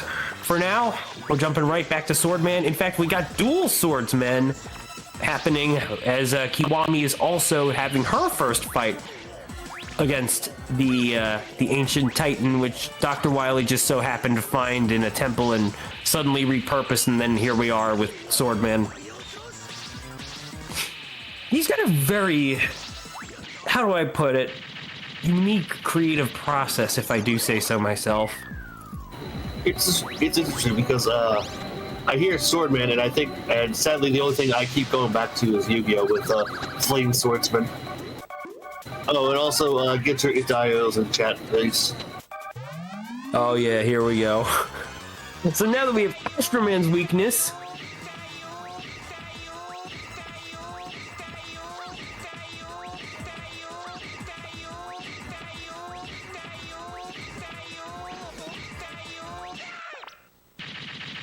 and now to my ears. Listen to the song of my people. And speaking of the welcome of my people, welcome to the jungle as Kiwami enters Searchman. I'll allow it. I had to. I'll allow it. But we're moving on to the machine now with his big gun that just gets wrecked by Duo. Certainly won't come into play later. And so now we got to deal with the rest of the machine and the capsule fight. And this certainly could take some time.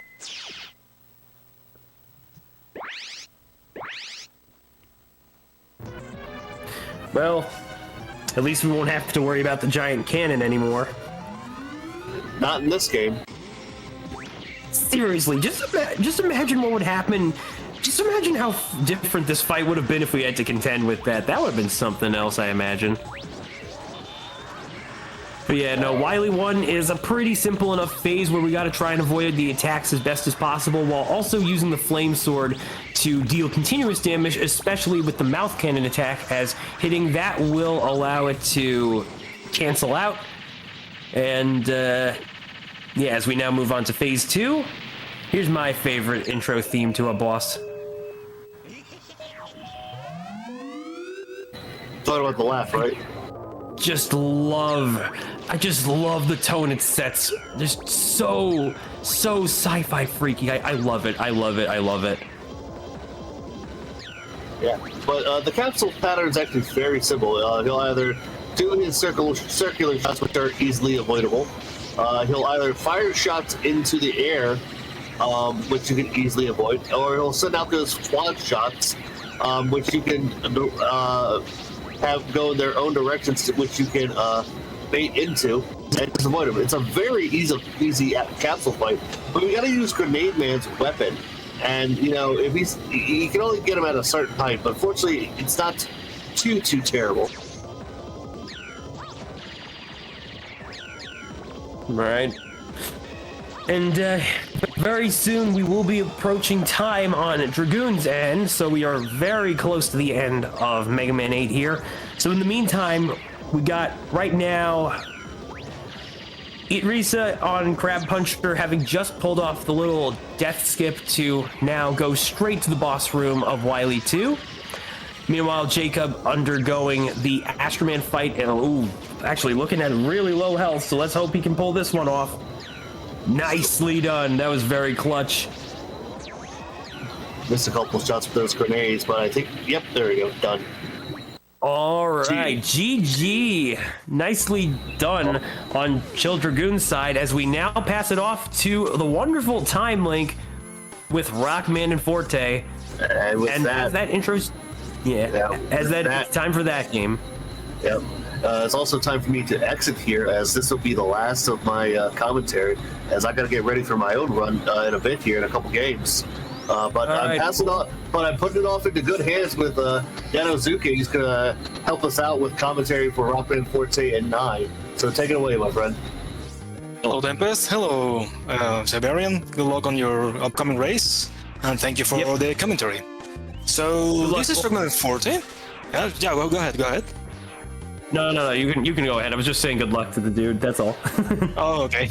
So this is Rockman Forte. As some of you may know, this actually looks a lot like Mega Man 8, but it was released for the Super Famicom in Japan. That would be the Super NES in America. And this game is as hardcore as it gets, right? Inafune wanted it to be difficult, and following the what they set up in Mega Man 8, here's an intro stage with a rather easy boss. Some lore on the game here. There's an uprising from a robot called King, and here Proto Man is trying to stop him. Right, but Tempest, do you remember Proto Man's charged shots from Mega Man 7, right? That doesn't look anything like it. And look at that, it's got chopped in health. That will have a serious repercussions in the future during Mega Man 9 if you play as Proto Man. That's why he takes double damage. So here is the first boss. Yeah, that's why. I mean, this game. It makes a lot of sense when you think about it. So King went into Wily's lab and the museum in the city, and he stole Wily's and Dr. Light's designs for his own robot masters. That's why we see Thank You Man and the return of Astro Man here in this game, although they were obliterated during Mega Man 8. That's honestly incredible, though. I did not know that it kind of set up a little bit of lore like that. That's incredible. Well, that's the best explanation. Like, people have like, okay, that should do it. I mean, if you get chopped in half, of course you are going to take more damage. So yeah, no, it makes a lot of sense. So this is the obligatory ice stage for any Mega Man game. In this stage, well, it's not like they can pick from many stages at the very beginning, unlike other Mega Man games where you can choose among all the robot masters. Here you have 3 or 4 to begin with, and then you can proceed, you open paths to the next ones. And for this Iceman, they will, this is another robot master, I keep messing the names, but anyways, they totally they will be picking the most broken weapon in the most broken weapon in this game, which is the ice wall. Do you remember Sips from Mega Man 2, right? Yep, pretty much. It's a little bit of it's a bit of a zip trick, you know, and yeah, that's basically what we're going to be seeing here in this game. The ice wall is practically like a sort of spiritual successor to that item from that game. It'll also serve as a really good offense or a means of offense to the next Robot Master once we take care of Cold Man right here. But yeah, no, continue on. Yeah, so exactly. So ships are back, and after they get the ice wall, we will be seeing ships all over the place.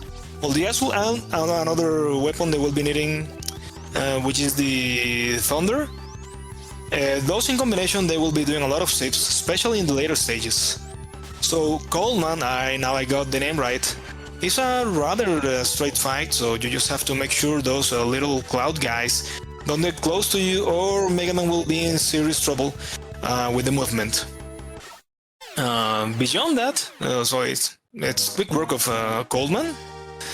Well, now the weapon power-up animation. So what you will be seeing, as in a lot of Mega Man games, the players, the runners, will try to finish the fight as close to the center as possible, or if they can stay in the exact middle of the screen, or Mega Man will just start walking to the center of the screen and then jump, and that's a lot of time loss. So here's Burger Man. It's just a guy with 2 gas cylinders for arms. Weird design. Why is he in the jungle? Yeah, so the reason he's in the jungle is because, unfortunately, King decided that the best idea to make him obey his every instruction is to tell him that he's got a bomb planted inside of him and that it will explode unless he continues to destroy forests. So that's exactly why he's within this sort of biome instead of, say, an actual fire level. Don't worry though, we'll be seeing some flames come into play soon enough. Right now, this is indeed where we're going to see some of these zips or other like jump boosts come into play with the ice wall, and you're seeing Time Link use it to basically go through these false platforms within this level. Otherwise, Yeah, this level is a lot of damage boosts for the runners. Back on Mega Man 8, Irse is for Team Crab Puncher is on the reflex right now. And meanwhile, Kiwami is just about entering Wily 3, while Jacob has just cleared the final temple room and will now take on Swordman's mini-boss. But yeah, now we're going to see Time Link coming up to the most infamous part of the level, where we got these gigantic tellies just dropping off these fire bombs, and if they manage to accomplish that much, an instant kill fire wave will ring. It will spawn right up from above, so you want to take the high ground, just like that. But once you've cleared that section, you've now entered the boss chamber, and Burner Man is going to be a bit interesting, because now we gotta fight him not just by using the ice wall, but pushing him into the spikes. It's funny, because I mean those spikes would instantly kill Mega Man, but they will not do the same for the boss. That would have been a really interesting gimmick for a fight, like to force him into the spikes and then getting the insta kill. But I mean, it works. And well, in later stages, the runners will purchase I don't remember the item's name. It's like the enrage. Like when you drop below a certain amount of health, Mega Man will do double damage or more damage when that item is equipped. Right. So counterattack. Yeah, exactly. So that will be the main strategy for dealing damage to the bosses in the later games, in the later stages of the game. Just to go below the health threshold and then equip the enrage, and that's it. I mean, they will just burn through everything. Yeah, right now we at least got one more stage before we start to see some shopping on Time Link's end. So the idea is that with each weakness, or rather with each Robot Master special weapon, what also happens is we've got a stage that precedes King's Own Fortress, which acts as a bit of a security system. And our runners will have to use each of these weapons to clear a puzzle that only those weapons alone can basically solve. And for each time they do so, they also get this gigantic bolt, which they can then collect and then use for the parts shop. Also, shout out to the whale. Hi whale, bye whale. It's funny, usually I've seen some runs where the runners will just sip in the section we just went through, and there they use the ice block to just gain that little extra horizontal distance to reach the platform. And here's a funny thing, it's Pirate Man and he's underwater, but he's weak to the fire damage. For some reason, I mean, the fire weapon doesn't actually fire flames, right? But rather that pushes the water like really hot, and that sort of hurts Spider-Man. But hey, yeah, it's kind of like a force wave, if you will, and something about that just does not sit well. However, if you do manage to get actual fire damage on Pirate Man, there is also a special animation for that as well. So it's kind of ironic that, that is his weakness, but I guess if it works, it works. Ooh, by the way, Kiwami getting that rather annoying attack coming from the Green Devil over back on Curlinger's Mega Man 8 side of things. That is the one attack that you do not like to see because it wastes the most time and can also deal a nasty bit of damage to you if you're not prepared to dodge it. But yeah, as we mentioned, we have the Dragon Bolts. The Dragon Bolts in this stage. This is a special stage that players can revisit, and just they have to destroy like each ice block. It looks like an ice block with the right, like you said, with the right weapon. And there we go. I think those bolts are they're worth a lot, and they will use it to go to auto and buy some stuff. There's the power up for the damage threshold, the energy equalizer, and the that item allows, the spike guard. It allows you it allows Megaman to take one hit from spikes without dying, and that is crucial for some stages, just to get the zips they need.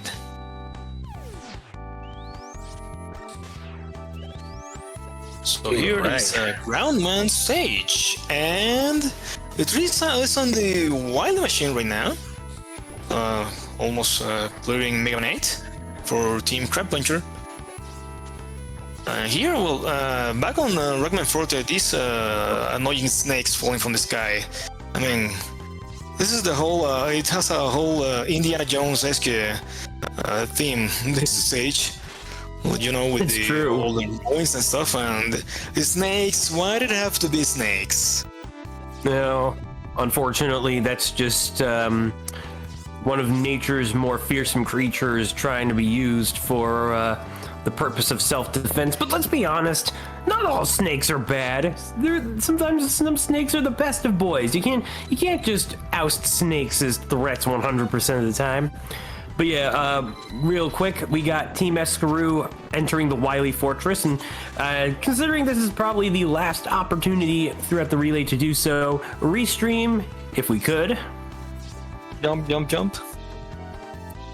You know it well.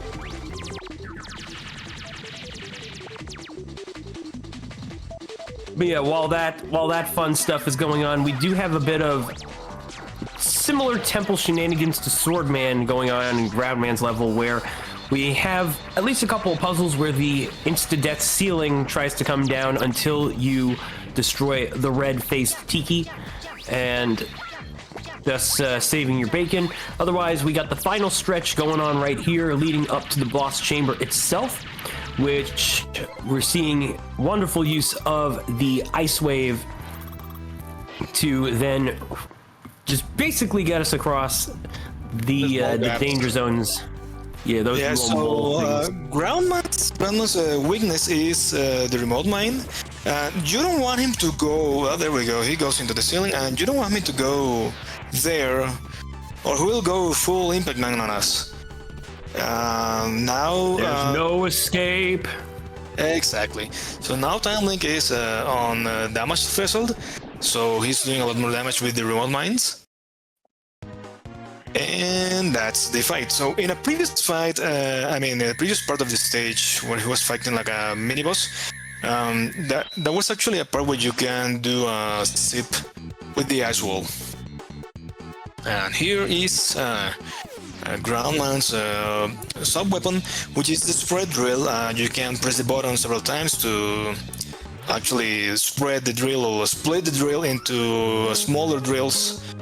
And this is actually useful to take care of several small enemies in a horizontal line. For Team Crab Puncher has already joined the Rockman Forte. And we see Shadow now on the interstage. And here by the way, the interstage right there, that's the robot museum from Megaman 7, believe it or not. Oh yeah, that's well, it's a lot different, but yeah, I mean that's where King went to steal Dr. Light's designs. And here we have on Time Link's stream is the mandatory auto-scroller for this game. Thankfully, this game has not any auto-scrollers as Mega Man 8. And that was about it. I mean, this was just a small part of the stage, and the rest, well, you can slide through. Be careful not to stand too much on the balloons, or they will just pop and drop Mega Man to his death. All right, so now as all this is going on, we got once again the little cutscene where Proto Man does get chopped in half. A little bit unfortunate, but he'll be back a little later. Well, actually, no, we won't see him now that I think about it. But I won't spoil why just yet. For the time being, though, I should say that we are just about reaching the final stretch with Kiwami's end for Team Curlinger, which she will now be taking on the Dr. Wily boss fight. Meanwhile, Jacob, having entered the auto scroll, the shmup section for Wily 2, I should say. And yeah, it's not much to say except now we got Tango Man again. Yeah, Tango Man again, but this time the sub-weapon for him is a lot nicer to use, as it is not ground-based. So yeah, there we go. Tango Man is dead, and it doesn't actually take that much weapon ammo to take care of Tango Man. And we get the Tango Blade. This is so unlike Tornado Hold, yeah, this is more of a simpler projectile weapon, but also one with a bit of a close range property to it as well. Exactly, it replaces the Megaman slide for a blade. I mean, he kind of slashed through things, and it kind of reminds me of the the slash weapon, the slash claw from Megaman 7, sort of. Yeah, it's basically almost like an evolved version of that in a way. I see you there. So now we have a Magic Man stage, which is a circus. It's a circus theme as well, with all the little trains and stuff. I mean, I guess, well, since he's working magic, he works in a circus, right? He could have had his own stage in Vegas, but no. He decided to work for some sort of circus-like thing. I like to think this is a sister of company amusement park to the one that we saw in Mega Man 8 with Clown Man. Yeah. Also, really quick. Oh wait, no. Actually, this little ditty would be a little better for the boss fight. Sorry, go on. Okay, so we have here the CC coming back from Mega Man 8, and you just wanted to crush the blocks so you can reach the door ASAP. And well. Shadow finishing the Coleman stage, Coleman fight. It's funny, I haven't seen any sips yet. I think it is because they still need they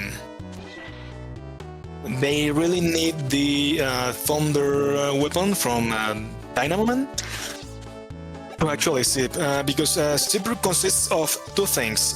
First, you need the ice wall to push Megaman into a wall. I mean, you have to shoot it at a certain height and really close to a wall for it to push Megaman some pixels into the wall, and then you have to open the menu, switch weapon to the Thunder weapon, and then use that weapon to actually start the zip and move across the stage way faster than just, climbing ladders is just so underrated right now. It's why climb ladders when you can zip, right? Yeah, no. Admittedly, though, the setup for the other zips are possible. It's just, I can imagine it taking a bit of difficulty in order to sometimes get going. So I can understand Time Link opting to avoid that for now. But otherwise, we got a nice little Magic Man fight. I kind of lost my opportunity to do the thing that I was saving up for, but... Taking a death at the Megaman Museum? Oh, that's sad. I know, just taking spikes to the face. That's yeah, never fun. But on that note, we should properly introduce that, yes, we now got Genji here for Team Curlinger as Kiwami finishes Mega Man 8. GG to her. And meanwhile, we also got Jacob with Team Escaru doing Wily number 3. So he should now be coming up to the base fight, and we'll see how things play out there. Otherwise, Team Crab Puncher, we got the Burner Man fight coming up, and once again, just use the ice to push him into the spikes. We get a bit of a cartoon reaction to the excruciating pain he must be experiencing before he goes kaboom. Yeah. So one thing to say about the zips in this game, as in everything, I mean, it's not something that developers intended, right? Totally not developer intended. So there's a risk of soft locking if it is done wrong, right, on certain stages. So I figure if it is a race, I mean, they just want to do it right. The runners don't want to take risks, maybe, unless they are 100% sure that, okay, I can zip here without risk of soft locking. And maybe that's why we haven't seen the use of zips yet. Yeah, all things considered, I think it's also just a matter too of wanting to keep a decent enough lead while ahead too. And maybe also just the fact that I can understand some of these runners might not be feeling all that up to speed with derusting some of these zips too. So it could be any reason in particular, but again, no big deal really. We're right now seeing Astroman stage here, and we got a entire projector film of enemies in which some of them will come out of their shadows and then come in right up here. Shadows stream. There we go. Shadow forming a bit of a zip there. Nicely done. All right, so this is actually where we do want to start seeing some zips, especially because, yep, there it is. There it is. So that right there was to avoid a bit of a Simon Says feature that this stage has to offer. And if you happen to get the button pattern wrong, you will take a bit of damage from the cannon gun thingamajig or whatever kind of apparatus that thing is. Yeah, the thing on the ceiling. Okay, well, so here comes the mandatory Yoga blocks in the Megaman game. Because, of course, I mean, we have to have Yoga blocks. It's a Megaman name. It's a Megaman game. And, well, this part is scary, so let's see if he tries to go for the zip here. Nope. He's taking it safe. I don't blame him, honestly. That's a tough zip. I've seen several runs die to that section back there on Timelink's screen. Meanwhile, Shadow just finishing Pirate Man, and Genji going into Coleman's fight. On Jacob's stream, he's fighting the Green Devil. And here comes Astroman 2. Because he was rebuilt by King, I think. And his weakness is the magic card. I mean, it's kind of stun locks him. You can stun lock him if... I mean, there are several ways to do this fight. This fight can be totally done with the Buster and the Enrage item. But you don't want Astroman just going around all the places and making holes in the ground. So there we go. Yeah, nicely done there on Timelink's side. It is worth noting that you can go to Astroman as one of your early robot masters if you so choose to, but that's particularly for those that feel comfortable or confident with that particular strat. Most others do comfortably go for Pirate Man otherwise. And one of the nice things about this Astroman fight is that we do not have to worry about any Astro crashes, but Astroman does like to use his newly acquired doppelganger ability to send projectiles at you, which we can also now use ourselves. And will also be the weakness of this guy. Yeah, I really hated this fight when I played this game casually. Because, well, I mean, he has this action that when he reaches a certain amount of health, he starts recharging, and well, by recharging, he recharges health, literally. So yeah, you don't want that. That's bad for a fight, and we want to go fast. Yeah, he's definitely the bane of nobody likes Dynamo's fight. Nope. It's the bane of many people's existence, both casual players and speedrunners alike. But yeah, I should also mention that Timelink did do another shopping section, because after a certain amount of Robot Masters have been defeated, Otto's shop does gain more parts. Or in the case of Base, I believe it's Reggae as the shopkeeper in that one. Which, by the way, a bit of trouble here. Ooh, yeah, a little low on health here. Meanwhile, Jacob on Team Escarou's side is now undergoing the boss refights, taking care of Aquaman, flushing down this little punk and showing that, you know what, you're no superhero, and DC deserves to sue you. This Aquaman is not related to the King of Atlantis, so I think that's something we have to save. We have to say Jacob is going into this Grenade Man refight.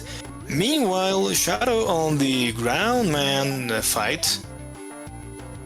while Genji is going into Burner Man's fight. Oh, careful. Yeah, Time meanwhile, Link. back in A lot of Dynamo damage. Man, we still got. Oh, yeah, I'll make it quick. But we just got a bit of basic conveyor belt platforming action going on at the moment as Time Link now activates counterattack. Yeah, counter. I'm still stuck with the enrage because from other games it's called. Well, that would be the mechanic, but I mean, people get it, you know. Yeah, I know what you mean. Yeah, same concept, same concept, different name. Yeah, but now Dynamo Man's fight goes on, and yeah, as Danozuke had said, once he gets to a certain threshold of health, you see him jump to the ceiling just like he did there, and he will attempt to get more of his health back. So we want to use the copy vision in order to say no and effectively ground him before eventually taking him out. And I will say this much, as painful as Dynamo Man can be, I do appreciate his unique defeat animation where the helmet shatters and then he explodes. That is pretty cool. That's a nice touch. By the way, on the fight, you know that he throws some spheres and they specifically target Megaman. If you use copy vision, they will target the clone of Megaman, the Megaman clone, instead of the player, right? So that way you can just play in the fight safely. And well, I mean, when you're on counterattack health, you actually don't want to take any hits whatsoever, because no, that's a lot of danger. Oh no! Oh wait, I thought I saw Jacob dying, but no, that was only the. Nope, that was just Tango Man exploding. Yeah. Meanwhile, I do want to point out that we did see a fantastic zip on Genji's side over in Team Curlinger as they're making their way on over to Pirate Man very shortly. And then Time Link has now entered the King Fortress after taking care of the remaining little crystal box things that we needed to use our final Robot Master weapons for destroying. Of course, Time Link opted not to get the bigger bolts, which is perfectly fine. At this point, It's not needed anymore, I think. not necessarily, but one thing you can get at the shop is extra lives, which especially will come into play very soon. For now, though, we got King 1. It's not that horrible of a stage. You've got some basic enemy rooms. You've got a bit of returning fellas from earlier stuff like the spike ball throwing gorillas. You got the little shield defenders. We got the worms, the fire mets, the sniper joes. And it all comes down to an upcoming fight with a returning face from Mega Man 8. But first... Monkey. It's Monkey. wait, hang on. Mega Man 8. Well, not just yet. Hang on. He'll be there shortly. He'll be there. But I just wanted to point that, I mean, Time Link was doing like the safest strat, and not going for the skip at the start of the level. For what I said earlier, I mean, if you do it wrong, if you mess up, I mean, if it's your run, like, okay, you reset, right? But this is a race, so it's no resets. So here's he's taking, they're taking intentional damage to enter counter attack health, and there goes the monkey. Monkey. Exactly.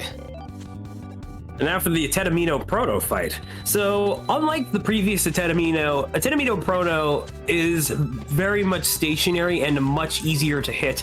But the idea is that with the weak points being the head, you have to push down the platform in order to then properly expose it, and then you can use the copy vision to effectively take it down. But be very careful, because once you defeat its health, once it goes down to 0, you lose control of your character, and you can still die to the lava pit. Yeah, that's awful. I mean, it certainly happened to me the first time I played this. I was like, yeah, I finally defeated, and I died. And I was like, wait, what? Oh, man. Yeah, I mean, I totally hated that, and well, then I knew, okay, so I have to do this like really carefully. But these guys, they know what they're doing. They just know when to jump and avoid that deadly trap there at the end. I mean, that's like a cruel joke. I mean, from the developers. Like, yeah, you won, but then you didn't. Yeah, I agree Jacob with you there. on Wily Capsule. And then in terms of Shadow, we got the Magic Man. Okay, now I did my thing. I am satisfied. You can rest for the rest of the stream now after that. So here's the King tank. It has 3 weak spots that you want to hit.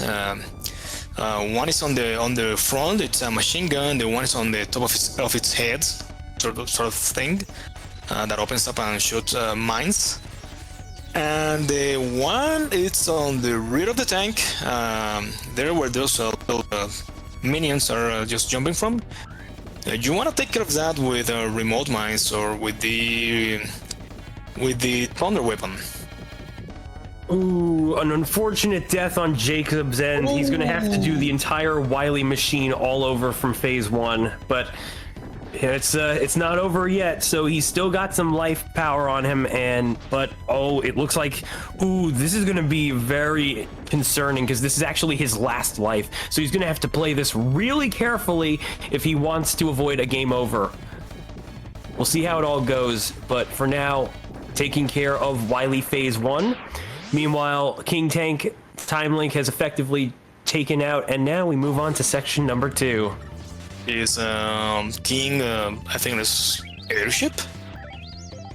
Kind of. Yes, King Jet, it's something like. It's something that flies, and well, you have to defeat it. It's sort of like a weird robot flying thing.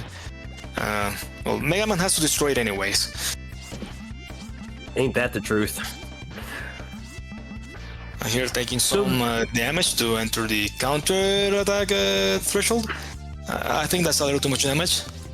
You have to be careful here because this boss hits actually really hard. You don't want to get punched or get a ray spray in the face. And you also have to take care of these little flying platforms because it will release some bubbles, and if you touch one of them, it can just put the whole screen in blank, like you got a flashbang. When you don't want that, and that's potentially fatal. All right, we're now reaching the halfway point for Jacob's Wily 2 fight. Hopefully, because he is looking a little lower on health himself, but hopefully if things get really tough, he will consider using the Rush Medevac, which is always something to do. Unfortunate death on Time Link. It's an intentional death. It's an intentional death. Yeah, after you kill the King flying thing, you can actually take a death to avoid, taking all these small platforms onto safe ground, because it is like an auto-scroller. You don't want that. I mean, we want to go fast. Absolutely, and also GG Jacob clearing that Wily fight, and now Team Escaru with Mr. Cab 55 into the Rockman and Forte section. Let's go. We can now see Protoman get chopped in half for the 4th time today. And probably the last time. And here, Time Link, he's trying to do the save. So this is where the rubber hits the road in terms of the real zipping, as far as we know. Yeah, I'll let Dono explain this. So this fight is actually this part of the fight is scripted. I mean, King will always do the same attacks, and what you want to do is you want to put an ice wall, and the ice wall should push Megaman into the wall besides him. And then he will switch. They will switch to Thunderbolt, but they are not having any luck with the ice walls. I mean, it's a really specific height.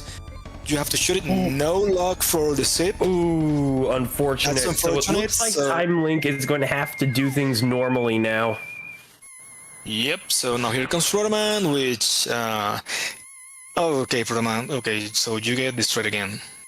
And so now he's effectively using his Buster's his reactor core's own defect to try and hit with a massively powerful shot to break his shield, which is more than enough to now allow us to lay on the real hurt onto this guy. Yeah, so But yeah, this could be a major time gain for the other teams for sure.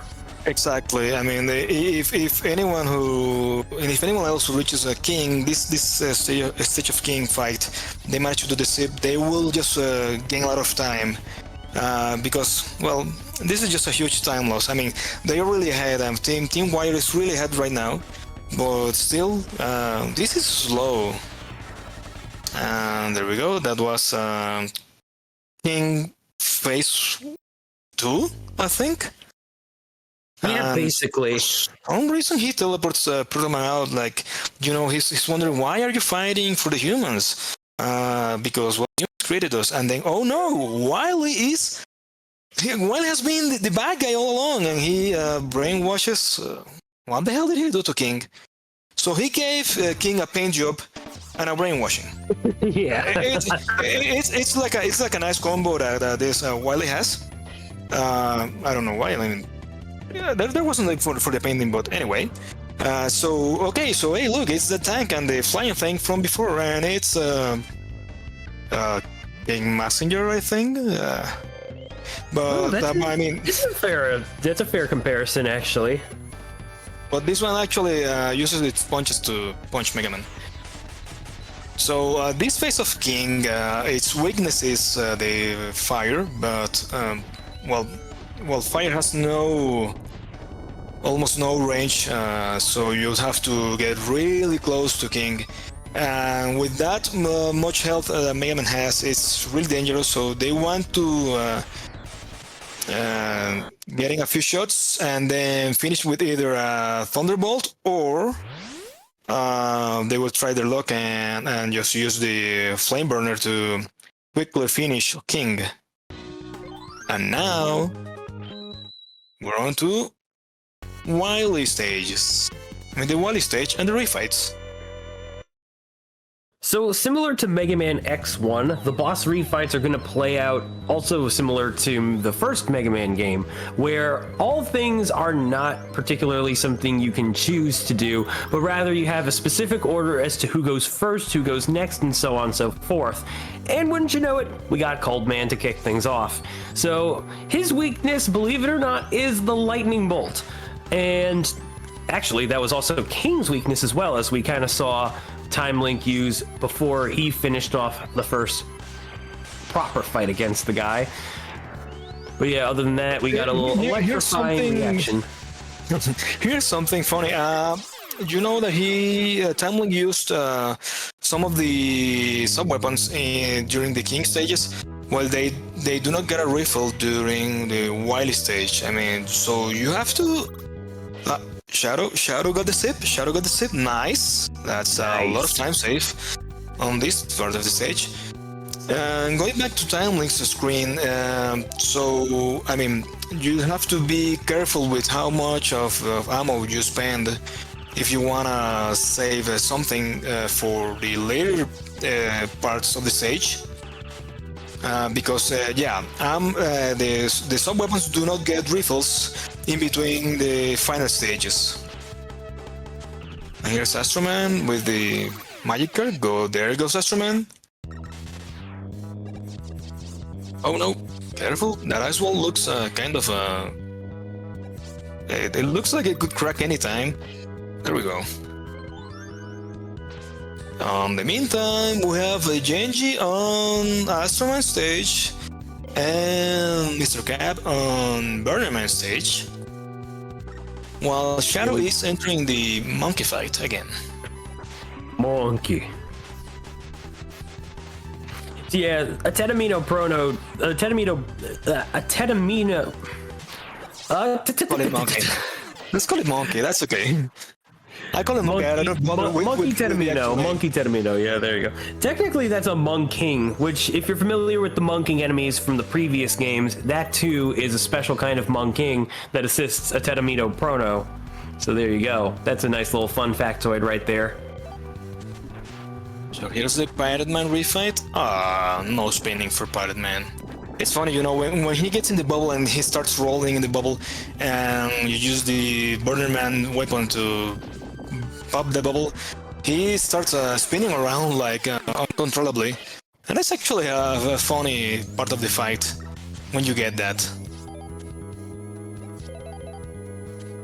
Alright, Mr. Cab finishing up the Burner Man fight, getting the Wave Burner as well. One thing that most people might know about this game is that, well, there are two playable characters. After all, the game is called Rockman and Forte, so it's only fair that you can play as not only Mega Man, but Bass as well. And Bass and Mega Man share the same kind of weapons, but they also have different colors going for them. So, you know, it's a bit of an interesting thing going on right there, but I do believe the one weapon that has a slight difference between the two characters is Wave Burner. I can't remember what it was exactly, but, you know, just take my word for it.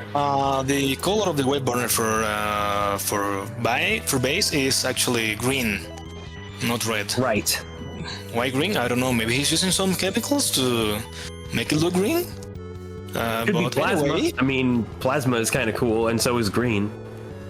yeah. So here on Timelink's screen, we have CC again. I mean, what they want to do during this part is to use the ice wall to do a sip and then reach the door to Magic Man's refight as quick as possible. But if we wait for CC, we are at the mercy of RNG.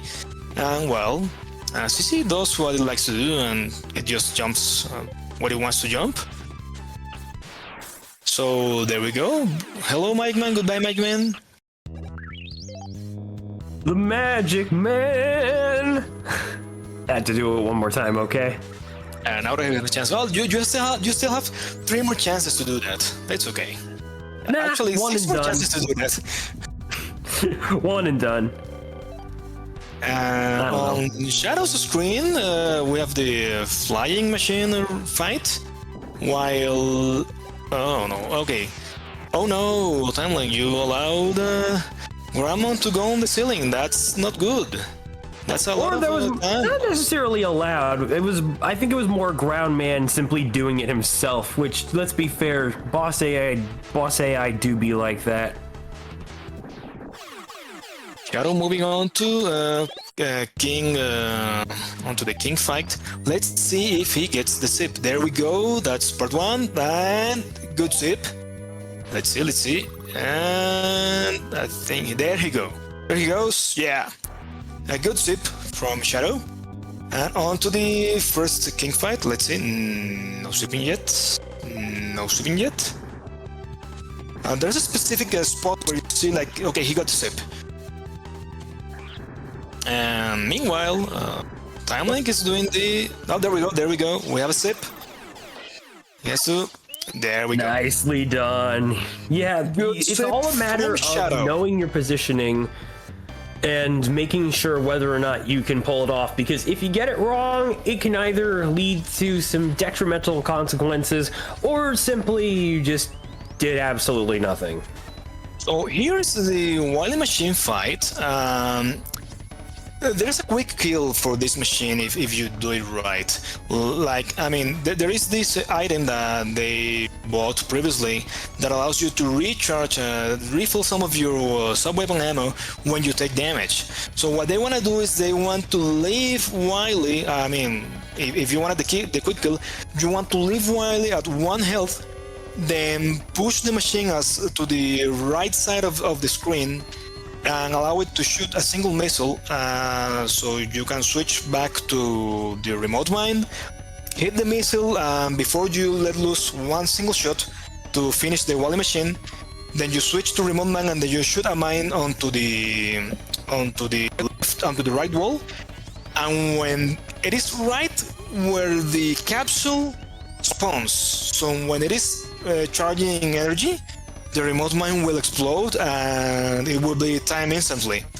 That's how you get the quick kill on the capsule for this Wily. And That's it. That's the final hit. Now we move on to Megaman 9 with Arsenal on the fight. In the meantime, Shout is doing the refights on Abril is doing the refights on Rockman 14.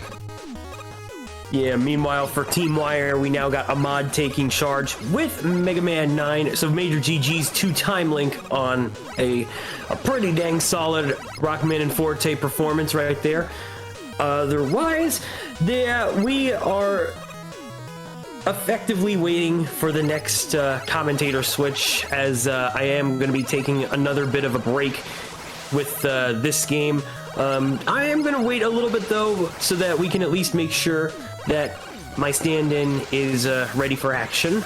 Other than that, though, yeah, no, big GG's and big shout-out to these runners for just being able to make this game work in their favor, seriously.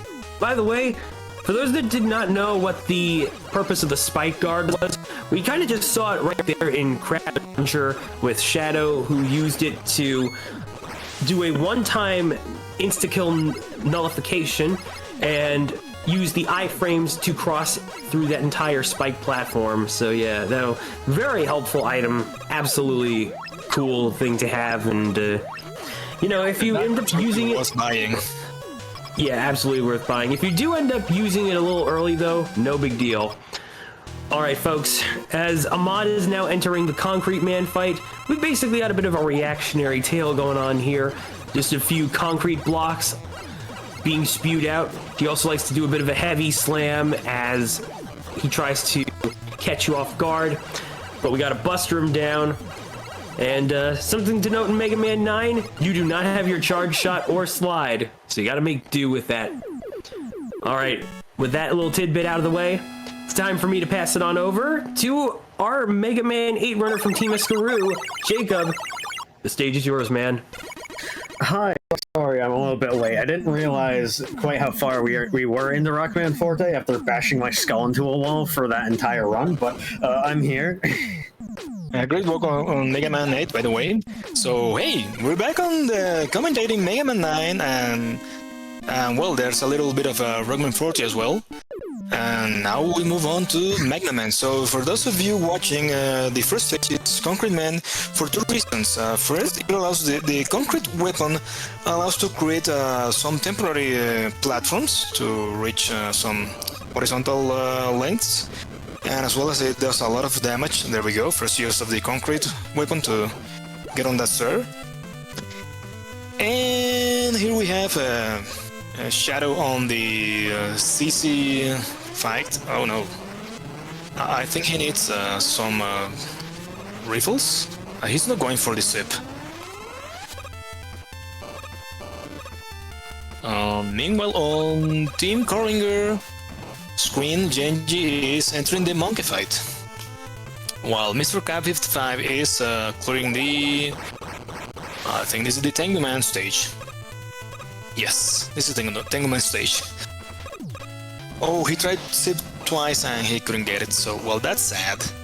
So now he's left at the mercy of the CC, and well, he's now on the Magic Man refight, while on the meantime we have Asnel on Mega Man 9 dodging these, well, you don't want to take these lava baths.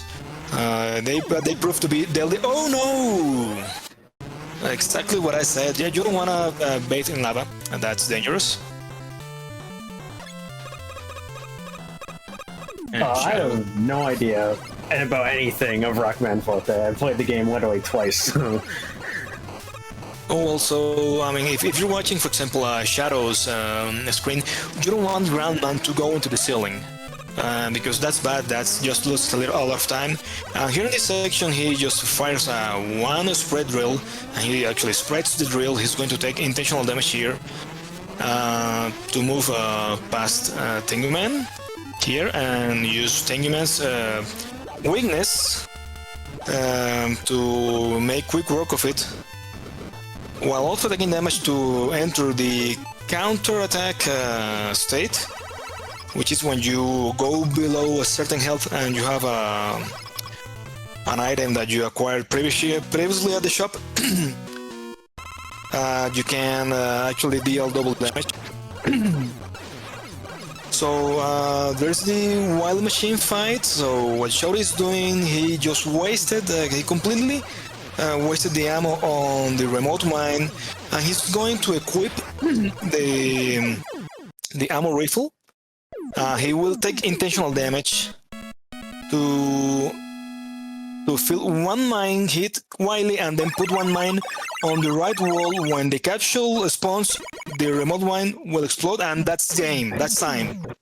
Quick kill from Shadow on the wild machine for Rockman 40, and now Team Crab Puncher moves on to Megaman 9.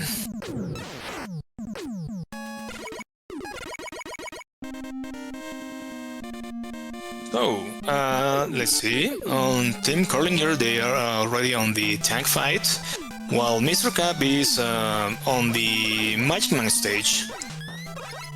Now we have on Team Wire. Well, Team Wire is really way ahead. They gain a lot of time, and so they're now on the Galaxy Man stage. This, I mean, like every Mega Man game, this stage has a really nice music. It's a catchy tune. And there is this mechanic of things, there are some mets that just grab you and pull you across some parts right there. They want to use them to move fast, because this is a speed run, not a slow run. So yeah, we want to move fast. Something that they did for Mega Man 9, this game goes like, I mean, they said, let's go retro, but as retro as it gets, right? So they went 8-bit, and there is no switching weapons with the bumper buttons or the triggers. No, you have to pause, enter the pause menu and select which weapon you want. And well, that is time consuming, so I mean, players will often just stick with the selected rush item.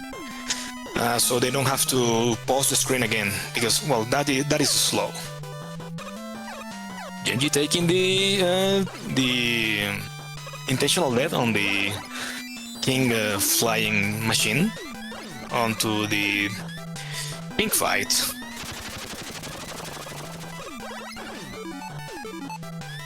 Let's see. And let's see, I'm trying to read the White Monster is meanwhile is finishing the Concrete Man fight. Going into the Galaxy Man fight, we want him to swoop across the screen. Unfortunately, he's deciding to go up, but you want to shoot that little black hole he shoots out there with the concrete shot to freeze it, and then he'll swoop a few times. Obviously, you want to swoop from the start so you can easily hit him, but still a fairly decent fight. Yep, Genji, well, that was a clean fight, and on Genji's screen, he got the King Sip. So he avoided all that unnecessary fighting with King, and you know, the cutscene with Protoman and stuff. So they said, okay, you know what, I don't want to fight this guy like this, I just want to go to the next stage of the fight. So there we go, that's what they did. So let's see, Genji still has not entered the counter-attack state. Now he's on the counter-attack health. And Asnol is on, this is Hordenman's stage. What monster is on Megaman's stage? Remember to avoid those lava baths, you don't want that. That's potentially fatal for Megaman's health.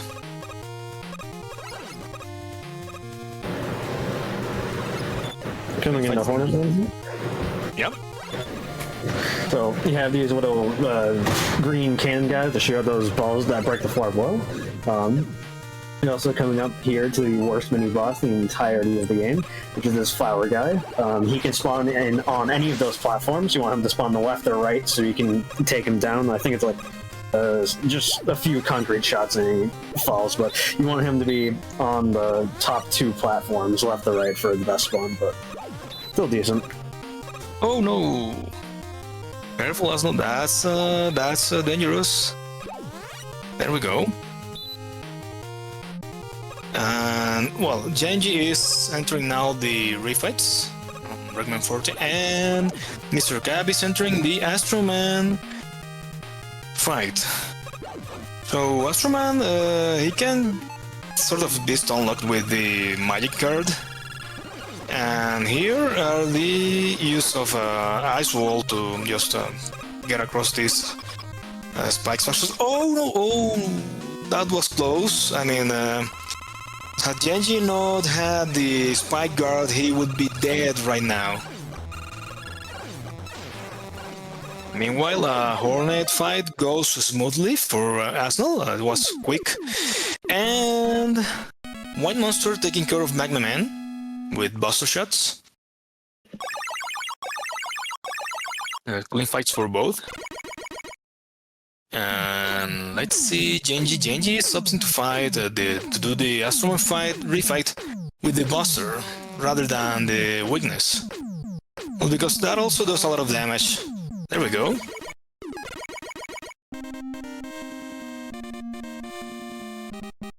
Here we have Jewel Man. So, Jacob, do you like spikes? A little, kinda. Not really, but, you know. Yeah, well, because there are a lot of spikes here on this stage. And those swinging platforms. Geoman stage is probably one of the harder ones. It has a lot of precise platforming they need to do with around pits and spikes and everything. It's really stressful, but Esno having a good cheese ball fight. Did I get the cheese ball yet? No, they haven't. No, they have not gone to cheese ball yet. They're on the swinging platforms. They have to move back and forth to careful with the jump. There we go. And on to the cheese ball fight, and well, these Hornet Chasers will do quick work of the cheese ball with a fire bazooka. These little satellite things just bothering Megaman around. You know, these are the classic traps for any Megaman game. You know, spikes on the ceiling, spikes on the floor, pitfalls, and these annoying enemies that they just get close to you. They really actually miss a lot of the shots, but they move in such random patterns that you just end up bumping onto them, which is not good.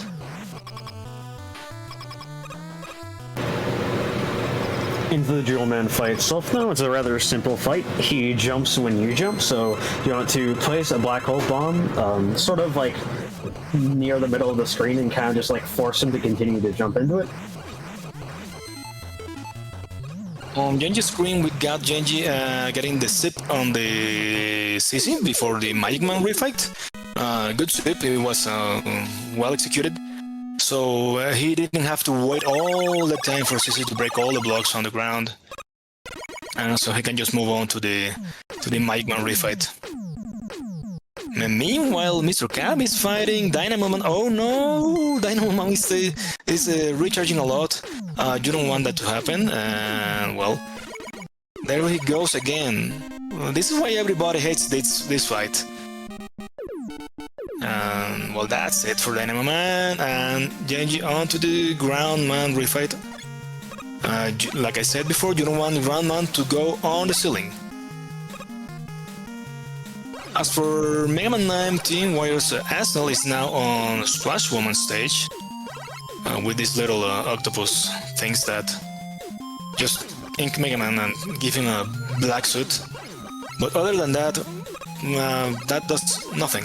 I mean, it's not like it slows Mega Man or anything, it just changes its palette color, and that's it. I wonder what the devs were thinking about it. Like, hey, you know what? It would be fun if we paint Mega Man black. But that's it. It won't do anything else for, I mean, like slow Mega Man or anything. And here is the use of Rush Jet to avoid waiting bubbles. Because, like I said before, we don't want to go slow waiting for bubbles. We need to go fast. Genji on the Wily Machine fight for Eggman 40. Let's see if he gets the... I don't think he's going for the quick kill. No, he's going for the quick kill. He's going for the quick kill. He's going to move the machine to the far side of on the right, and he should go to take intentional damage with the next missile. Oh no, that's not good. That's not good. You want it to be on the right side of the screen, not on the center.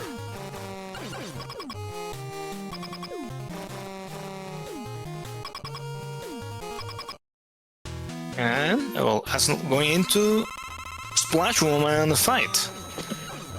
So Jacob, what can you tell us about this fight? So, it's very fast, as you can just see there, but you want to take your Hornet Chasers, you kind of want to jump up and make the Hornet Chasers lock onto Splash Woman herself, because they like to go after the little fish that she spawns, so if you just jump up and force the Hornet Chasers to go after her, it's a really easy and simple fight. I blinked, and then I saw, okay, Splash Woman is dead. Like, what? Yeah, it's a really quick fight. In the meantime, White Monster is on the Hornet Man stage, and Mr. Cap is, well, Team Carlinger just moved on to Mega Man 9, so GG's to Genji. Good job on the Wily Quick Kill. And Mr. Cap is on the King 2 stage. We're moving on to, this is, I forgot, this is Plugman? Spragman? I forget the name. I'm sorry. Plugman, right?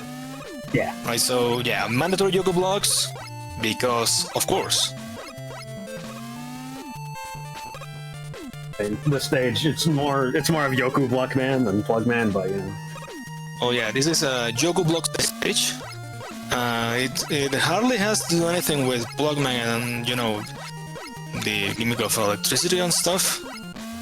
But wait, Rush It just solves Yoko blocks. And that's the best use of Rush It we'll ever see for everything. So let's see who is on Team Corringer's running Mega Man 9. It's Fly XSR. I don't know how to pronounce that well, so I'll just say Fly. Yeah. Fly on the concrete fight, and that's it for the concrete fight. While Arsenal is going into the plug fight. So I think this fight is perfect ammo, right? Yes, it is. You want to respect the iframes, as you see Asnal not doing there. So Arsenal did not respect the iframes. Has to resort to using Magnum Bazooka as a backup. So basically, you kind of just want Plugman to just stand there while you stand below him. Respect his iframes, just spawn dual satellites when you can. And it's a pretty simple fight. If you as you see there, go a little bit too fast with the drill satellite spawns, you can miss one of them and spawn one during his iframes, which makes you have to resort to something else. So we have word from Maru on the chat saying, my team doesn't respect any iframes. I think that's true. I saw some disrespect for iframes before. And here I'm going into Tornado Man stage, my favorite song of the game. This is actually the trailers, the music for the game's trailer when it was announced.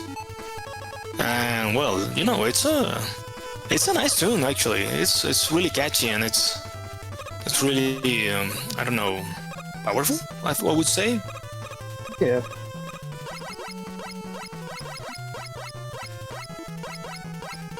That's mandatory, you know, shoot lemons to the beat of the music. Otherwise, the run would be invalidated. So we are just going to skip over that section of the rest, as we usually do.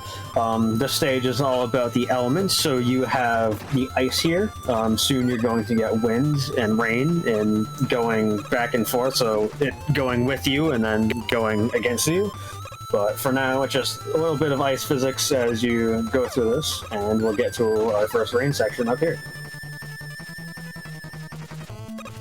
So this is the rain section with rain going against Megaman when, I mean, it kind of feels when you jump, like, okay, you don't jump that far ahead, except but when you move on the ground, it's okay. When you jump, it's not okay. Going on Team Scaroos, Mr. Cat 55 on Rockman 40 is going for the Flying Machine fight.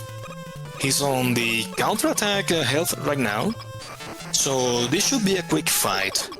So what they want to do here is they want to shoot spread drills even before this thing detaches from the flying machine. And okay, so here we go. You don't want those punches hitting the platforms because they destroy the platforms where you are supposed to land. And oh no, flashbang. Okay, it's fine, it's okay. Oh no, another flashbang. So yeah, what you want to do is you want to avoid this machine from destroying the platforms. And, oh no, I think Mr. Cat picked some accidental health, and that put him above the counter-attack health. So he's doing a lot less damage. And now he moves on to, he takes that's it's not accidental, I forgot the word. They take a death to move on quickly to the next part of the stage. And as you can see over here on Asno's screen, going into Wily Stage 1 over at 9. Yeah, Team White are moving really fast with this Megaman. Oh no! White monster! Oh, I thought he fell on the spikes. He's safe. Oh, now he fell on the spikes. Commentator first moment. I didn't say anything. I thought he fell on the spikes. Well, then he did. Well, going on to Wily Stage 1 on Mega 9, well, these platforms are supposed to be moved by the Tornado Man's weapon, but that's slow, so what they do is they just use Rush Jet to move across this stage. And yeah, that's it. Why waste time on moving platforms? By the way, Mr. Cap got the sip for the King fight, so now we move on to the next part of the fight on Rockman 40. On the meantime, Fly is playing with these little spring things on Galaxy Man stage that move you from. Oh no, Asnal taking a lava to the face. I was saying flying was moving through these things that warp you from one part of the room to the other. Well, let's see. And the Hornet Chaser getting some health for Asnal. I think that was an extra life. Yeah, it was an extra life. Yeah, so yeah. So what I mean, this section casually goes like you have to use the concrete shot to freeze the lava pillars to create the ground, so you can, to create platforms with the lava, so you can move on to the next part of this stage. But like we have stated before, Rush Jet is just a lot faster than freezing things. So this is Wally 1 first boss. So what is this, Jacob? How does this work? This is Spike Pusher. You do exactly what the name of the boss is. You push the spikes into them, and they get destroyed. You have to do it multiple times as they come in two different varieties. Each one pushing the spike ball back farther and farther. Depending on their power levels, the red ones, they charge it up and can push it back a lot farther than the regular ones who just shoot it. There is sort of a pattern to it. You can't just mash because there is invincibility frames for them, which I find rather stupid, but you can also use plug ball or tornado blow, as you saw there, to get them.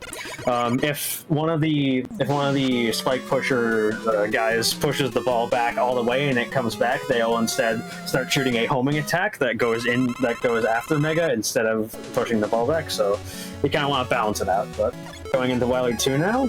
This is probably one of the more infamous stages, it being rather long with a actually really unique boss. We'll get there when we get there. In the meantime, White Monster is on the Joko blocks the stage, while Mr. Cap is doing the Dynamo refight for Rockman 40, and Fly is on to Hornet Man fight. So, okay, let's see. Dynamo here should be okay. That was one shot away. Good fight. And let's see. So, okay, so these things on national screen, they will just show up and draw illusory blocks. People might get fooled by those blocks. I sure did. And follow the spikes. And of course, the underwater Wily section.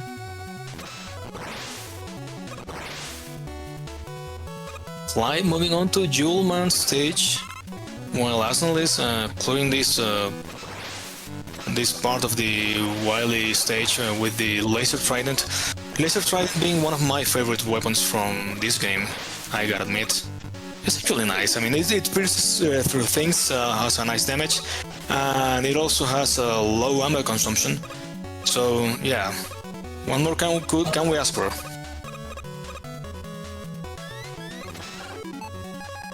And let's see, White Monster making quick work of Logman. On the meantime, Mr. Cab is going into the... oh no, here comes the ZZ. Let's see if he goes for the sip. No, no sip for Mr. Cab. At least not yet.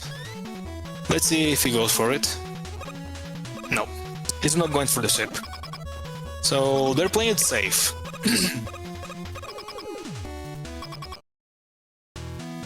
Let's see. So Jacob, what is this thing on Arsenal's screen?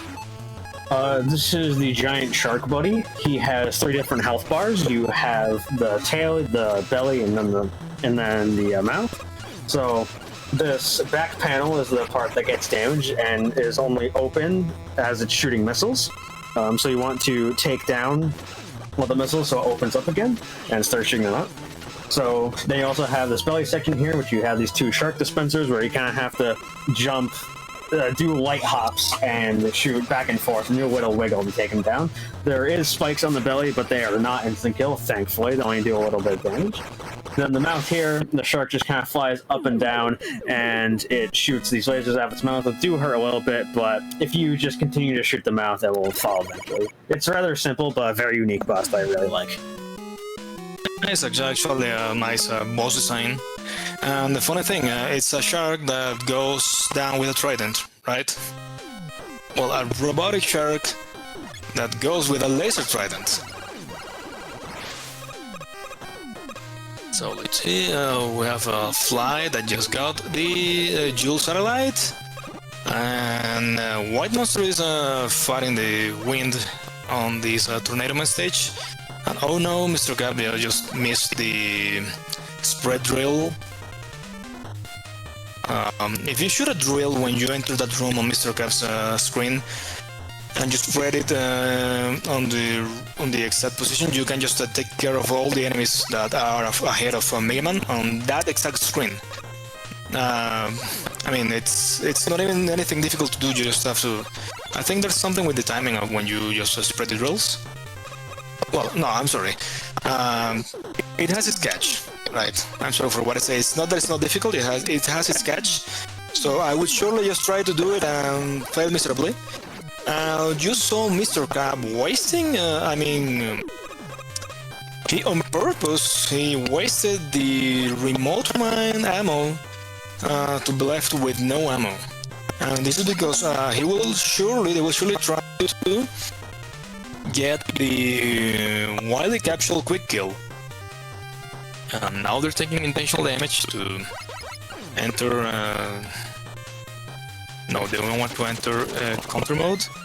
So here they will switch to ammo rifle, switch to the remote mine, take intentional damage. Oh no, he misses the shot. That's not good. What they wanted to do here, there is they want to shoot a regular shot at Wily's face. Which, by the way, I don't know why a Megaman shot on Wily's face doesn't kill him. But anyway, they wanted to shoot a shot on Wily's face and then get hit by the missile that recharges the remote mine, and they will shoot the remote mine to the right side of the screen.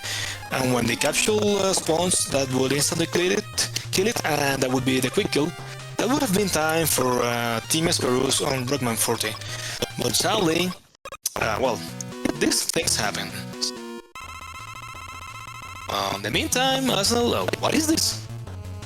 This is the Jello Devil. You saw it last time, but now instead of it being one devil, it's two, technically.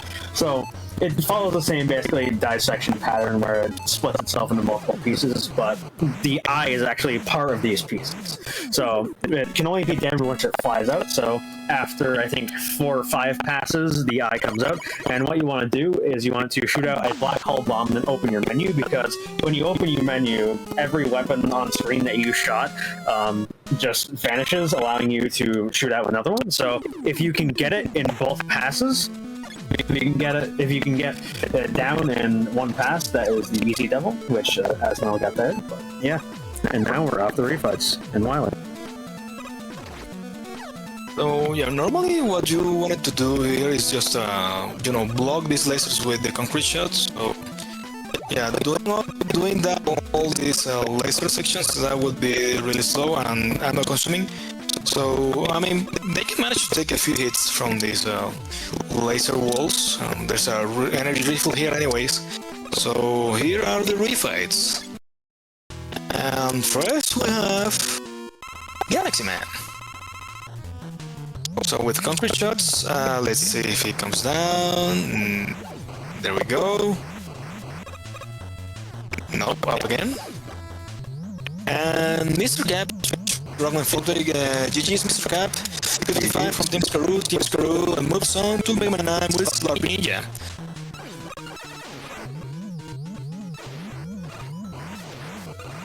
So, in the meantime, we have a fly from Team Corrieron on the Megaman stage, which has a little relation to the energy and stuff, but hey, there we go. Oh no, what's going on? He was waiting for Yoko Blocks. I was not just taking care of these bosses really quick. I blinked and then I missed what happened. I mean, I saw something explode, and it was not Megaman.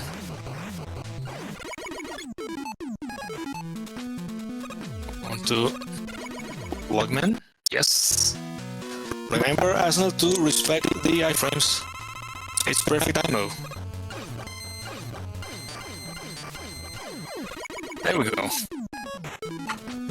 White Monster moving on to Wiley2.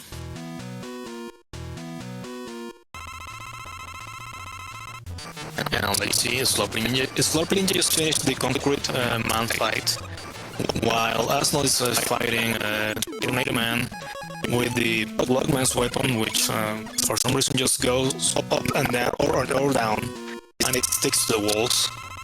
Not exactly the best weapon for an area-based boss, but well, these things happen. I mean, we had Megaman 8 fight Tenguman with a ground-based weapon.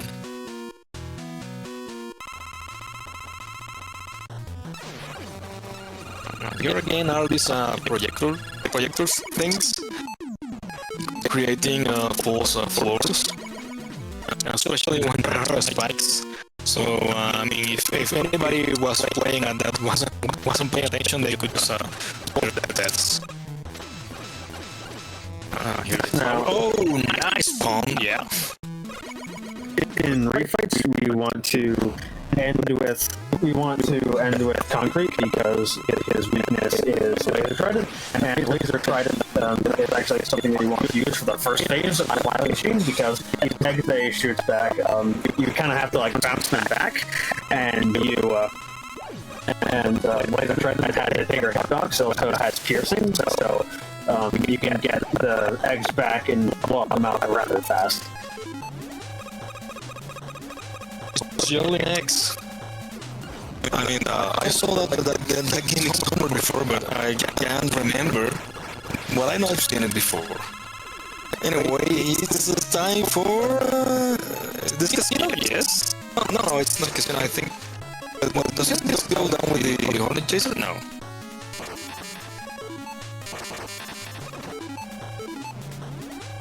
Oh no. Has not taking damage there?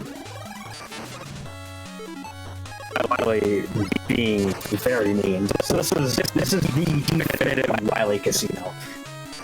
Because you want him to spawn low because you're using the ground-based weapon to deal damage to him, but Asnell is not doing good with this, and Wily is being such a troll.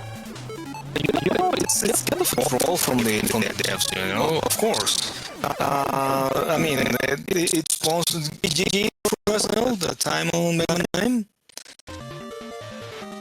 And, well, with that,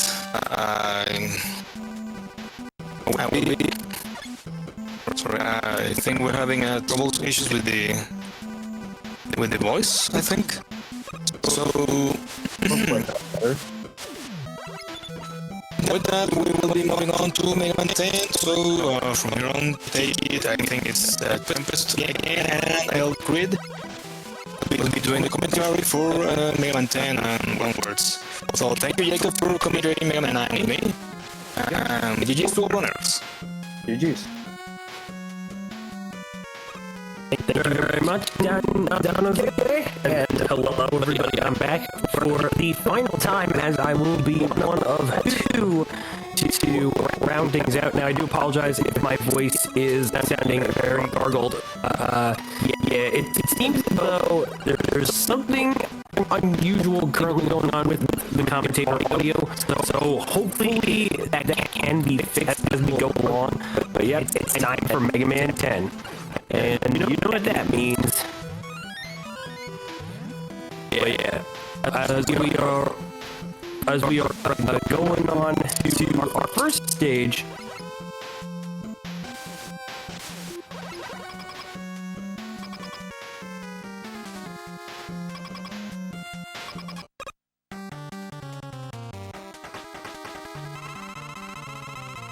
All right, let's try this again.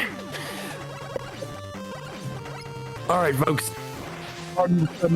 Disconnect, reconnect.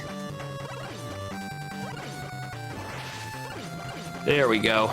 Seems like that might have done it. All right, cool.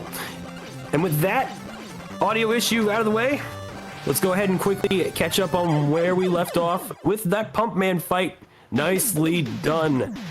A solid execution from Pro Piece, managing to buster down this water shield wielding weirdo and managing to get some fast enough damage to now get the pump shield.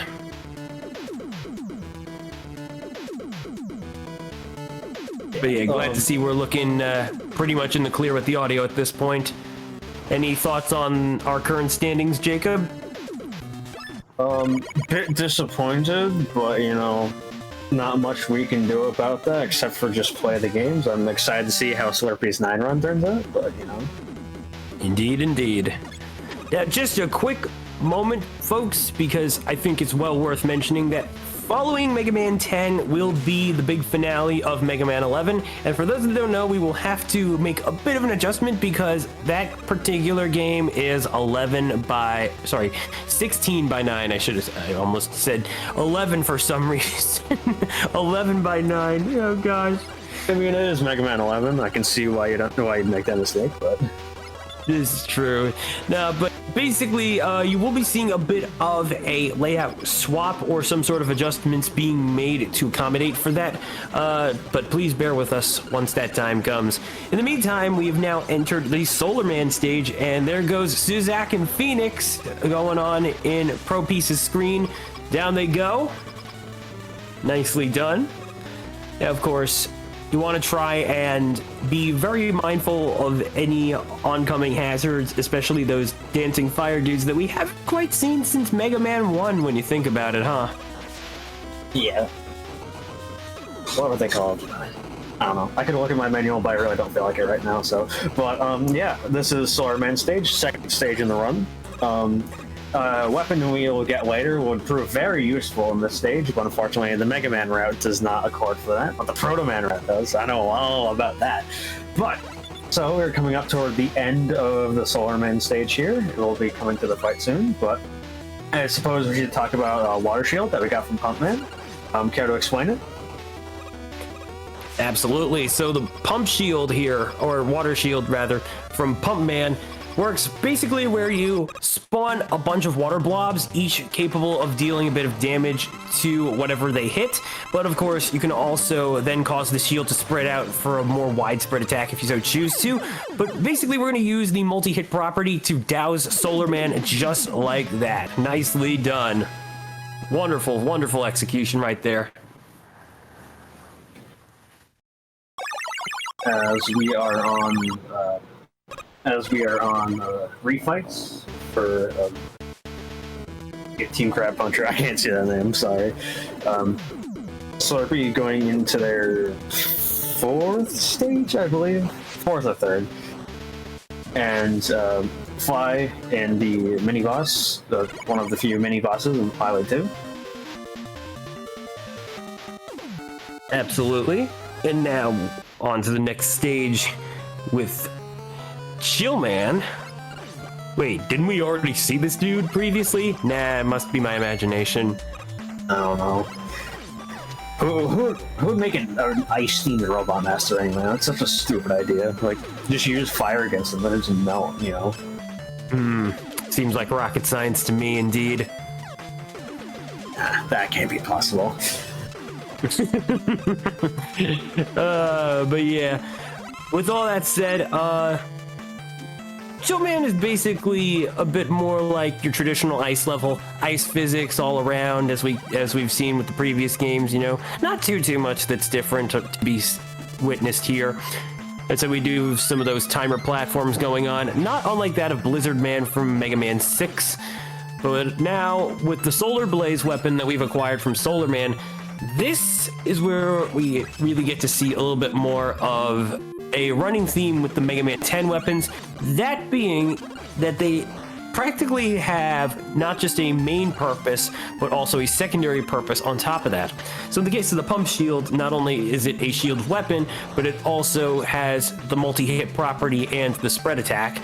And then in the case of the Solar Blaze, you have a combination of the initial shot being able to do damage, but also the little spread wave attack as part of the second or two response after the fact.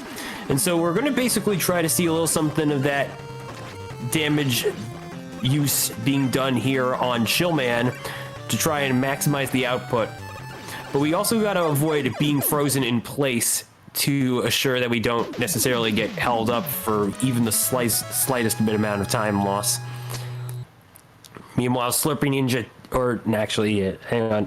Slurpee Ninja acquiring the Jewel satellite, while Fly has defeated the Mega Mech Shark.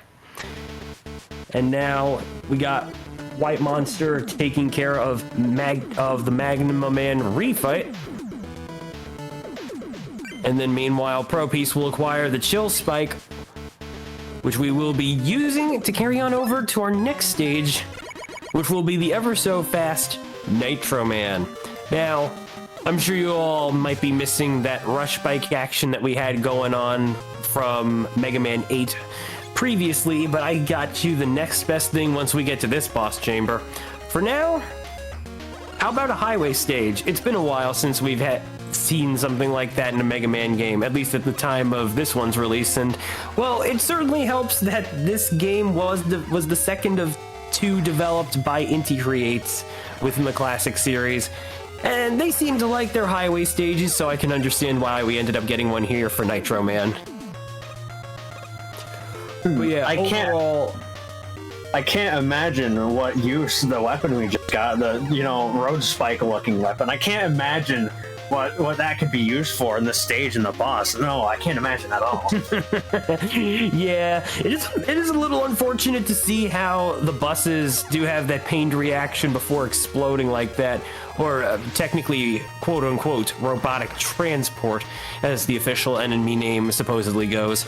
You can, however, use the Chill Spike to freeze things as well, as you saw with that last one right there, which that is very much the double purpose of this weapon. Whenever it's a mid-air projectile, it will freeze stuff, but whenever it hits the ground, it will form the spike as the name implies. So there you go. Meanwhile, to catch up on Team Crab Puncher, White Monster is currently engaged in Wily Phase 2, and will soon be entering the Wily Casino. Get your bets on, chat, as we got ourselves a gambling pot between the gamers and the house. And chances are the house will always win. I went gambling at Wily Casino. I'm bankrupt, bro. I'm bankrupt. I ain't getting anything back after going here. Yeah, but meanwhile, Nitro Man essentially crashing and burning, as once again we ended up using the chill spike for the exact same purpose that we did with the robotic transports. Meanwhile, White Monster finishing up Mega Man 9 GG's, and now Team Crab Puncher will be entering Mega Man 10. Meanwhile, on Fly's side of things, we've got the Twin Devil fight going on. Easy kill going right there. And meanwhile, Pro Piece has now acquired the Rush Jet. So now we got our best boy's favorite transport means. Halfway through the Robot Masters we are indeed, and now it's time for Commando Man. So you remember the sand from Ferroman stage back at the start of the Relay and 4? This sand is nothing like it. It's completely different. You remember how you could like slide through it and like nice and fast? Here you can't even do that because if you're playing as Proto, it's still it's slightly faster than walking through it, but still extremely slow. So actually, the fastest way to get through it is actually the jump through. Commando Man stage also introduces this little sandstorm feature. It can go with or against you. And as you saw right there, it certainly gave a bit of an extra little push, not unlike some wind mechanics that we saw within some games earlier within the Relay. But on top of that too, you want to be very mindful of what's ahead of you, for if the sandstorm happens to be covering what's ahead, then chances are you won't necessarily be able to make heads or tails of any oncoming spikes and whatnot, and next thing you know, you could be pushed into a pair. Another little interesting mechanic about the sandstorms, that if you're on Rush Jet and Mega Man goes off screen, you completely lose all effect to it. So you just start moving at normal speed again, which can be used, as you saw there a few screens ago. But yeah, coming into the Commando Man fight, this is an interesting fight because it has a quirky little mechanic to it where while he's jumping, he does not have any invincibility frame, so you can really mash Wheel Cutter into him, which we might see here. Yep. Nicely done. I'm sure a certain Maverick from within many, many years in the future of the Mega Man timeline would like to say, slice and dice. Shout out to Ride Borsky. No, but anyway, that little that little reference aside.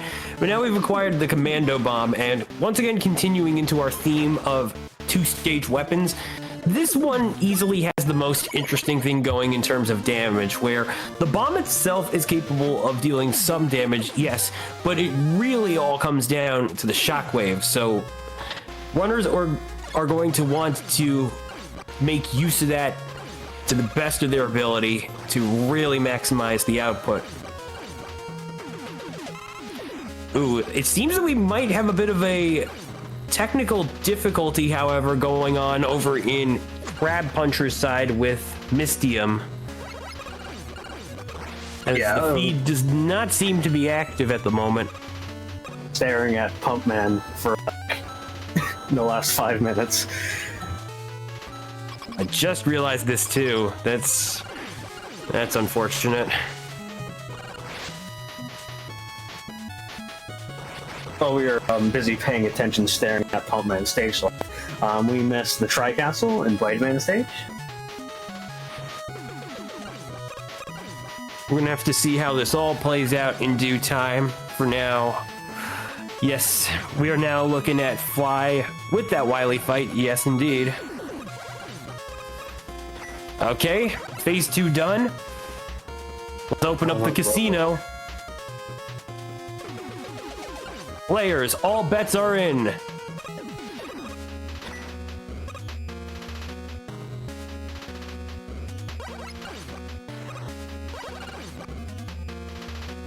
And as we quickly engage in a bit of a layout change going on right here.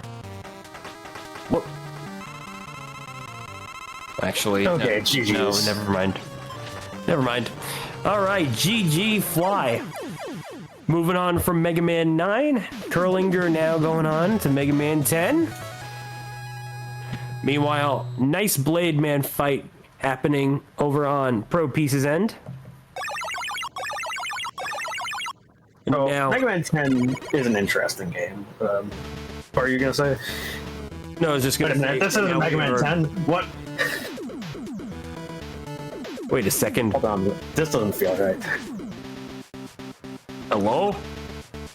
Huh? What happened? Hey, to oh Mega Man wait. 10? This is probably just our. This is probably just our feed. Yeah. Okay, good. But back to what I was saying. Mega Man 10 is interesting, where every boss has sort of a little quirk to it. Blade Man's little quirk is that if you shoot Commando Bomb at the right pixel, you can actually hit Blade Man twice with the Shockwave, since that deals the most damage.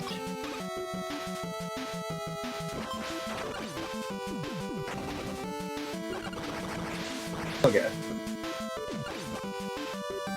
Just got word from Chrissy about what's happening, so... Okay, so two things. It looks like we're going to be having a bit of a fill-in going on for Soren, who apparently seems to be missing something within the setup. So at the moment, we are now currently switching things over to File, who will be running Mega Man 11 for Team Curlinger. So indeed, what we are seeing right now is something you all should be seeing as well. So, do pardon the mess, folks. Not much we can do about that, but otherwise, I guess we could just currently talk about what's going on with Strike Man here in Mega Man 10. So, as you saw, we had that fight against the goalkeeper over there, and that right there is a perfect example of how to use Commando Man's command bomb, as once again it was a tale of redirecting the bomb as close to the weak point, the head, as possible to allow the shockwave damage to really kick in. And now we got Strike Man himself, who's about to play ball. So we're just going to use the triple blade and try to get all three shots as close into it as possible to really maximize the damage output.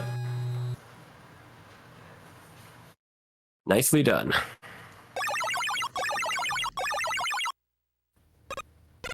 Coming over here, you get to the Too Spiky Man. He is indeed very spiky. Very spiky indeed. Very much so.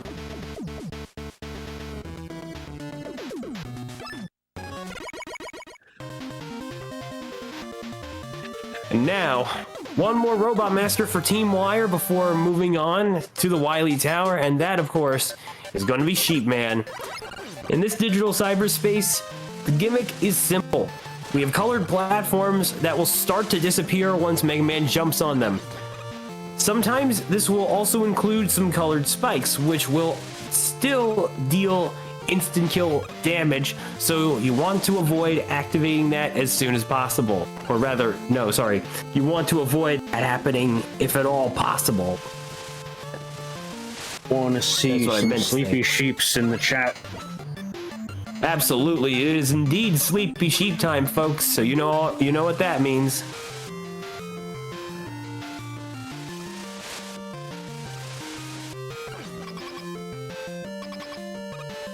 In the meantime, it looks like we're still having a bit of technical difficulties on Mystium's side.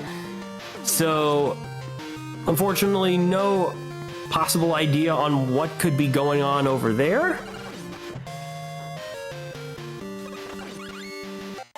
but hopefully we will have that sorted out potentially soon. Not quite sure. This could very well be a bit of a OBS issue on their end, more than likely, because I do notice some activity going on within the menu, but yeah, your guess is honestly as good as mine. Hopefully something will be figured out for that situation though with Team Crab Puncher.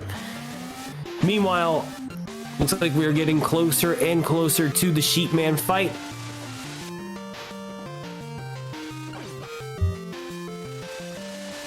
Anything to currently add to the very stage itself, Jacob? Sorry, which stage? Sheepman? Sheepman. Okay, a very sleepy stage, you know. It makes me very tired. The boss also gets me very tired as well. But the Sheepman fight itself, he can jump up and turn into a cloud, which turns into a game of Find the Sheepman. But luckily he didn't do that. So Rebound Striker, its unique property to it is that whenever it bounces off of a wall, it does a little bit more damage, and that damage does stack. So you can just you want to rebound it off of as many walls as possible before hitting sheep. But you know, still a very nice fight, and we get arguably the worst weapon in the game. No, not arguably, it is the worst weapon in the game.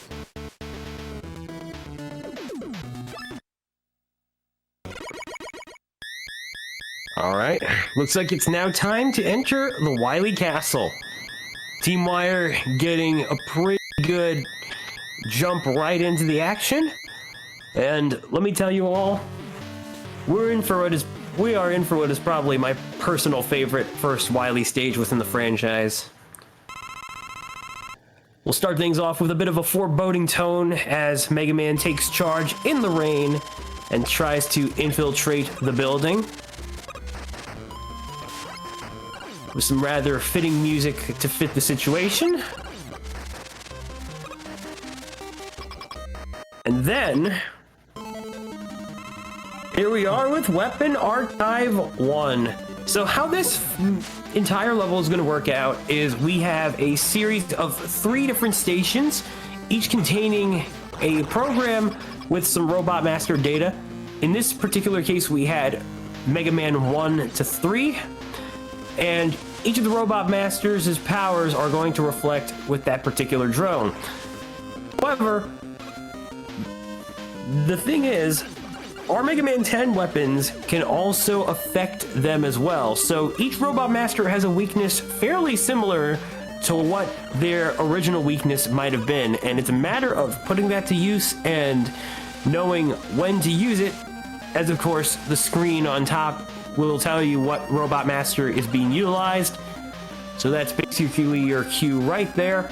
And we're now about to see Pro Piece entering the second archive. These drone thingies, they're like acting like previous Robot Masters we fought before. Could this be some kind of abandoned memory?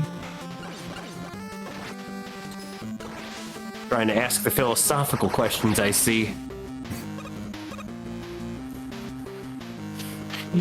Well, not really much else to explain aside from a bit of a look back to. I swear I've been saying not much else to say a lot this entire relay. I feel like I'm running out of things to commentate. That does happen once you commentate for a long time, especially in extended periods. True that. Well, might as well quickly check on the other teams and see how they're doing. At the moment, we currently have File with Mega Man 11 currently in a Torchman stage trying to outrun the Insta-Death Firewall and is about to collect the extra tank for the sake of weapon energy management, which is a very important thing to do when it comes to Mega Man 11 speedrunning overall. And it looks like we're going to see them pop an energy tank right there and then. Meanwhile, Slurpy Ninja having just taken care of the Easy Devil, and will now be moving on to stage 3. as we come into our final refights for Wily 1, which is Slash Man, Frost Man, and Tornado Man. All right, nicely done on Tornado Man's end. Let's see if we can get the ice from Slash Man. All right. Ooh. Okay, good. That was a pretty close one indeed, but nicely executed. Now, I am supposedly being told that at the moment, Miss DM is indeed running Mega Man 10. We just more than likely will not be able to get their feed as a result. So whatever's going on their end, we'll only know for sure once it's time for the next game swap. Here you come into Wily 2. This is the most apparent stage of a feature we didn't necessarily talk about, but this game essentially runs on everything. Everything runs off of a little special thing called global cycle, which is not RNG. But basically, from the second you start playing the game, there's this timer that runs up and down throughout the entirety of it, and it affects certain things to it, as you'll see in the next section, which is my most hated part of this entire stage. And Against the Pressure is a stupidly funny name for these thingies here. Ugh. I hate these crushers of all of my life. These things have killed so many runs. Like, sometimes one can go down, sometimes two can go down, sometimes none of them can go down. It's so stupid because if you lose track of the cycle you're on, if you can't feel what cycle you're on, you just have to take a shot in the dark and hope it works. Yeah, absolutely. But yeah, with Team Wire in Wily 2, we are seeing what is, I think, just about the end of a bit of a mini boss rush here, where we saw Suzak and Phoenix, and then we just saw the Octobulb go down to the Commando Bomb once again. We got some ice block shattering to go through, as well as some familiar enemies from levels prior. Nice use of cutting that fella down to size to safely navigate to the ladder without needing to worry about the spikes. And now we're waiting for the crushers to once again happen, while also being mindful of when they might come down. Meanwhile, on Team Curlinger's end, File is about to enter the Blast Man fight, and Slurpee Ninja is underway with the boss refights, and it looks like he just finished that up, so now it all comes down to Wily himself. I wonder what team this is we're seeing on Team Wired. That's a good question. It looks like some sort of gigantic crustacean. Maybe it seems like it punches. Huh. Oh, I know what that is. It's a lobster. Bubble Crab from Mega Man X2? I didn't know that he was here back in 20XX. 20X, 200X. That changes so many 2's and X's, it confuses me. Nah, shout out to the original Crab Puncher, though. And now we are now we are moving on to the next Wily stage for Team Wire, which will be Wily number 3. And we're going to start things off with a bit of an elevator section, not unlike that of what we saw in the level of Tengu Man back in Mega Man 8. And with that, Slurpee has finally, or rather not finally, but rather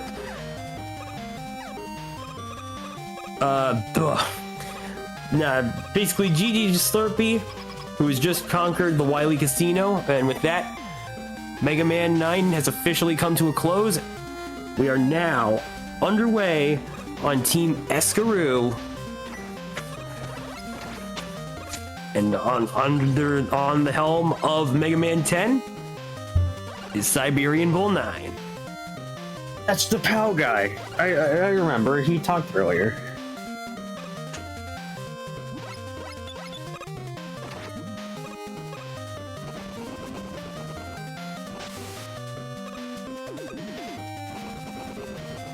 I'm sorry. I'm just. I don't have much to say right now. I'm just jamming to the music as it is. I feel like I'm getting some sort of deja vu, because like I could have sworn I just saw Siberian spawn into Pumpman like 5 seconds ago. I think he may have taken a death, but I'm not sure because I am also jamming. Nah, that's totally fair. Potentially could have happened, but not much of a need to worry here. Because aside from any potential sort of stage shenanigans, all that's really left is to take care of the remaining wily threat over on Wire's side, which will of course be the upcoming Block Devil fight. And how this fella's gonna work is, well, it's a little similar to that first wily boss second wily boss from Mega Man 2's Fortress, where we're gonna see these blocks from the stage essentially delodge themselves to form the devil. And once the animation is complete, the weak point will open up, and it'll be up to Pro Piece to slam a bunch of rebound strikers into it just like that. And something we did not mention about the rebound striker is that this weapon does get stronger with each consecutive bounce before hitting a target,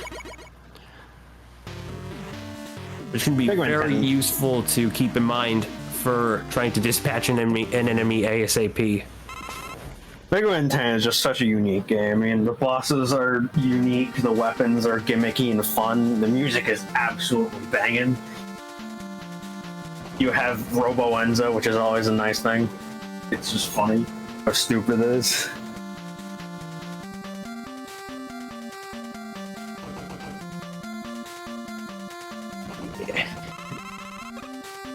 It's kind of interesting how the particular plot of this game revolves itself around a bit of a robot disease. Who knew that was even possible? But here we come into refights. Nothing really much to say other than I really love the layout that they use here. I really wish they used it in all the games because it's laid out in how they are in the stage select, which is really cool. Oh yeah, that's it. That is awesome. Dang. Very smart decision making right there. All right, so now we've entered the Pumpman refight. There we go. So what you just saw right there was Pro Piece trying to use the Thunderwolf from Sheepman to deal as much damage as possible, which to accomplish such a thing, it requires a little bit of advanced setup to then goad Pumpman into the direction of the two Thunderbolts, which if done correctly, he just goes bye-bye in no time at all.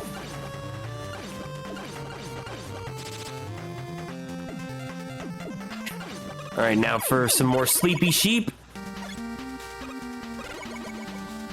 And then back to your regularly scheduled boss fight. All right, back into Solar Man. Second verse, same as the first, where we're going to slam the pump water into this fella before he even has a chance to use that fiery ball on his head for any sort of attack. Here comes Blade Man once again. Commando bomb away. Trying to use the shockwave to lay out as much damage within however many wall cycles he's got. Ooh, it seems that it looks like we might have a bit of a feed cut from Mystium's side. I'm not quite sure what this could mean, potentially. But at this rate, we'll just have to see how this all plays out. Yeah, I already said it once before, but at this point, now I'm admittedly a little concerned for the sake of Team Crab Puncher. Definitely, you never know. Since we literally have not been able to see what was happening over there in Mystium's side, so we don't know how far they are or what's happening over there. Definitely a cause of concern. But get your pirate hats ready that you found from Goodwill, and just join us on the SS Wily. You're going to walk the plank, matey, if you don't step down. Oh. I know. I see what you did there. Caffeine today. That was clever. That was clever. But while we fight, it's rather simple. What you want to do on the second phase here is you want to, he goes upwards, so you can use a combination of Rush Coil and use Water Shield, his weakness, or Triple Blade as well, to get the extra damage before he comes down.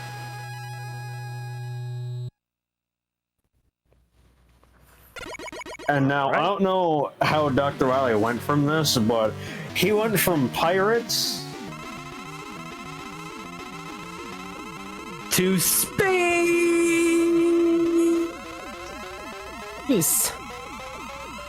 I've said it once before, and I'll say it again. How the hell did nobody notice this giant tower up to space? A good old Wily compensation tower sequence to bring us to our final stage here in Mega Man 10. And I gotta say, this is probably one of my favorite final stage themes, as well as a really cool concept where instead of the stage being played right side up, it's right side down. We are the ones on the normal end of gravity, but everything else, including the items, are placed in a reverse direction.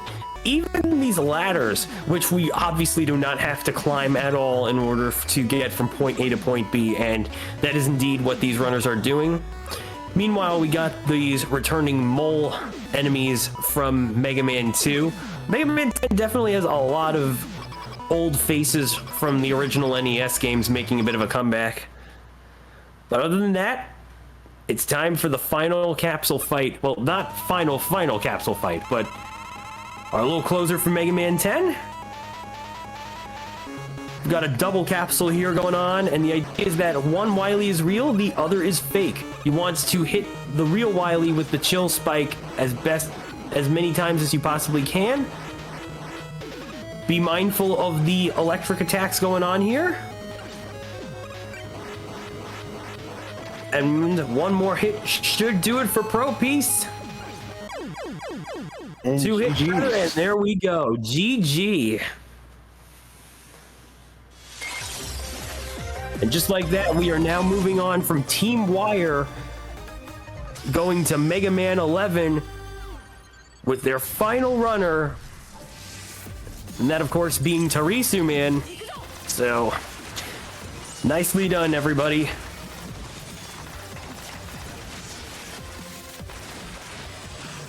All right, folks, and with that, I think it's time for one final swap. Jacob, any final comments before we send you off your merry way? Good luck to all the runners. This has been definitely a really nice relay so far. Excited because this was the first one I've been able to run in and not just commentate. So, but yeah, keep up the work, Chrissy. Glad you're able to host this, and I will see you all later. Bye bye. All right, and with that, LV Creed is back once again. Yep, him and I are once again bringing you the action from Mega Man 6 all the way on over to Mega Man 11. Creed, are you ready for some modern Mega action?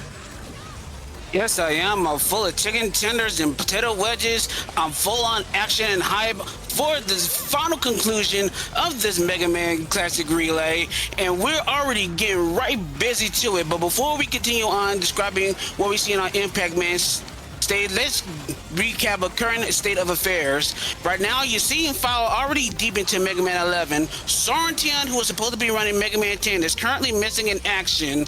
So what's going to happen is Fly, who was running Mega Man for Mega Man 9, is volunteering to do a little bit of a rerush and take Soren's place. So once Foul's done with Mega Man 10, Fly will come in to do a Mega Man 10 run to complete the run for Team Curlinger.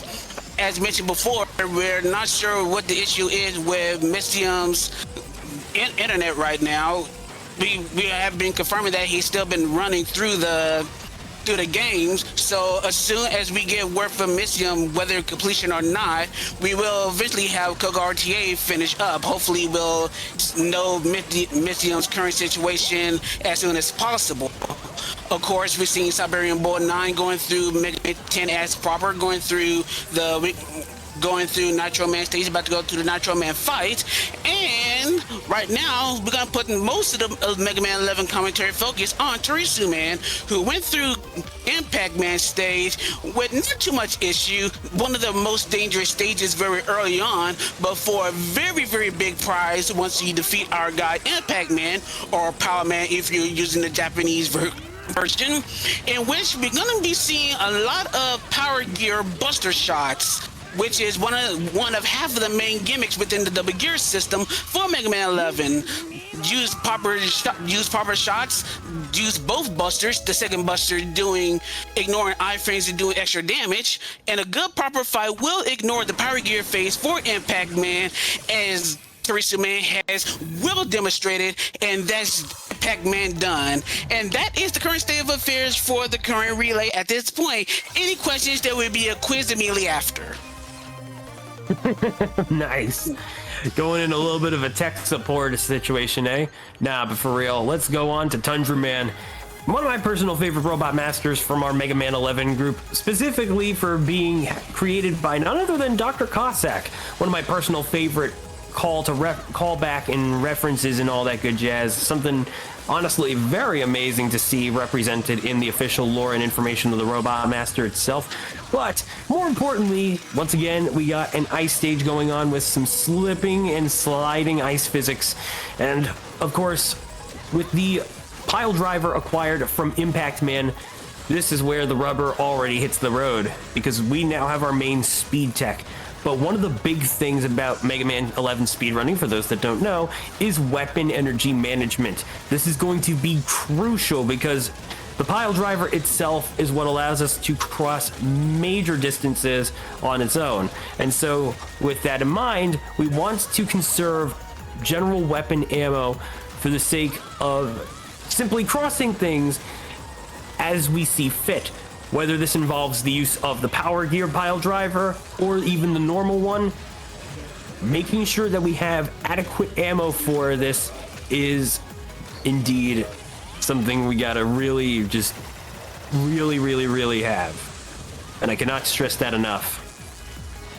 Yeah, from beginning to end, weapon management is going to be such a difficult thing to try to keep managed, because we're always looking for that extra drop, as you saw on Teresa's Man. Even that small energy drop is going to be very crucial and very vital, because you're going to be using a lot of weapon energy, especially for the weapon we just got from Impact Man, the power driver, which is probably going to be the primary speed weapon, because as you see, it can basically form itself like an extra dash, or even better as an air dash, to try to give extra forward momentum throughout each and every horizontal area of the stage. So trying to give weapons to drop and try to anticipate for that weapon game for the power driver is pretty much going to be key to try to move on through the stage as quickly as possible. You've also been seeing that throughout the entirety of Fowler's run, who's going through Wily Stage 2 at the current moment. So now that we're done with the majority of the Tundra Man stage, now we're going for the Tundra Man fight. Notice we're not necessarily going in order right now, so we do not have the weakness weapon for Tundra Man, but the Power Gear Buster's abilities is just so strong, you technically really don't need it. It's pretty much just as long as you can get Tundra Man is a state where he can just be dealt with as soon as possible. He will eventually get dealt with as soon as possible, as you saw on Teresa Man's end. And for his prize, they're going to get a very, very strong weapon in the Thunderstorm. While the main weapon is a pretty strong weapon is on right, which is pretty much just the horizontal cyclone Wintrick blast, which pretty much works for vertical enemies. The Power Gear variant is extremely powerful. It's a full screen wintry blast that destroys just about anything and everything within reason, and you're probably going to be seeing it a lot, especially in this stage and many stages after. But of course, once again, because we're using the Power Gear variants for a lot of these things, it also consumes a lot of energy. So once again, we gotta hope for proper weapon drops in order to keep everything topped off, so you can go through every single stage and every single area and every single fight that precedes it as cleanly and as textbook worthy as possible. And of course, that's gonna mean later on, especially in this stage, where we're gonna be getting our little weapon tank soon, that's going to be very, very important. So, of course, I'm planning to see Teresa Man as we continue on to Torchman stage to try to as much as possible. Once again, in the screen clear properties of the thunderstorm in this mini boss, and just continue on, hopefully make sure that each and every weapon is used to its optimum and not have to worry about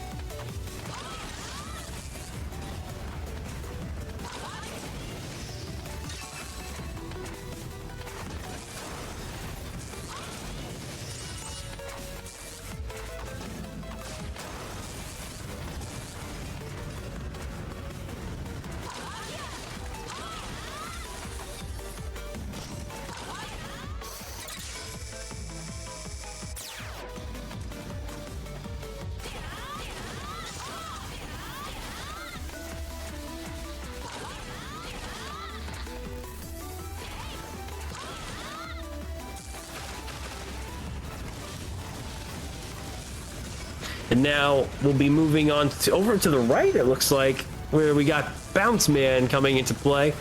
Meanwhile, Torchman stage coming right now for Teresa Man. And as I mentioned earlier, the oncoming fire wave is instant kill, so you want to avoid getting caught by that as much as possible. And it is doable to use your Tundra Storm and freeze that in place, albeit very briefly.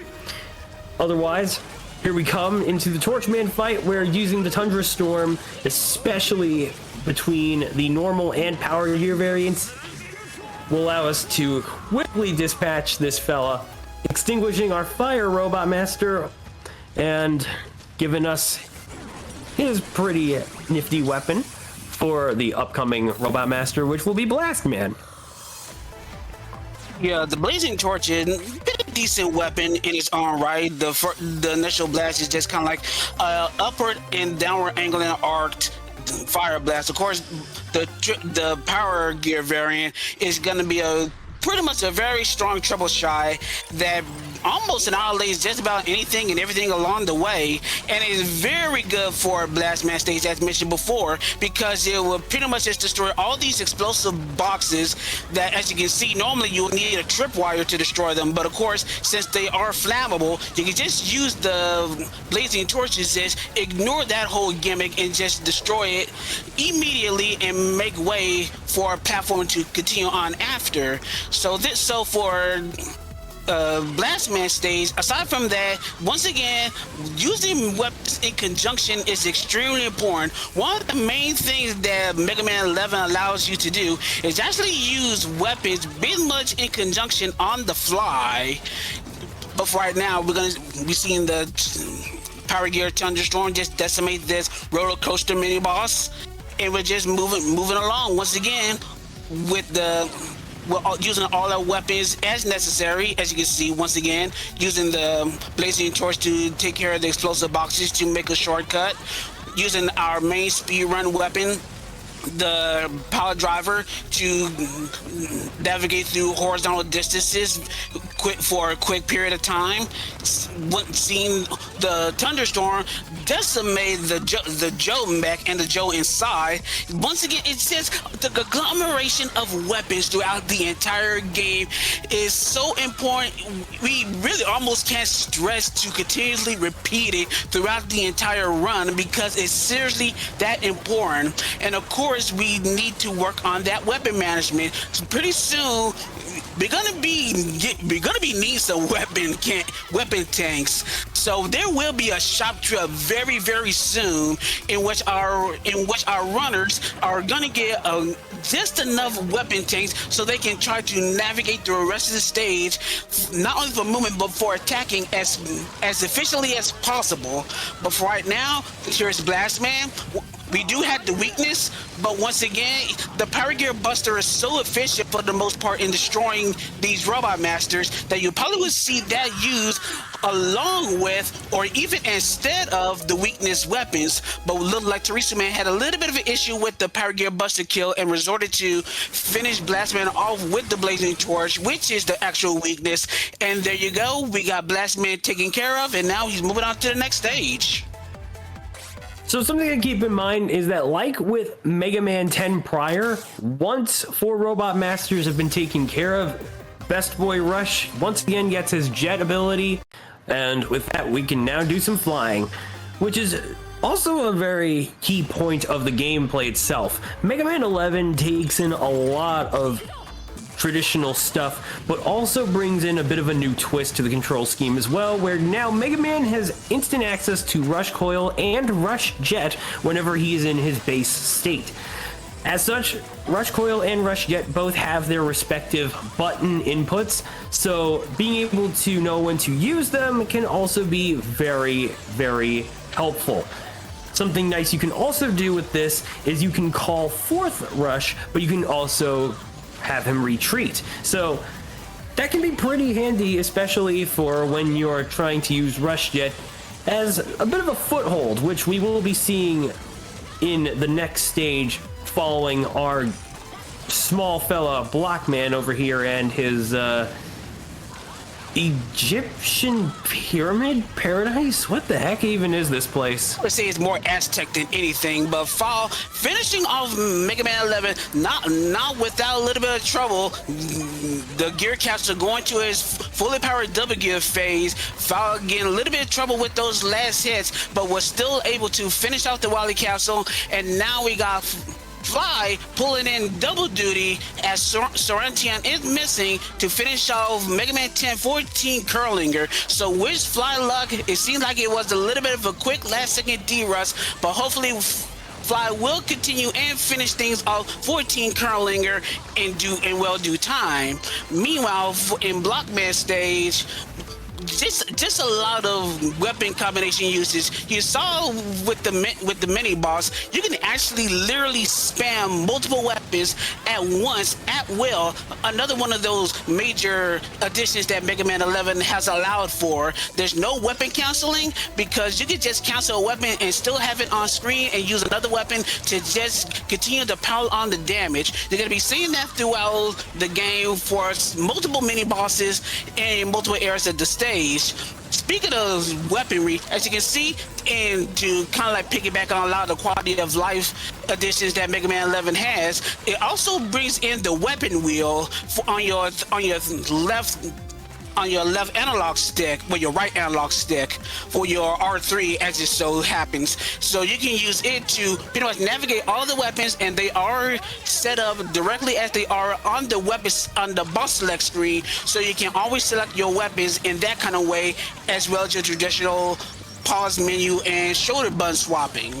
Meanwhile, very good final tree summons in from the Blockman fight. Once again, using a combination of Thunderstorm for a start, the main weakness, which is the Chain Blast, of course using the 4 bomb variant rather than the Paragear version, because the 4 bombs do more damage than the Power Gear variant. And towards the end, to make sure that you don't see Big Boy Blocky, the Power Gear phase for Blockman, use that final Power Gear shot to deal the final damage. And that was Tursuman did before the classic shop segment.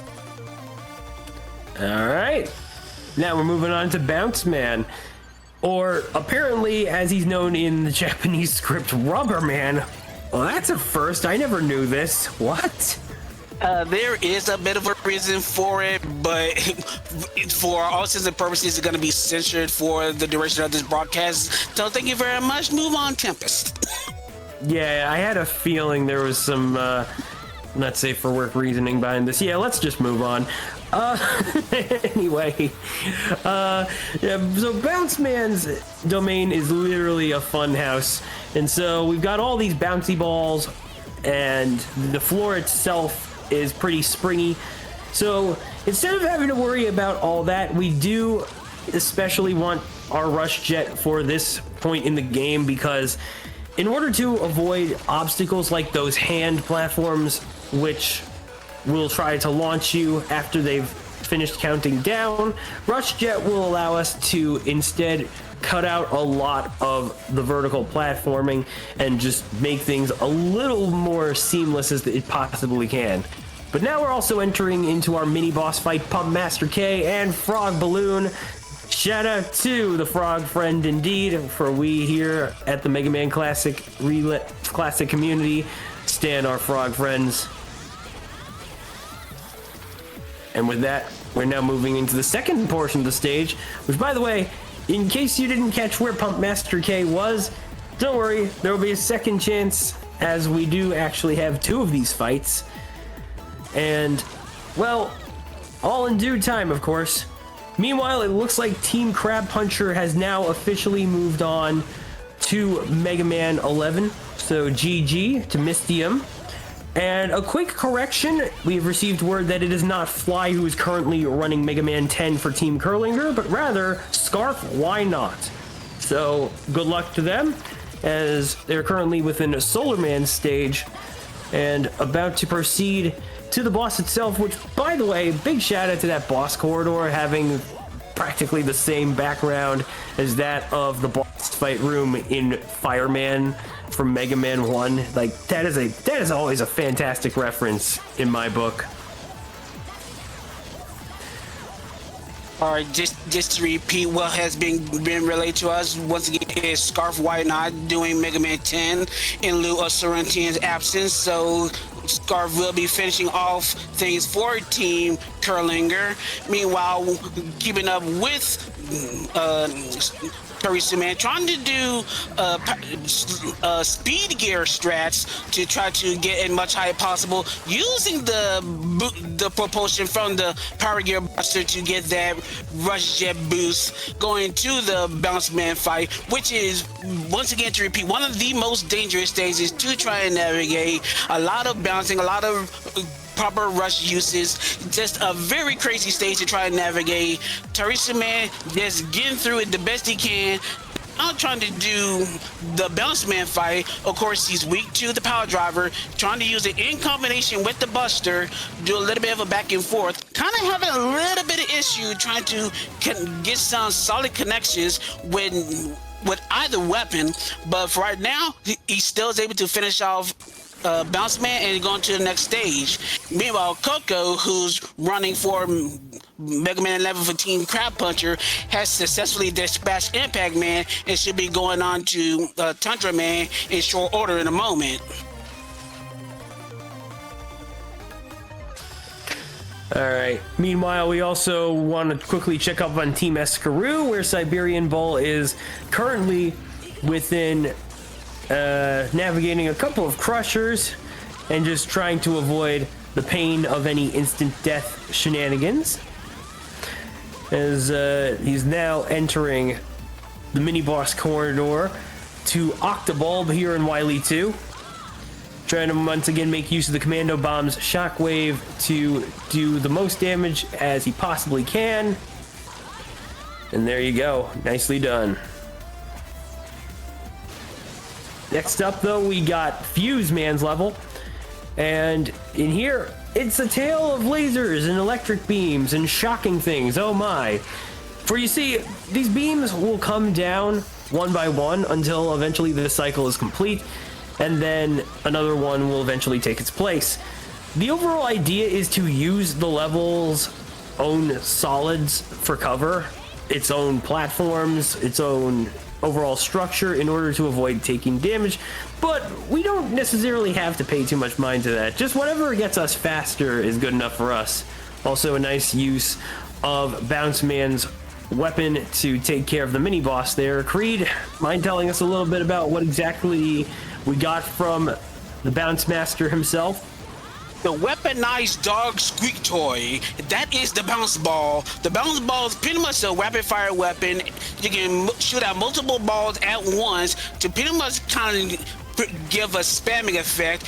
Not like the rebound striker in that it deals extra strength and damage per bounce, but it's pretty good for just extra spam to get through a lot of enemies at once. And it's very good for this stage because it one-shots and destroys a lot of Fuse Man's gimmicks. And it was good for the dress mark, and naturally is good for Fuse Man himself. But this Fuse Man fight is a beauty to behold. One of the slickest boss fights when done right, and Teresa Man showing it right in front of our very eyes. Once again, combinations of the bounce ball, combinations of rush plus the power gear buster, using all those in perfect symmetry and proper sequence in order to get what is probably one of the best looking kills in Mega Man 11. And we're moving on, getting the Scramble Thunder in tow, moving on to the next stage, which is Teresa Man's final in Acid Man. All right, fellas, it's time to get scientific, because Acid Man is all about experimentation, and apparently part of said experimentation involves the use of differently colored water. What is this, Sonic CD? Heck no, this ain't no chemical plant zone, but it certainly is a chemical plant. Technically, that's Sonic 2 with chemical plant. Not wanting to be the know-it-all, but priorities here. Oh, of course, of course. Anyway, water physics once again come into play. We've obviously moved away from the swimming mechanics that Mega Man 8 previously had, and, well, in this case, we've also got a bit of a water current mechanic going on as well. So we're mostly going to see this being put against Mega Man's back, so of course that means he will be going faster. However, the whole idea of this platforming is knowing when to jump, because as you saw right there are a lot of spikes, and, well, one wrong move will cost you life, and that's never fun. Down goes the mini boss, though. Very, very, very nicely executed there, and with the use of both the block dropper as well as Bounce Man's weapon, that boss hardly ever gets a chance to do anything whatsoever. And now we're moving on to the bottom area of Acid Man's stage here. Once again, more colored water. We're going to drop into another area. And I do believe, correct me if I'm wrong, that whenever we do go underwater, the music muffles up ever so slightly to give the impression that it's trying to play while we're underwater. I'm not 100% sure on that. I won't be surprised if they did make the effort to make that effect. Unfortunately, I haven't played Mega Man 11 as much as I thought I would, so that small little detail kind of escapes me, but if it did, I would not be surprised. But regardless of the matter, Teresa Man was able to get through the rest of the under chemical section for Acid Man stage, and now is doing the Acid Man fight proper. Once again, using charge power gear busters in order to do excess damage in lieu of using the block dropper in conjunction using the power gear variant to make sure that block actually hits them and not miss at all. So once again, proper uses of all your weapons winds up getting the fight done as quickly as possible, and that is all 8 robos done for Teresa Man. And now the last bit of Wally Castle shenanigans before Team Wire is declared the winner of this relay. But of course, that still leaves the castle stages themselves. And even though these stages are technically a little bit on the short side, they're no less dangerous, especially Wily 1. Tempest, would you like to explain? Wily 1 is a bit of a danger zone. Not necessarily due to the enemies, but we've got all sorts of gear platforms going on, which, as you can see, some of them will fall down once Mega Man jumps onto them. And so we're going to want to be mindful of those. Particularly, these are the differently colored ones, the orange ones compared to the yellow ones, which are just otherwise trying to spin, but can also potentially push Mega Man off if he stays on for too long. Otherwise, by using the pile driver, we still have access to our speed tech, but we want to be very mindful of when to use it. Otherwise, one wrong move, ooh, case in point, will unfortunately throw us into the death pit. Teresa Man taking one and will have to make his way all the way back to there. But luckily, he wasn't too far from the checkpoint zone, which at the very least means he can go right back at it and just like that, here we are. So yeah, Wally stage 1 here, once again, just a lot of uses of the power driver, because the stage is actually pretty open. Of course, along the way, you're going to take as much weapon ammo as possible, since you're going to be using a lot of power gear, power driver to try to just move, and Teresa Man just getting getting a little careless, but fortunately it seems like every little death that Teresa Man makes is still right after the checkpoint. So these deaths are fortunately not costing him and his team any kind of issues, but that's still time that's wasted for Team Wire. But right now Team Wire has such a decent lead right now. These deaths might not mean all that much, but regardless, you still don't want to give it in. So Teresa Man needs to be a little more careful. There's always a situation, there's always a game over looming. You never know what could happen in the remaining moments of the run. Speaking of which, we're gonna have one more final appearance right now of our traditional boss, the Yellow Devil, and in traditional fashion, it winds up having the same forming phase as the one in Mega Man 1. So for this fight, you want to use, once again, the 4 bomb variant of the chain blast, because that deals more damage than the power gear variant. If you do it correctly, you get the exact fight that Teresa Man has gotten, which is very, very skillful, very textbook, very well done by Teresa Man. Moving on to Wally Stage 2. I do want to give a quick shout out to the Yellow Devil's speed gear phase though, which you might have noticed all those different clones, and if I'm not mistaken, that is a bit of a reference to the arcade game Mega Man The Power Battle, which the Yellow Devil has a very similar thing going for him whenever you face him during the Mega Man 3 to 6 course of bosses. So that's a detail that, as someone who runs both arcade titles, I can absolutely appreciate. But yes, going into Wily 2, if Wily 1 proved to be precarious for the platforming alone, this time we've got the looming threat of grinders. And whenever you see a room that has the little warning flashing going on in the background, you can basically assume that you're being chased by some gigantic skull. And, well, one touch of that thing will be enough to take you down instantly, as one might expect. So overall, Teresa Man is going to want to be very mindful of that. Now, I should bring it to attention, for those that don't know the game all that well, that one of the extra special quality of life updates within this game is the ability to swap weapons, not just with the shoulder buttons, another unfortunate death, but also using your right thumbstick as well, which, as you also notice, is basically presenting each of the weapons in their stage select order, which is absolutely fantastic and probably one of my favorite details of the game, period. Indeed, it's as if I mentioned that a little earlier, but as always, so you did.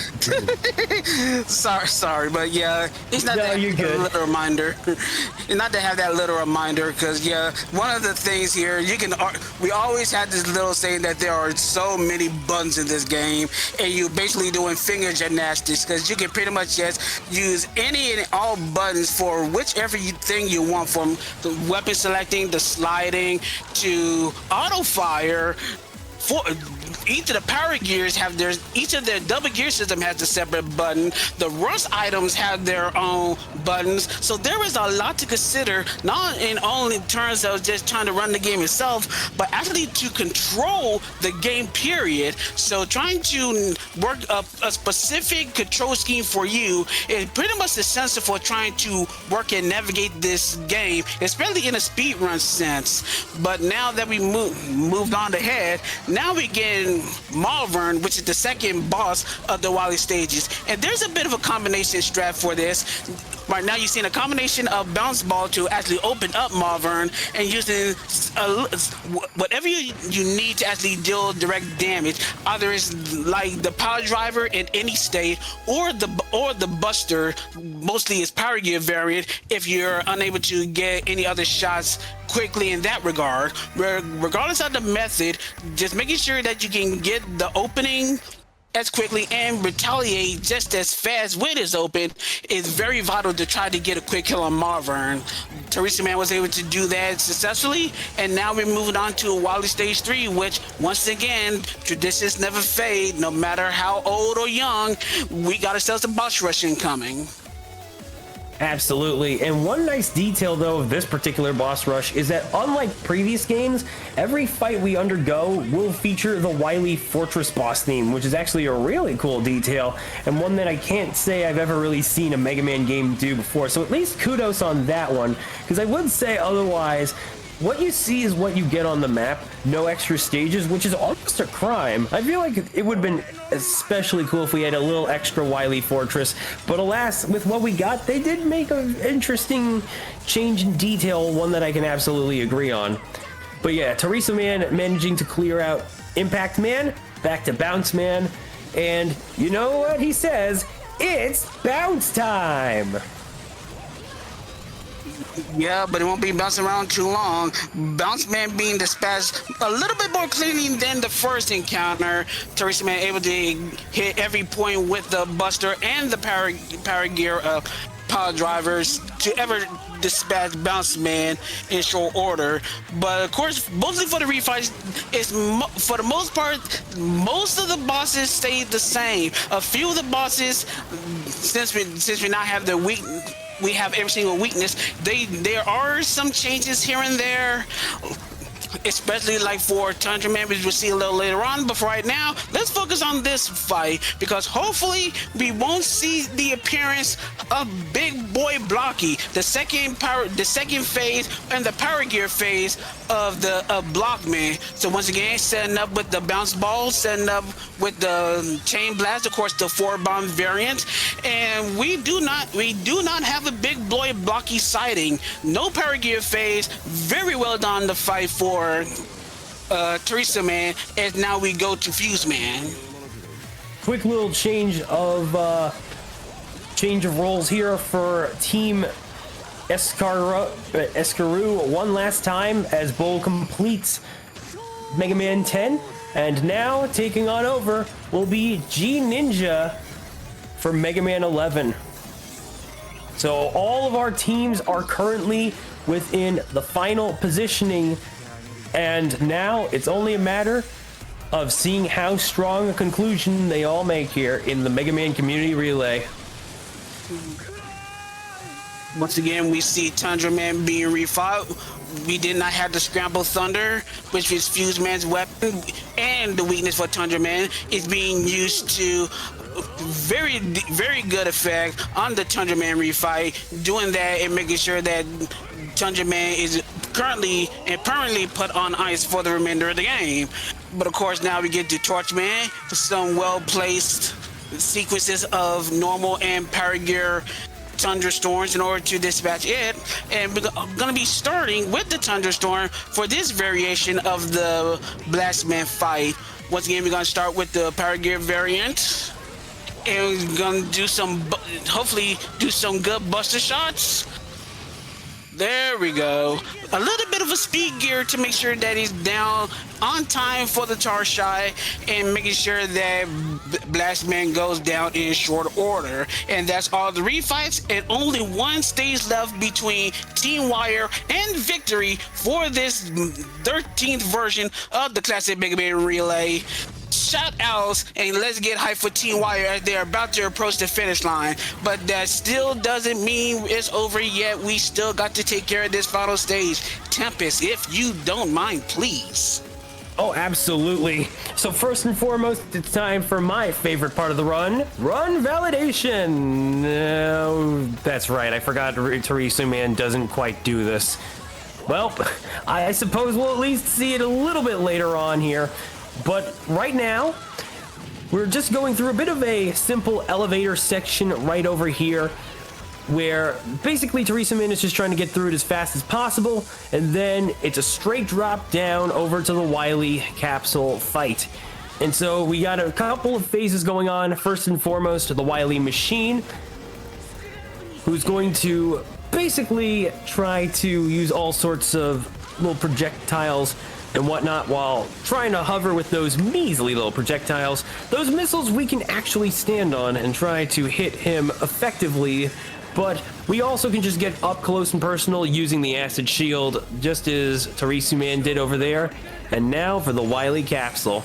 Throughout this game, bosses have either used a power gear or speed gear phase as part of their desperation move. But if Wily gets the chance here, it's the double gear. And we'll just see how exactly this final portion plays out as we are coming up on time for Team Wire very shortly. And there it is, folks, our first place recipient of the 2023 Classic Mega Relay. Closing it off for Team Wire is Tarisu Man. Team Wire, congratulations. Very well played. Get your GGs going.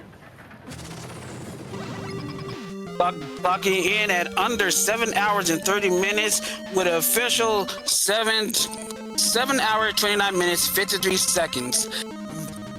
Pretty much on par with most of the top finishes within this game, within these relays. So very well done to Team Wire, to all the participants of Team Wire. Madu being the team captain, pretty sure he's proud right now with his group of guys. A very solid performance from beginning to end. Took the lead for the most part and really never looked back throughout the entirety of the relay. Just a strong performance from everyone in that team. But we're not done yet. We still got to determine who's in second place.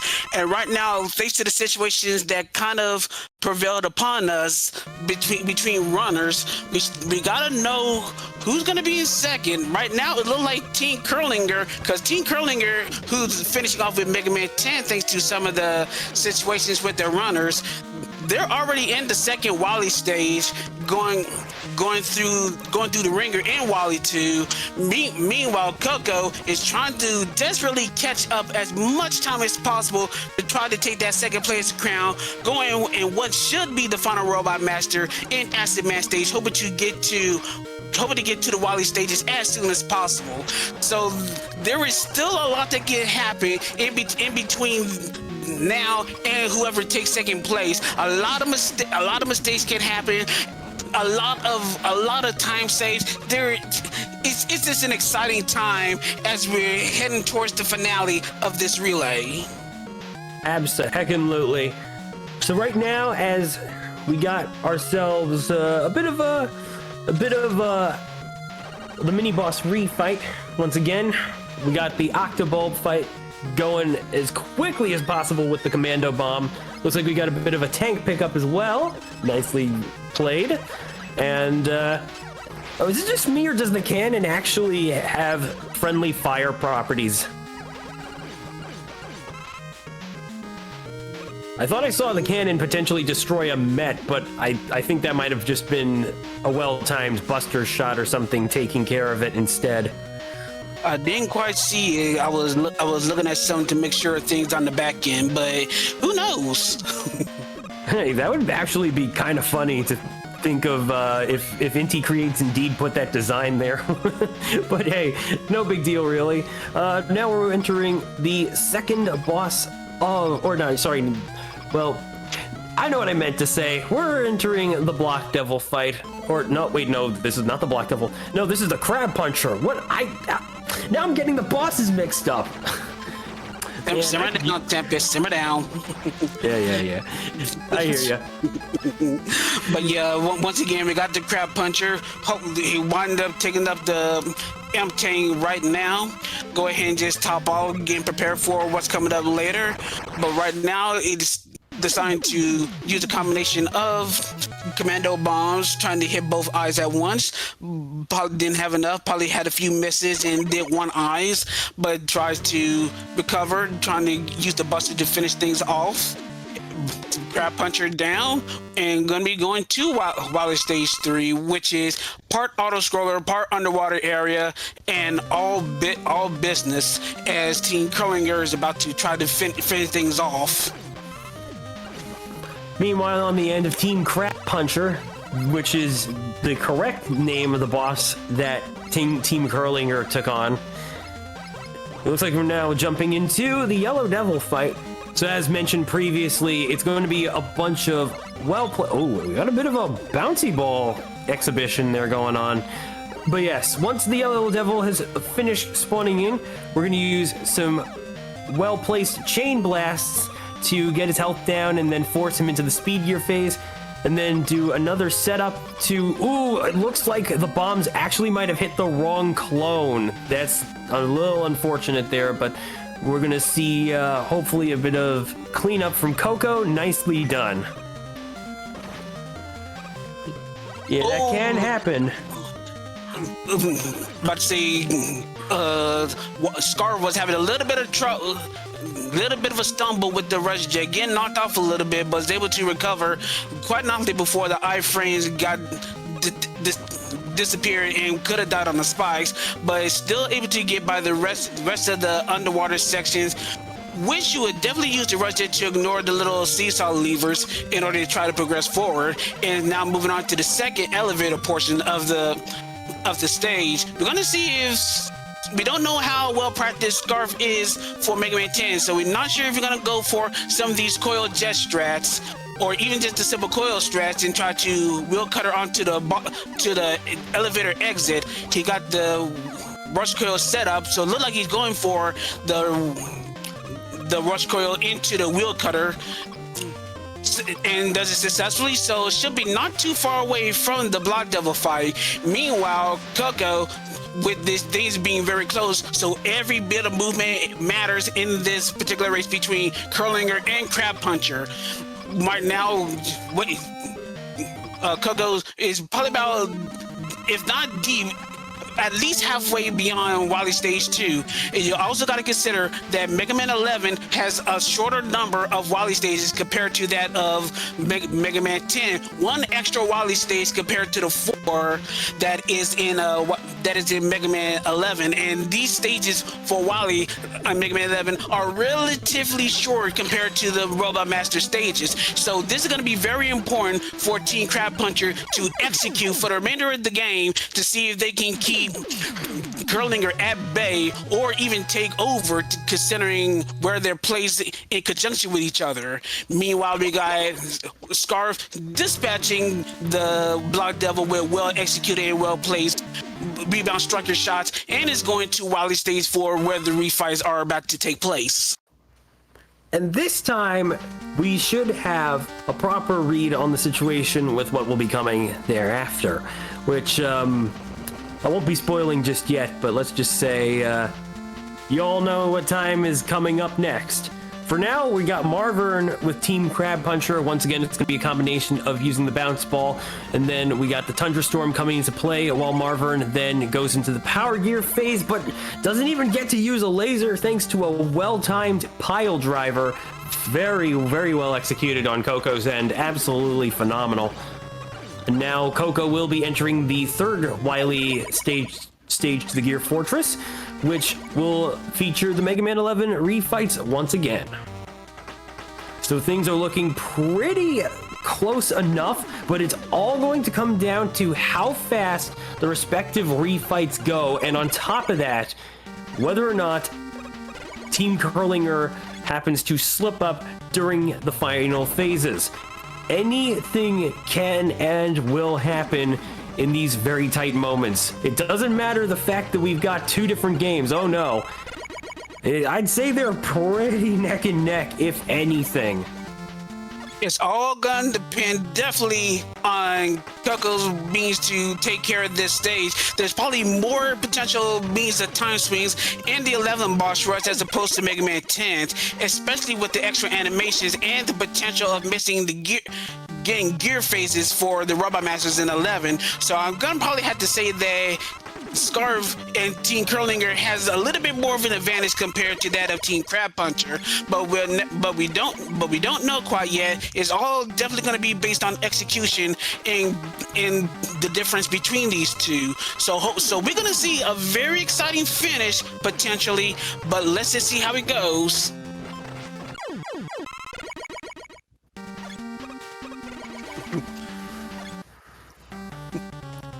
It's all coming down to what remaining fights come into play, and well, not much else to say except we might as well take a look at Team Escaroo, in which we're now having G Ninja entering the Blockman stage.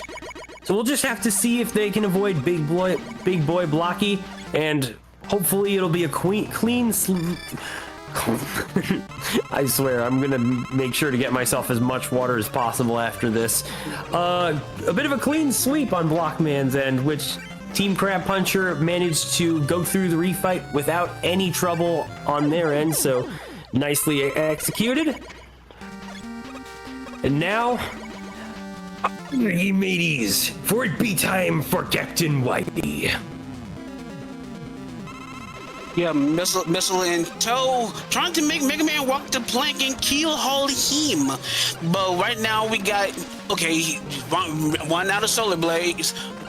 Gonna wind up doing the triple blade strats. Triple blade being a very effective secondary thanks to its multi-hand and stacking properties. But right now that phase is done. We got the pump shield strats using coil whenever needed to get the extra height to actually deal the damage. And right now we just got Scarf just doing the deed, as in a moment, there we go. The Wally Machine taken down. Curlinger is on to their final stage for their team in the relay. So right now it's Team Curlinger definitely in the driver's seat for second place, while Team Crab Puncher, I believe, should be one robot master away from exiting their stage and going to their final stage. So right now it looks like Team Curlinger, barring some kind of travesty, should be taking a second place.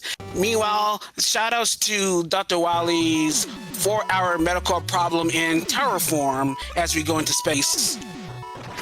The compensation tower one last time. And with that, everything is once again upside down with some absolutely stellar music to bring us on home to Team Curlinger's final battle.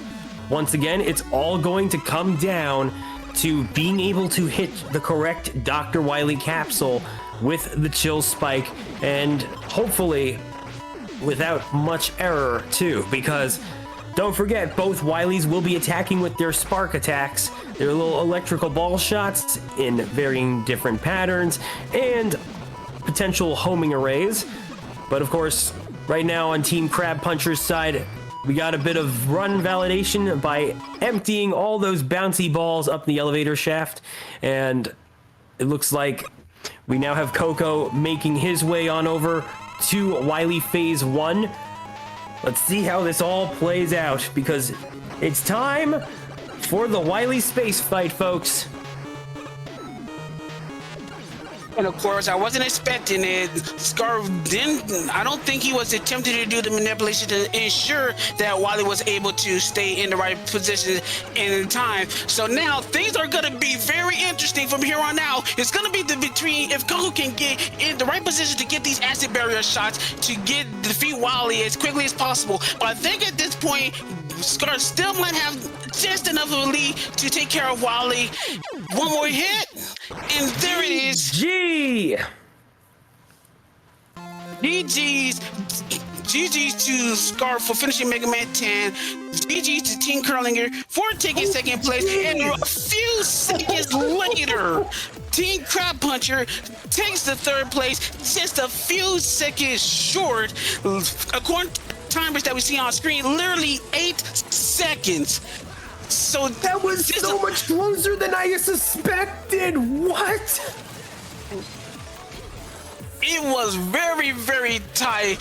The lack of manipulation almost mattered between second and third between Curlinger and Crab Puncher, but Curlinger just had just enough of a lead to manage the buffer for that miscue for the Wally capsule, and still managed to hang on for second place. While Team Crab Puncher, Coco, pretty much coming in like a monster possessed, coming in and just doing the deed on the gear capsule, properly connecting all of the power gear acid barrier shots on both phases to take second, to barely miss out but still take third place.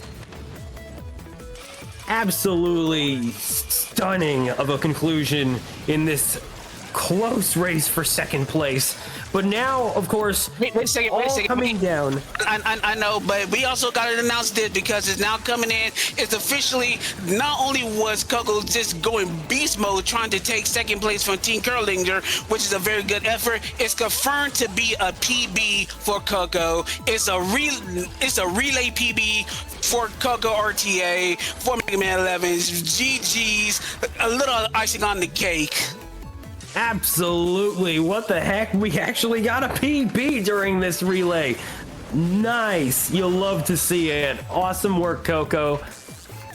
All right. Meanwhile, as we are in the midst of closing out with Team Escaroo.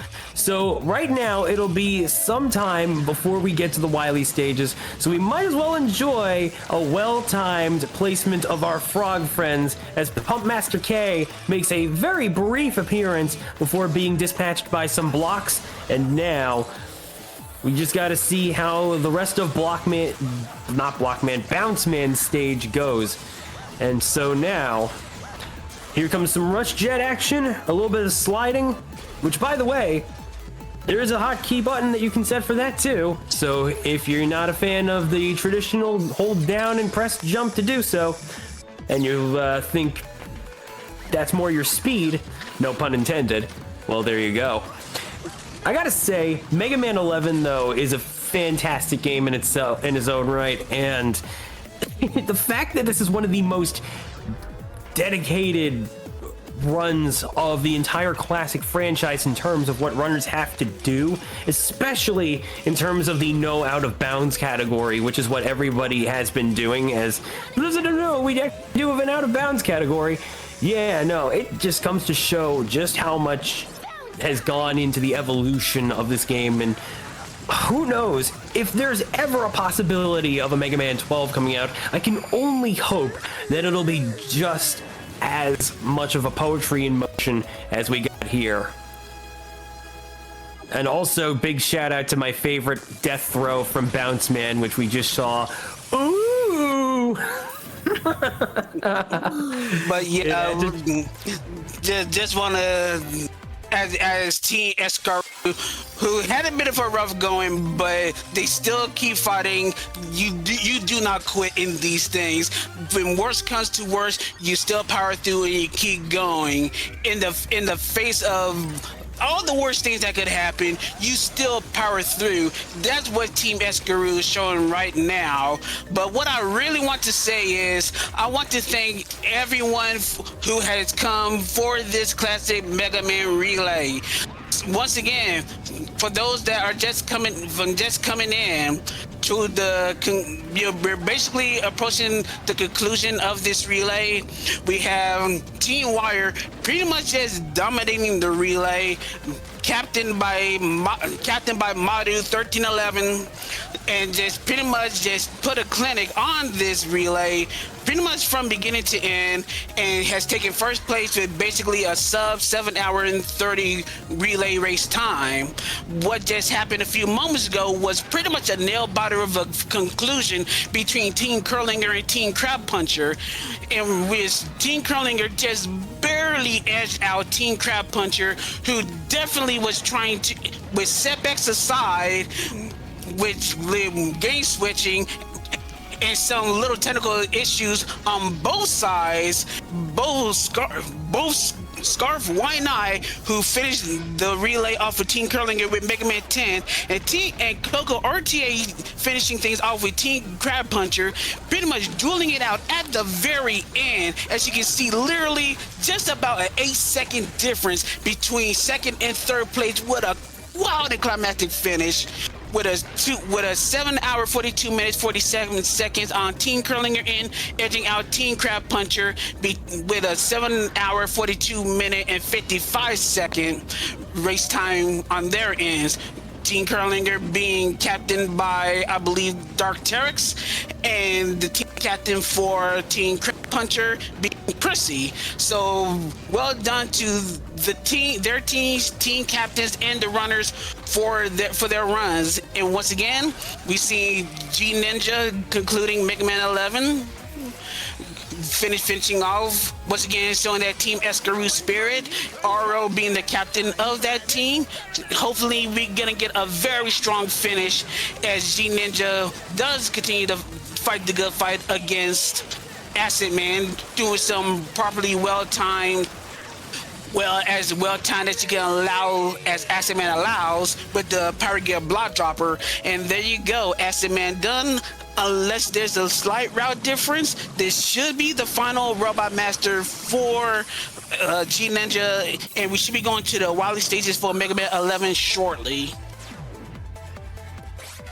I'd say right now that with one, it looks like we actually, yeah, because there is some route variances because you do have weaknesses, especially for Fuse Man and Acid Man at this juncture. So you can pretty much just shuffle those two around. You just usually see Fuse Man first, then Acid Man, and then aside from the other way around. So Fuse Man in this case is going to be the last Robot Master for G Ninja. Not too bad. If anything, that's actually kind of fitting, considering that for a climactic conclusion, I'd say there's going to be all sparks flying, rip roaring, lightning, and thunder. And I don't say that just because there happens to be some thunder outside of my house right now.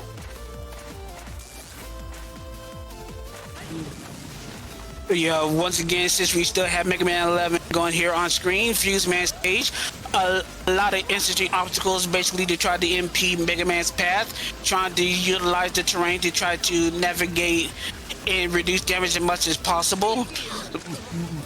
Of course, using your tools as see fit in order to try to get through these areas safely.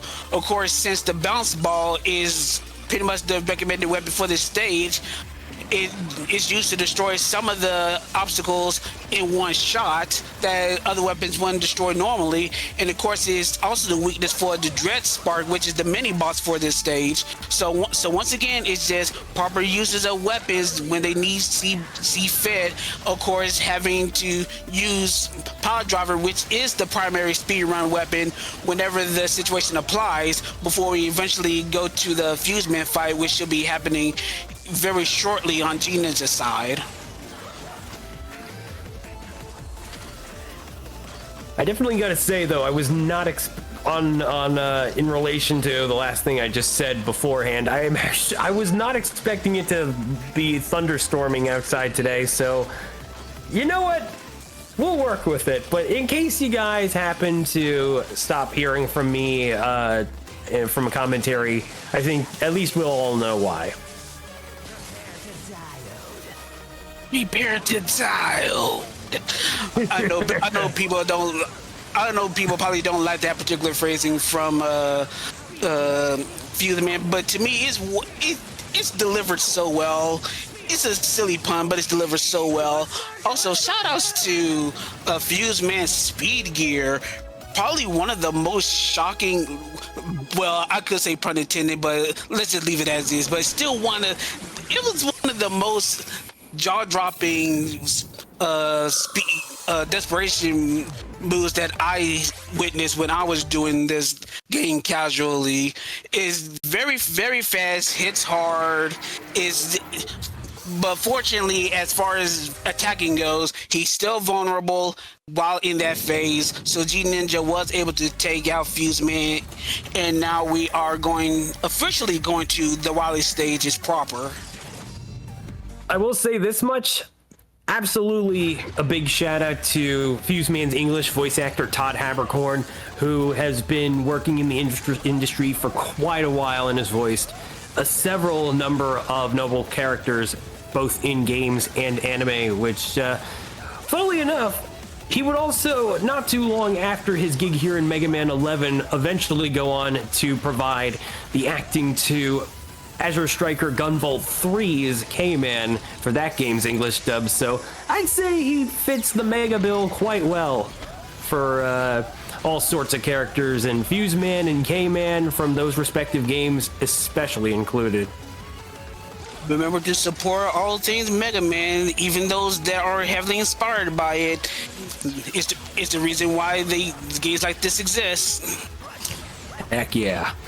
All right, with that said, let's talk about the Wily Gear Fortress Stage 1 once more for anybody that might have just arrived. So this stage can be a little bit hectic with all sorts of projectiles and enemies coming right at you. So being able to manage your positioning is absolutely key. Otherwise, you can easily get knocked into a death pit or even fall into a spike trap if you're not too aware of things coming down from spike drops like that one just a couple of rooms ago.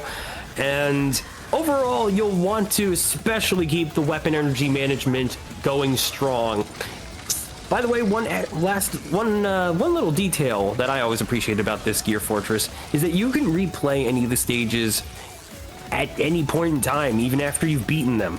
This is a proper level select from the Wily Fortress, which no Mega Man game has ever really done and has never really had to, but it's kind of fascinating they did go this way. All right, here comes the Yellow Devil one last time. Can we get some proper chain blasts to finish this fellow off before he becomes even more problematic? Here comes the clones.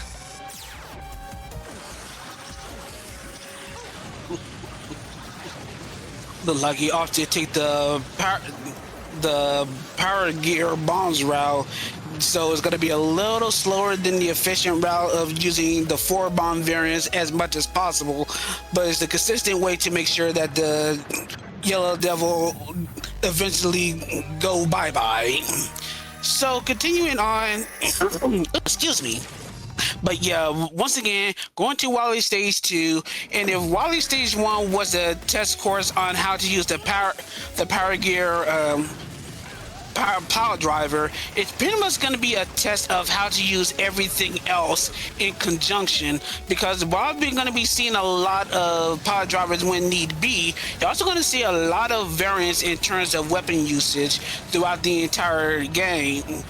So probably except for the Scramble Thunder, just about every weapon winds up getting its day in the sun in this stage. So knowing how to use it as well as your rush utilities winds up being a big deal to try to get through this stage as quickly as possible.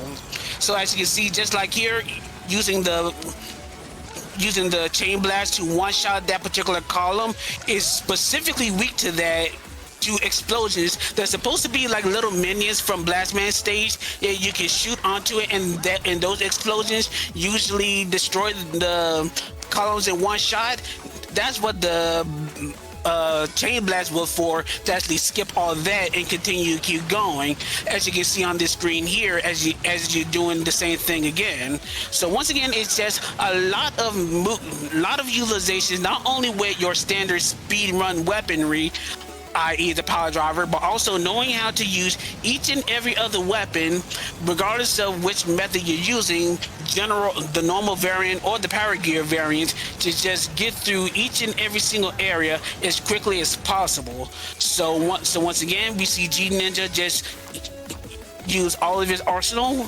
Once again, like using the Thunderstorm, even the vanilla variant to take care of the Sniper Joe that was directly above him.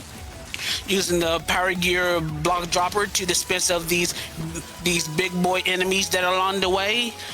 And this nasty little climb where these grinders normally would instant kill, utilizing the rush coil to make sure he gets a little bit of an advantage in terms of distance, so he can get by the remaining jumps. And now we're going on to our modern fight, as we saw once before.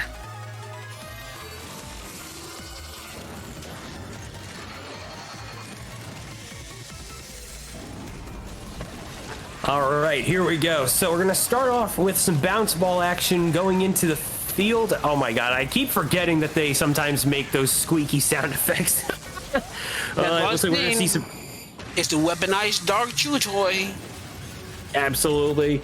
We did see some laser action though coming from Malvern's power gear phase, but it looks like we did manage to close off that fight fairly cleanly. And with that, it's back to the boss refights. So let's see if we can get perfect impact mans and block mans. That would be pretty fantastic if you ask me. And as we're heading up to the conclusion, once again, we'd like to thank everyone who joined in and tuned in for the classic relay for this particular year. We'd like to thank all the runners for participating, not only for the relay, but also for the qualifiers that we had several weeks prior to setting up this relay. And even for the draft, all the people that were involved in the drafting process, our team captains for Team Curlinger, Wire, Crab Puncher, and Escaroo, being Dark Terex, Pressy, Arl, and Madu, all respectively. Once again, we can't shout out the people that were behind the draft, like Mellow Flows, who came up with the highlight reels that showcase our runners while they were doing the draft. Of course, all the commentary crew, give ourselves a pat on the back for hanging in there for as long as we have. Of course, we also had J-Dub, Siberian Bull 9, Papa.1, Jacob, Donzo, literally just everyone stepping up and stepping in to make sure that this relay goes off without a hitch. And of course, I wanted to do it later, but we're gonna hear his voice soon by the end of this. But of course, shout outs to Kaiser Krister, who really put a lot of sweat, tears, maybe some blood. I don't know if you've gone that far, but a lot of effort to put all this together. A lot of hard work and a lot of hours to make sure that all of this comes together as good as it did. Like I said, we may have some issues here and there, but for the most part, everything went as well as it could. So shout outs to literally everyone involved. Yes, literally everyone stepping up, even when things went down. This community is just great. That's all I need to say. This community is just great. I couldn't have said it better myself, Creed. I couldn't have said it better myself. And I definitely want to thank the opportunity to be able to provide the commentary as much as I could. I will admit this was a bit of a Herculean effort for myself, agreeing or thinking to put up as much as I could or tried to. And honestly, I didn't realize I would eventually run out of words to say.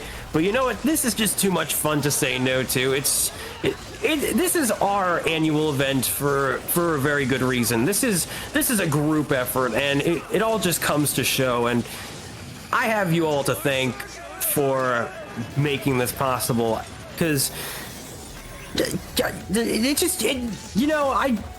even say more? Truly, this was quite the relay.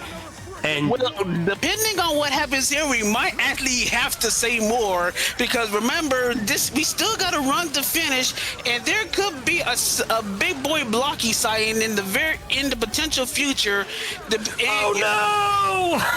There it is. We got to see him at least once.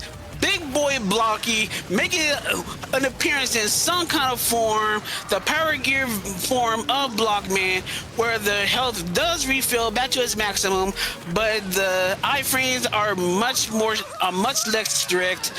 You pretty much can just use a lot of blazing torch shots to deal a lot of damage before he reverts back to his original form, where you continue to go back right to the chain blast to finish him off. But I guess everyone needs some time in the sun, even big boy Blockies.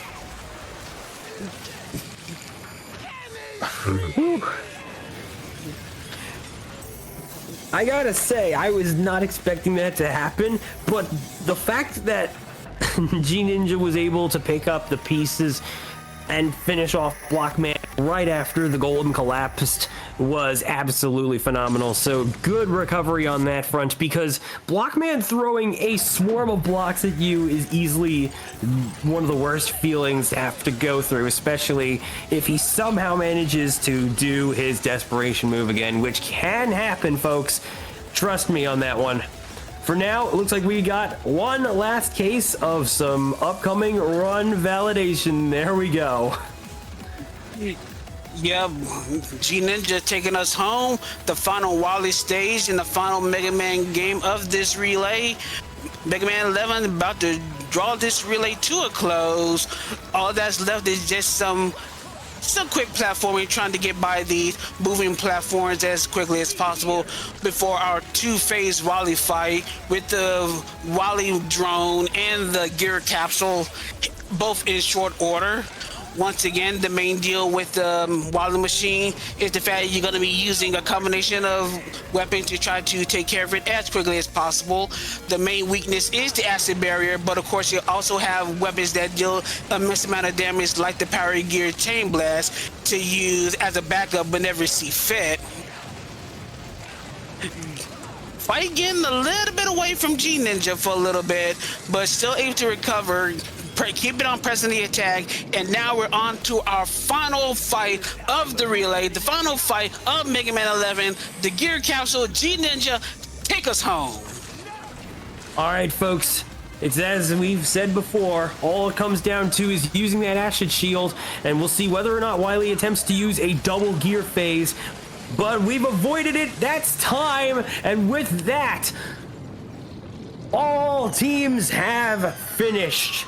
GG to all of the runners with a final time of 8 hours, 5 minutes, 15 seconds, .86. Major congrats to the members of Team Escarot. And with that, our competition has come to a close.